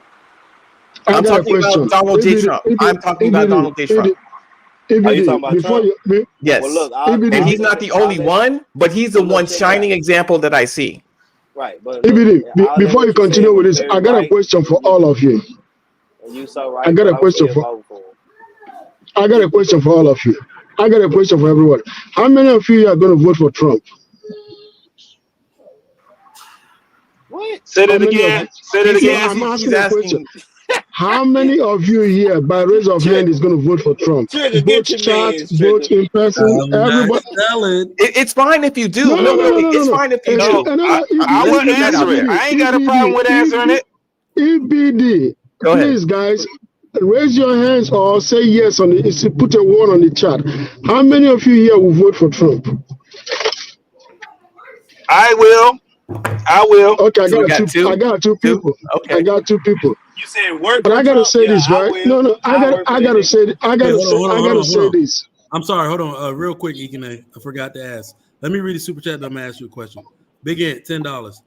If for what she said she did is correct, all she was in charge of was just making sure basically that stuff was ready to go in case of an emergency arise, like Hummers, etc. behind the scenes. Let me ask y'all really quick. Who do we think black women are voting for? Trump. Biden. Trump. JT. Trump. Biden. For Trump. Black women will never vote for Trump. Stop. Okay. Who they gonna vote for? Because if you look at all these idiots they got right now, ain't none of them. This is my whole thing. If you are a person that votes, who are you gonna vote for to win? Guess what? Let me just. I'm not trying to cut you off, JT. Let me say this to you, JT. Take away your red cap. Take away your red pill. Off. Take those things off. Those 2 things. Just go by logic. Logic means reality, right? Who do you think, according to Trigger Mike, who do you think black women will vote for? Take away red pill, take away whatever shenanigan we're thinking right now. Just be honest and logic. Who do you think black women are going to vote for? Whoever speaks their language at the time. No, I'll tell you who they're going to vote for. They're voting for Kamala Harris. They're exactly 100% correct. I'm voting for the opposite. Yeah, but they're voting. They're okay. Wait. I didn't know that she was running for president. I didn't know she was running for president. No, she's vice president. That's not what that means. That's not what that means. That's not what that means. Well, think about it. Wait. Think about it. If Biden is as old as he is, and he stays in office and wins a second term, then if anything happens to Biden, she's automatically president. So yes, 100%. That's what I'm saying. So that's what I'm saying. They're voting for Kamala Harris. 100%. That's why they voted at the first time. The first time they voted was because of Kamala Harris, because they believe that Biden. You cut out a little bit. You muted out. Oh, he went out. Man, he better be staying safe. I wanted to hear what he. I wanted to hear what he was cooking in it. Yeah, go ahead. What were you saying? I was just saying that I didn't know that she was. Are you saying it as far as like voting for Biden for his second term because they're banking on him not to last the next 4 years, and then he dies, then she end up being president by default? Is that what we're talking about? It may not even be that serious, but it could be, he's just incapacitated. He doesn't have to quote unquote die. He can just be mentally incapacitated enough to say, I got this mental thing. I'm not making the right decisions. I'm just going to leave it to my vice president. She's been with me. And then that's it. EBD, black women want Joe Biden to die in office, so Kamala Harris will be the next president. Why not? But yeah, we can hear you. We can hear you now. What were you saying? EBD, they want Joe Biden to die in office. 82 years old. By the time the second term is over, he's going to be 86. Yeah. They want him out. they want him out of office by death. Even if she can be president by 1 year, that is what black women are embarking for. And that's what the conservatives are trying to stop. They don't want him to succeed second time, which is going to be difficult. Once you're president and you're not acting like Trump, there is a chance you're going to be a second time president. I got to tell you guys, it's serious. Then black women are hoping that he passes away, or he has, like you said, incapacitation. But incapacitation at 84, 85, come on, that's not unheard of. It's not unheard of. Hold on, JT, give me 1 second, bro. Hey, Ekene, with all due respect, man, get the fuck out of here, man.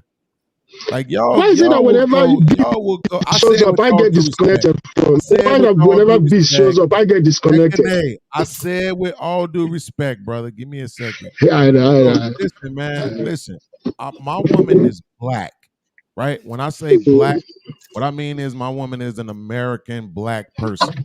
She ain't African, she ain't Jamaican, she ain't from the UK. Man, my woman is a black woman too. My woman is African American. Ekene, when you was talking, I waited, brother.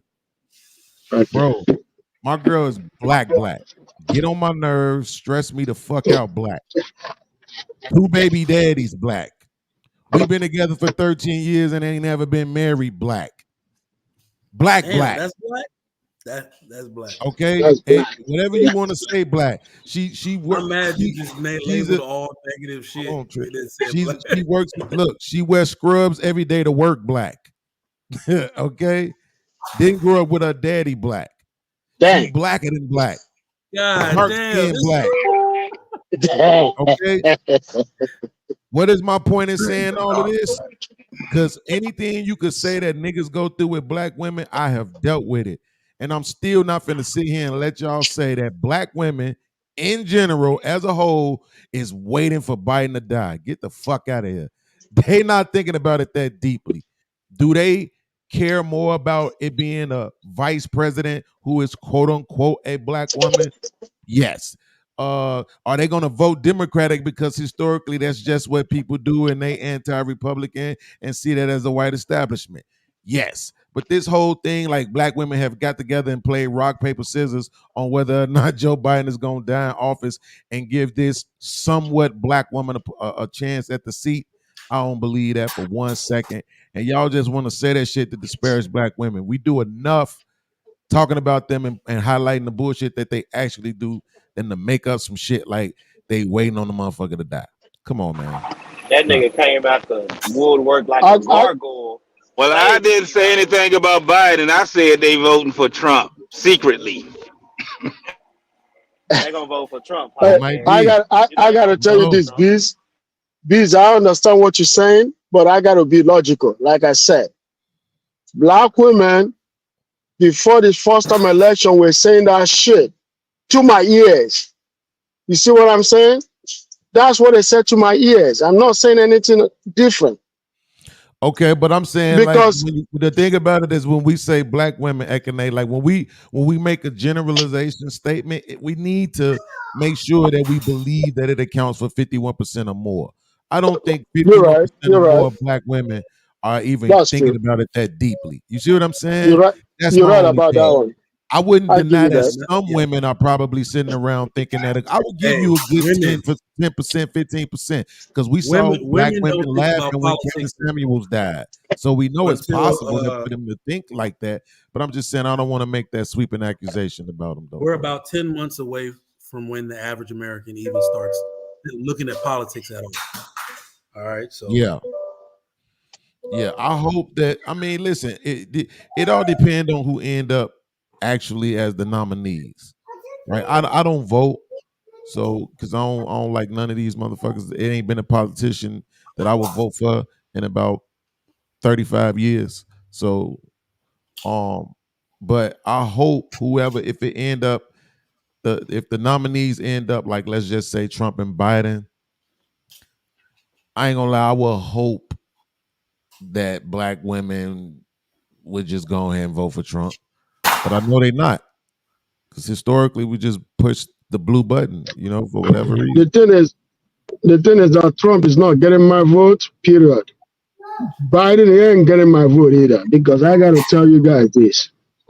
Trump is a stupid asshole. And what does that have to do with?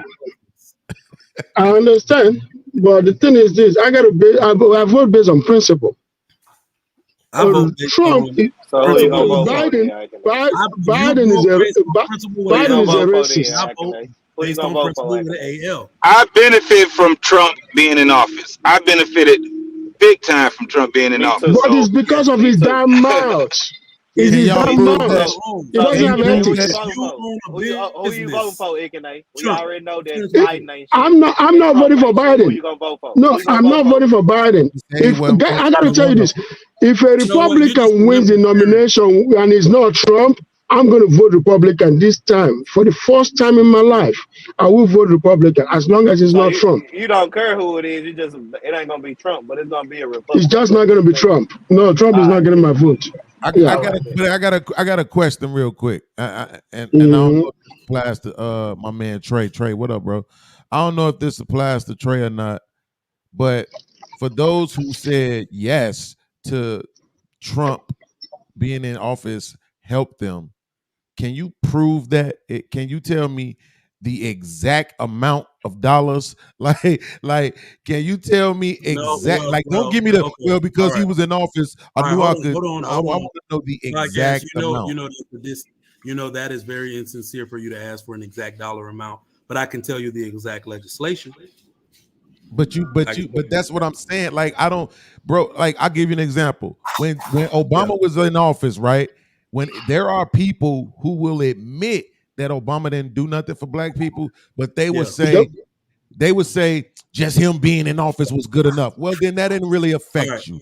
That didn't really benefit you, right? So that's what I'm asking the question. Let me give you a quantifiable Trump statistic. Trump enacted something called opportunity zones. This is where minorities such as myself could go to areas where he made these opportunity zones and get tax advantage land, meaning I could build my business right here. Well, really the person built it and kicked me back that incentive in the form of low rent to start me and my wife's medical company. All right. So rather than paying like the $5,000 a month in rent for prime real estate in Houston, I paid less than $2,500. So that's and that business is still open till this day. It's been sold, but yet we still get the tax advantage on it, and my wife still works.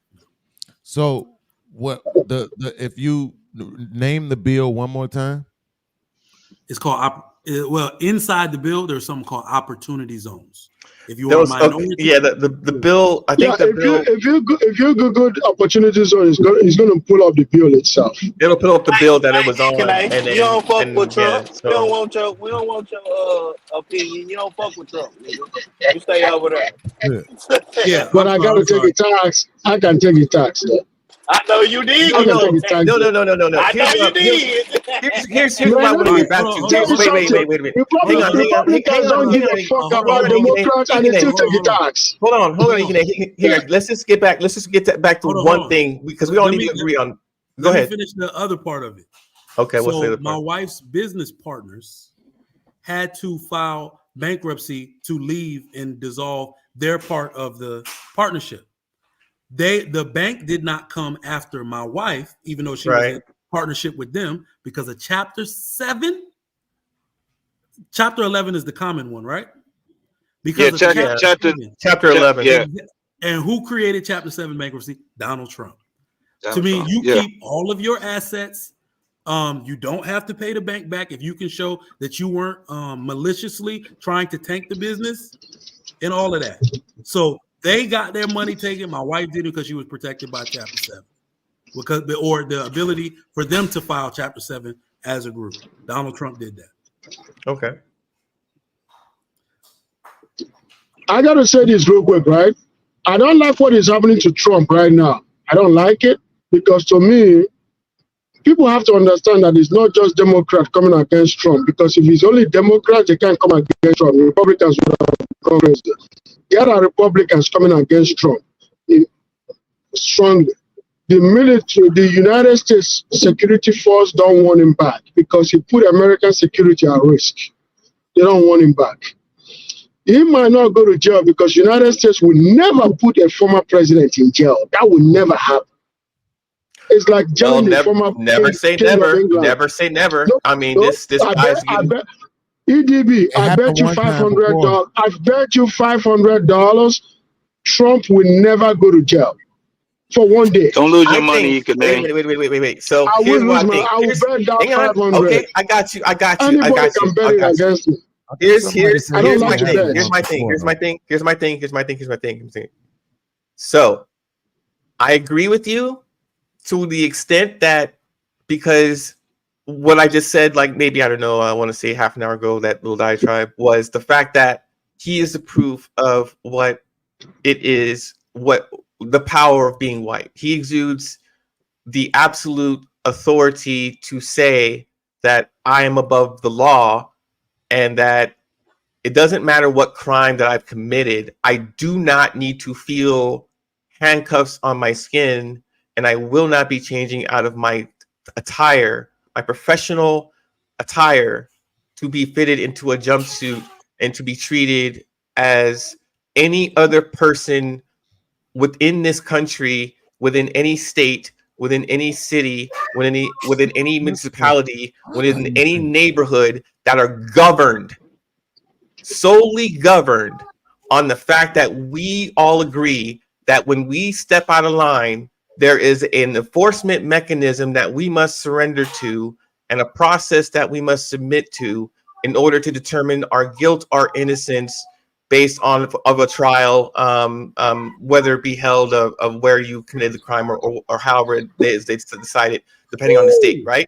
Different state has different rules for that. But what we're seeing here, what we're able to see here, is that the judicial system has failed to be able to hold one man accountable to all of the crimes and rules and statutes that existed, that everybody else, including presidents, has had to abide by, which is different. So nobody's ever seen this before. Let me Daryl Brown says Donald Trump. Damn, it's not coming up. Hold on, give it a second. Daryl Brown says Donald Trump will make me multiple millions after I build on land from the opportunity zones in Oklahoma. Somebody said opportunity zones been around. We're talking about Trump era opportunity zones. He had his own special incentive that I think was a higher incentive. And if we're gonna be real about what opportunity zones meant, this is why I'm not actually trolling. This is why I actually rebut everybody that says we don't have the opportunity to buy back the hood. This was the opportunity to buy back the hood, and nobody took it. Yeah. Right. But wait. See, this is wait. See, this is what I'm saying. When you say shit like that, I'm gonna ask you to quantify what percentage of black people do you think know about this? If I went to Chicago right now and just walked. What obligation is anybody under to tell? This shit was law. What more can you do than to make it a bill in law? Come on, bro. I gotta say this, Trigger Mike. You're smarter than this, bro. Come on, don't do that. Please cook one more time. Trigger Mike. Let's give Peace 1 minute to cook, because I have something to say to what both of you just said. Please cook. No. Trigger, what I need you to do is stop fucking being a conservative douchebag. Yes. You know goddamn well. Stop being a liberal one. Goddamn. No, this is the liberal don't got shit to do with the fact that you know goddamn well anything done in the dark and secrecy, why the fuck you expect people to know about it? No, but then again, at the same time, we're not about to have no. But at the same time, Wait, here's what's crazy. Somebody just said to you that it been around. You didn't know it. Right, exactly. So it been around and you didn't know it, but you finna judge the people who don't know about what you know. The Trump era. Let me say this real quick, guys. Check this out. Can we just have a back and forth real quick, please? Trigger, I want you to be honest, man. Don't be dishonest, bro.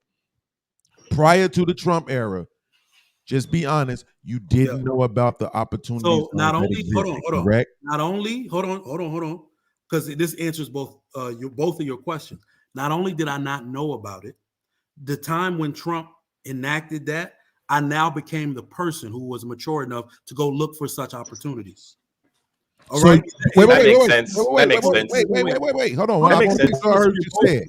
This is answering both of your questions. I know, but I want to make sure you saying that you didn't know, correct? Not only did I. It's not about knowing or not knowing. It's about seeking. You didn't know, correct? No. You said not only did I did not know. I don't like you see that, what I'm saying? That means me knowing and not knowing means nothing. I'm saying, man, come on. This is a half a millisecond, bro. You didn't know about them prior to Trump. You didn't know about the ones that existed prior to Trump, correct? No, I didn't. Okay. So what I'm saying is don't judge people for not knowing what you know when there was a time when you didn't know about it. Well, hold on. This is what I'm saying. I understand the point that you're making. You're in the business of teaching. One has nothing to do with the seeking opportunities. Hold on. One has nothing to do with the other because the people who seek, the people who seek this, it's a culture-wide issue. Black people in general we're not even bonded in family. We don't even have intact family to create the community to buy this shit back. But yet everybody's saying, give me opportunity, give us opportunity. There are very few people from any group of people that are going to think, let me look for ways for tax advantage land. You said you and your wife did it, right? Yes. Okay, you're not the only married black people in the country, so stop it. My point is this. The fact of the matter is, what you're saying is that you went and looked for those opportunities. There are people who look for opportunities. Would you acknowledge that there are hundreds, possibly even thousands of opportunities? What do you mean? Like the same way how this is an opportunity, there's thousands of opportunities, right? Like when people talk about grants. Yes, I've heard people say, man, there's thousands of grants, right? There's thousands of grants, yes. Okay, right. So this is my point. You found this opportunity. Some other black people who were looking for things found other opportunities. So my point is, instead of trying to use this as another thing to bash black people with and say what they don't look for and don't find, you found out about it. But there was a time when you didn't know that it existed, and it existed prior to you finding out about it. So don't judge people for not knowing what you knew. No, I am gonna. Whoa. That's where you slipped up. I am gonna judge people about it because regardless of me not knowing, I never complained that nobody was doing shit for me like the average black person does. All the average black person does is complain about how either whites need to do more or give more opportunity to equalize against whites when the opportunity exists. I never complain. I just come on, Biz. What Trigger Mike just said, hey, Biz, hold on a minute. What Trigger Mike just said right now is 100% correct. And I got to ask you, Biz, I got to ask you a question. Do you live in a house or you live in an apartment? I live in an apartment. Okay, Biz, do you have friends that live in a house or live in an apartment? Or do some of your friends or all your friends live in an apartment, or do some of them live in a house and some of them live in an apartment? Who own houses, the point. Okay, those your friends that live in a house, right? Mm-hmm. Have they ever approached you and told you the benefits that you can get if all of you go and buy certain property in certain virgin land and build a house together? Have they ever had that discussion with you? Absolutely. I've approached people with that discussion myself, and I don't even own a house. And guess what?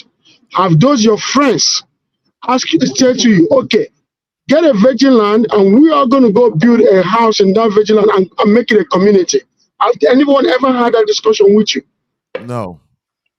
But guess what? How white people do in Dallas, in every region in America, lands that were empty, like Frisco, South Lake. You go to Houston, they have what they call what's the name of this neighborhood in the north side? Trigger Mike. The Woodlands. The Highlands, right? Mm-hmm. White people will go to those areas. Woodlands. They go to those areas. There will be 5 or 10 friends. They will go there and buy 2-3 acres and start a community and buy out every land there and begin to resell it as people move in. Congratulations. That's how you build wealth. Thank you for moving black people, most black people in America, not just African Americans, it happens with Nigerians too. Mm-hmm. We spend most time drinking, smoking, and hating on our friends that are making more money than us. Mm-hmm. Right. So thank you for moving the goalpost, though. So the point what we were talking about specifically was just this thing that he said that Trump instituted. Right. I'm researching this bill right now. I see everybody's name except for Trump's, but I'm gonna keep doing my research. But the point that I'm making is when he says out of his mouth that the average black person is complaining about white people, that's a fucking lie. The average black person goes to work every day. Straight up and down. The average black person is trying to have a Charger or a fucking Impala or Challenger or some shit. They kicking it and having fun with their friends, raising their kids, getting divorced, fucking like they're not sitting around complaining about white people. Like we need to stop this bullshit. Oh no, they are complaining about white people. Every black person that I know in this country say that it's a white man's fault. Hey, let me tell you something. You know, then you need to get a new group of black friends. All right, hold on, Beans. Here's why I got pushback for you.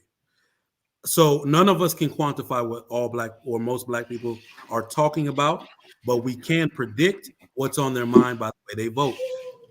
There is no disparity in the way most black people vote in this country, which means that they are. So what we can see is that they're easily triggered by racial events, which happen to be propagandized and utilized as weapons against them from the liberal side. So, you know, right. Emotional votes. Are they emotional votes triggered? Why are they easily triggered? Let's have this conversation since we gotta do the. Before you go into easily triggered, let me say one thing. Sorry, I can give you guys a weapon to move on. Why people vote? Yes. Damn, that's okay. White people vote 51 Republican, 49 Democrats. Black people vote 90% Democrats. That's a shame. Go ahead, Beast. Bro, how many times? Like, y'all not gonna beat me. I don't care how many times you move the goalpost. I'm going to continue to execute and prove that you're lying with data. It's not true. All this stuff you want to say, it's not true. But let's go down the rabbit hole. When you say that they can use these the victim Olympian clips basically to trigger black people, are black people able to be triggered because things actually happened, or are they triggering them with propaganda? You talking about propaganda? Propaganda. So the things that they're triggering them with didn't happen. That's what you're saying. They're using it happens, but it's exaggerated.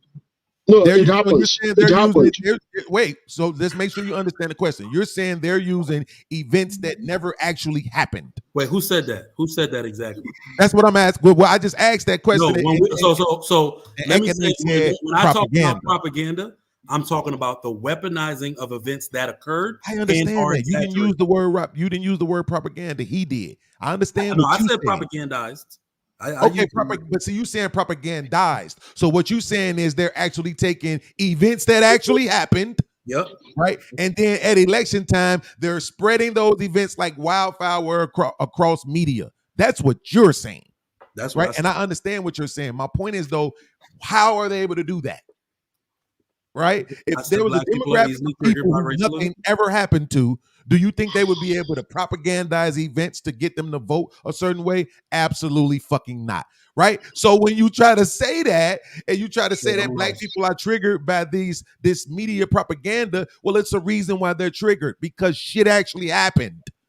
Well, right? So hold on. When you say that we vote, hold on. At the same time, when you say that black people vote democratically, right, and that shows whatever the fuck that the statement was you use. Was there a time in the country when black people voted Republican?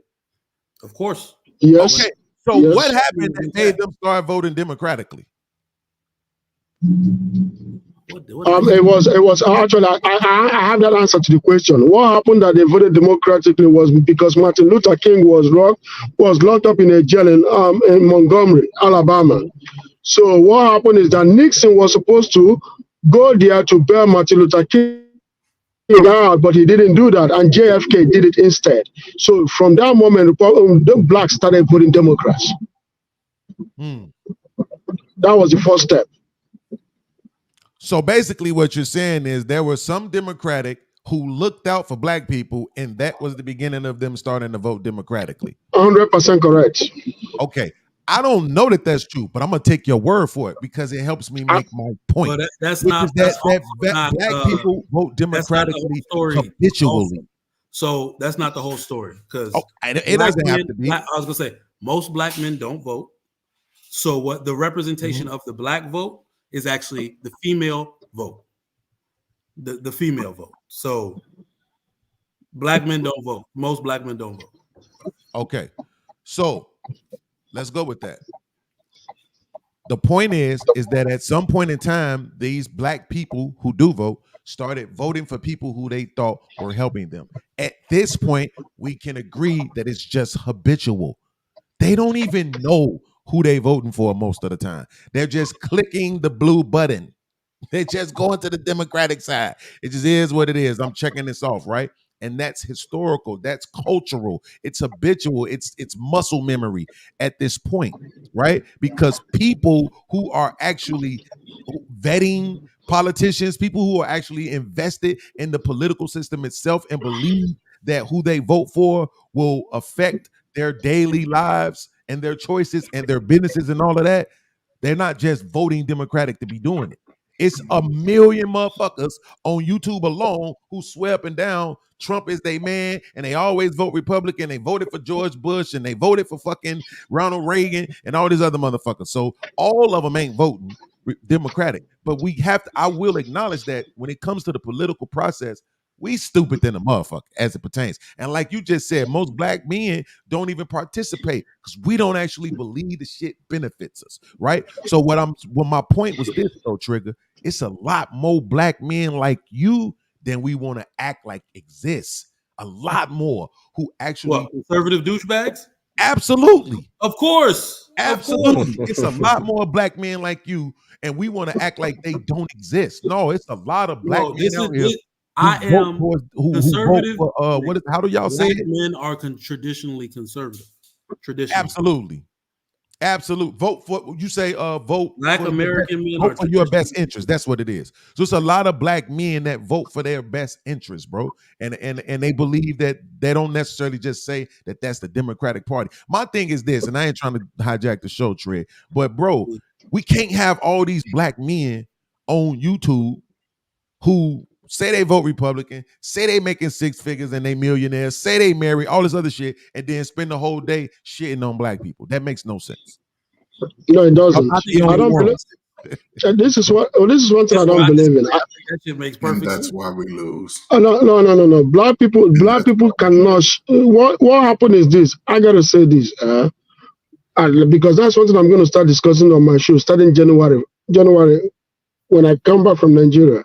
This is what I got to discuss on my show, and I hope Trigger Mike and the rest of us do this. Okay. We have to talk about this election and talk about black interests. Not Democrat, not Republican, but talk about black interests, because guess what? I'm a businessman. We have to talk about how to start research, black research and development, black business interests, black contractors.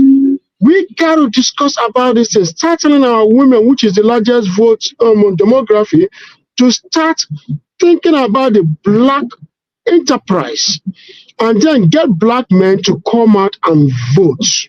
All right. Vote one second, please, Trig. Ekene, one second, please, Trig. Ekene, I want to ask you a question. I got to end the show. I got to go get my daughter. Okay. All right. Ask you a question. Trigger, Mike, why don't you just go? We end it for you. Man, because this discussion cannot stop. We'll be here. This discussion can't stop. We'll be here. We're not going nowhere. You can go. We end it. We're going to end it for you. When the last person leaves, the show ends. How you going to press the button to end the show? No, don't worry. We're going to get off. We're going to get off. Right, when you don't see anybody on the show, just end it. We're going to be here. What's your thought? I got to end the show. Go, let me ask this question to you, Ekene. So I hear what you're saying, right? And I'm not even against that. I'm actually probably a proponent of what you're talking about. But the conservative douchebags, which is the black men in this space who actually have the resources, the education, the family structures to do exactly what you're talking about, guess what they say? They say they don't look at race. They don't care about blackness. Ain't got nothing to do with black for them. And they ain't thinking about no blackness and why anything got to be black. And why do we need a black hospital? Why do we need a black bank? Why do we need anything black? I can pull the clips up if y'all need me to, but that's what they say.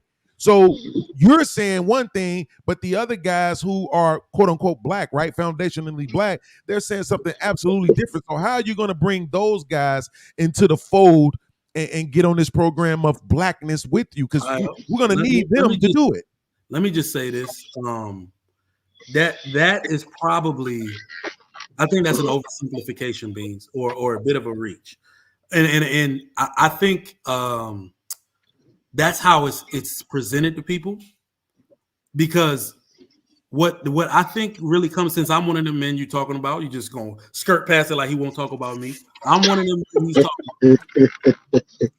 Absolutely. What actually happens is we are actually heavily invested in black people. We're not invested in the victimhood. We're not invested in niggas. If I'm being honest, that's what it really is.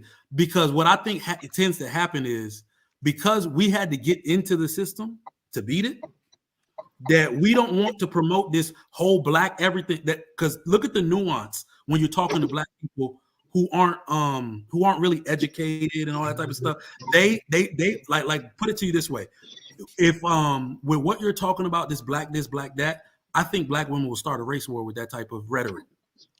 You see what I'm saying? If they're not careful, they'll start a race war with that rhetoric. What I'm talking about, the lunchroom effect tends to happen where, even though I'm not heavily invested in niggas, I'm heavily invested in black people and their interests. I want to see other black families do well. You see how the modern black woman is against the nuclear family? I'm not for them. They can all fall asleep and die, as far as I'm concerned. You see what I'm saying? Only the people that are like me in black am actually for. And I understand that it comes off as, you know what I mean, as, oh, fuck these niggas, I don't want nothing to do with them. Why does everything have to be black? No. I want the best for black families. Anybody who is against that, fuck them. Fuck them. I have a question. I think right there in the ideology that you express is the difference between the black community here in America versus all the other communities and immigrants that have come here before us. Like, we've faced harsh family separation intergenerationally for years, subconsciously, because it was forced upon us. We used to be a tight-knit group, just like any other culture that immigrates here to America. The difference was the practice while we were here was changed. Our culture has been oppressed upon us. It has not been some natural thing that comes out of nowhere. We had our own practice. We had our own language. We had our own writing. We had our own agriculture. We had our own buildings and architecture. We had our own mathematics. We had our own everything. We just don't have anything while we went through this time period where everything was simply robbed from you, including an education and a knowledge of self. If you had nothing and your family tree roots were kind of cut and your family tree died, and then something alien out of that was born, something that wasn't supposed to be, then how can you expect to practice what you always once practiced? Because that's handed down to you in any culture, generation to generation. That's what makes these people them. That's what makes these people them. That's what makes these people them. It's been that way 5,000 years, 10,000 years. They can tell you an exact number. They can tell you the story about how this thing that we do came to be. They all know and tell you the same exact story about this goddess named Shiva, about Buddha, about Confucius. There's always the same story because their history has never been robbed from them like ours. Our story only starts here, America under slavery, which is why people say, let's get away from slavery. Let's not talk about slavery because slavery is not the beginning of black people. This is true. The problem is what we face in America is something so uniquely horrifying as to be robbed of a self-identity beyond the most traumatic experience ever suffered or endured by any other man to any other man, depending on a social group and a country where it welcomes every other immigrant that has not suffered through the traumatic experience of ever having to face such separation at such a severe level. The torture, the violence, the severe cruelty can never be fully expressly content or articulated, because to do so, you would lose your sense of humanity as to be dumbed down and numbed down and conditioned to being treated so subhumanly, not as an animal, because animals at least go somewhere to die with dignity. We were exterminated on the streets or as parts of even entertainment. So the brutality that you can instill on a people for such a long time, send that thing, the practice that you actually was your everyday of pitting like two men against each other in combat, fighting to the death, like just as the Romans did. This is, you have to understand, we take things from the past, right? So we're talking about a different culture that glorified violence in an arena. So they brought that culture here with us in dealing with us, in which we combat each other for to struggle to survive, Mandingo fights, part of the Django thing. Like all of these practices of daily brutality towards an entire people, we are just barely scratching the surface of the everlasting sonic boom effect of a universe in which nobody else has had to exist as part of a founding of a country or a nation. No one's ever had to do that. No one has ever been subjected to somebody else building a nation for you while you just sat there and watched, or while they cracked your whip, or while we generated the economy with cotton. All money's printed from cotton. Who picked it? So like your clothing, your titans of industry, your automobile makers, your Rockefellers, your $1 billion guys, the blood money, all of that blood money went somewhere, at somebody else's personal expense. And life from birth till death, it has a financial price that it was once upon a time stock and traded, as we were those people and those commodities for what we can do and bring to the table, and to be used for such labor to produce such wealth and to maintain and sustain that wealth and practice for the rest of our lives in human existence in history. So this is where we live and breathe and wake up to. You still live in that same country. Yeah, it's a different year on the clock, but you're living with the same people who expected you to act and behave such as a beast or a dog would when it is properly trained and housebroken, which was the point of having us here and around anyway, to just obey our master, be grateful for the crumbs and splashes of water that hit the ground, and never be anything so strong, independent, successful, $1 billion by any means. Any means. They control a system, and that's the system in which you still live at today. So the fact that we got this far is not like ungodlike. Like who would predict? Where have you seen that happen in any other country, where a single group of people who were supposed to be traded and bought and sold as property now acquiesce to the most powerful house in the world and being able to participate in changing the laws of the land that govern everybody else?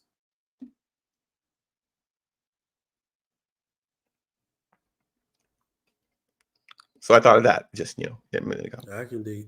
Damn. When it all comes down, that was powerful, man. That was powerful. When it That was all powerful. comes down, we still need each other. We would not push the needle unless we can find a way to put away our differences about how we feel about what we doing to each other. That's the only way. Everybody else laughs at us. They show up.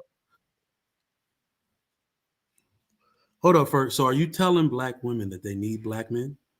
You know that's taboo on YouTube, right? Well, are you really saying that? I'm saying, you're not allowed to say that on YouTube. Well, I'll tell y'all this. If you don't, then you're going to continue to be a concubine, exploited. Your children will go back to the fields. You will remain in your 1-bedroom apartments, and you will go broke over the next 25 years because you're spending too much money. You're not raising the boys to be at least a handyman around the house. They're only a detriment, and we need each other. I don't care. We got to, other races put away their differences and show up just because. They don't need to know why. You know, they're not worrying about what somebody did in the 8th grade and 10th grade to them. They're showing up and they're changing numbers. And if you continue to think that you can live in your $3,000 apartment with all of these changes that are going to come about in the next 2 or 3 years, you're going to be out on the street. That's why it's important for men right now to take advantage of it. Stop worrying about what women feel or have to say about you. Continue to get your skills set up. If it brings more money, great. If not, at least you have a skill. You'll be able to live independently and self-sufficient. And when you get your hut all together, because they ain't building no houses no more, they building apartment units, apartments. So you're going to be paying $3,000 in Mississippi for a 2-bedroom apartment. So you better think about this going forward. And this is the greatest time right now for man to flip the script, because we the only race that have our women chanting to the world that we ain't nothing.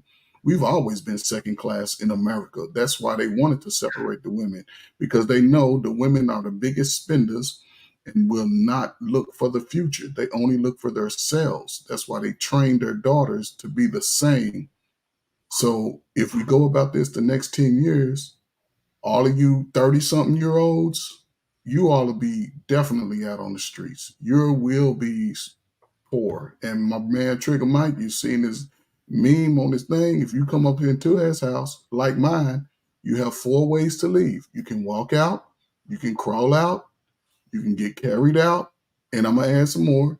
You can have an open casket, a closed casket, or cremation. You choose your options as we move forward in the future. Other than that, stop it. Damn, you got one in me. I'm not gonna cremate them in front of the house. God damn, my kids are there. But all right, y'all, man, I got to get out of here. All right, support your black YouTubers. My man Sharon Bracey is on right now. He having a dope discussion. Been on for a minute. It looks like Sharon, Sharon Bracey, last name Bracey. Go check out Sharon's channel. Help him get monetized. All right. So my man KP. One thing that I'm going to say, Trigger Mike, right, is that I think I might start my show again, and sooner than later, I got to talk about this thing.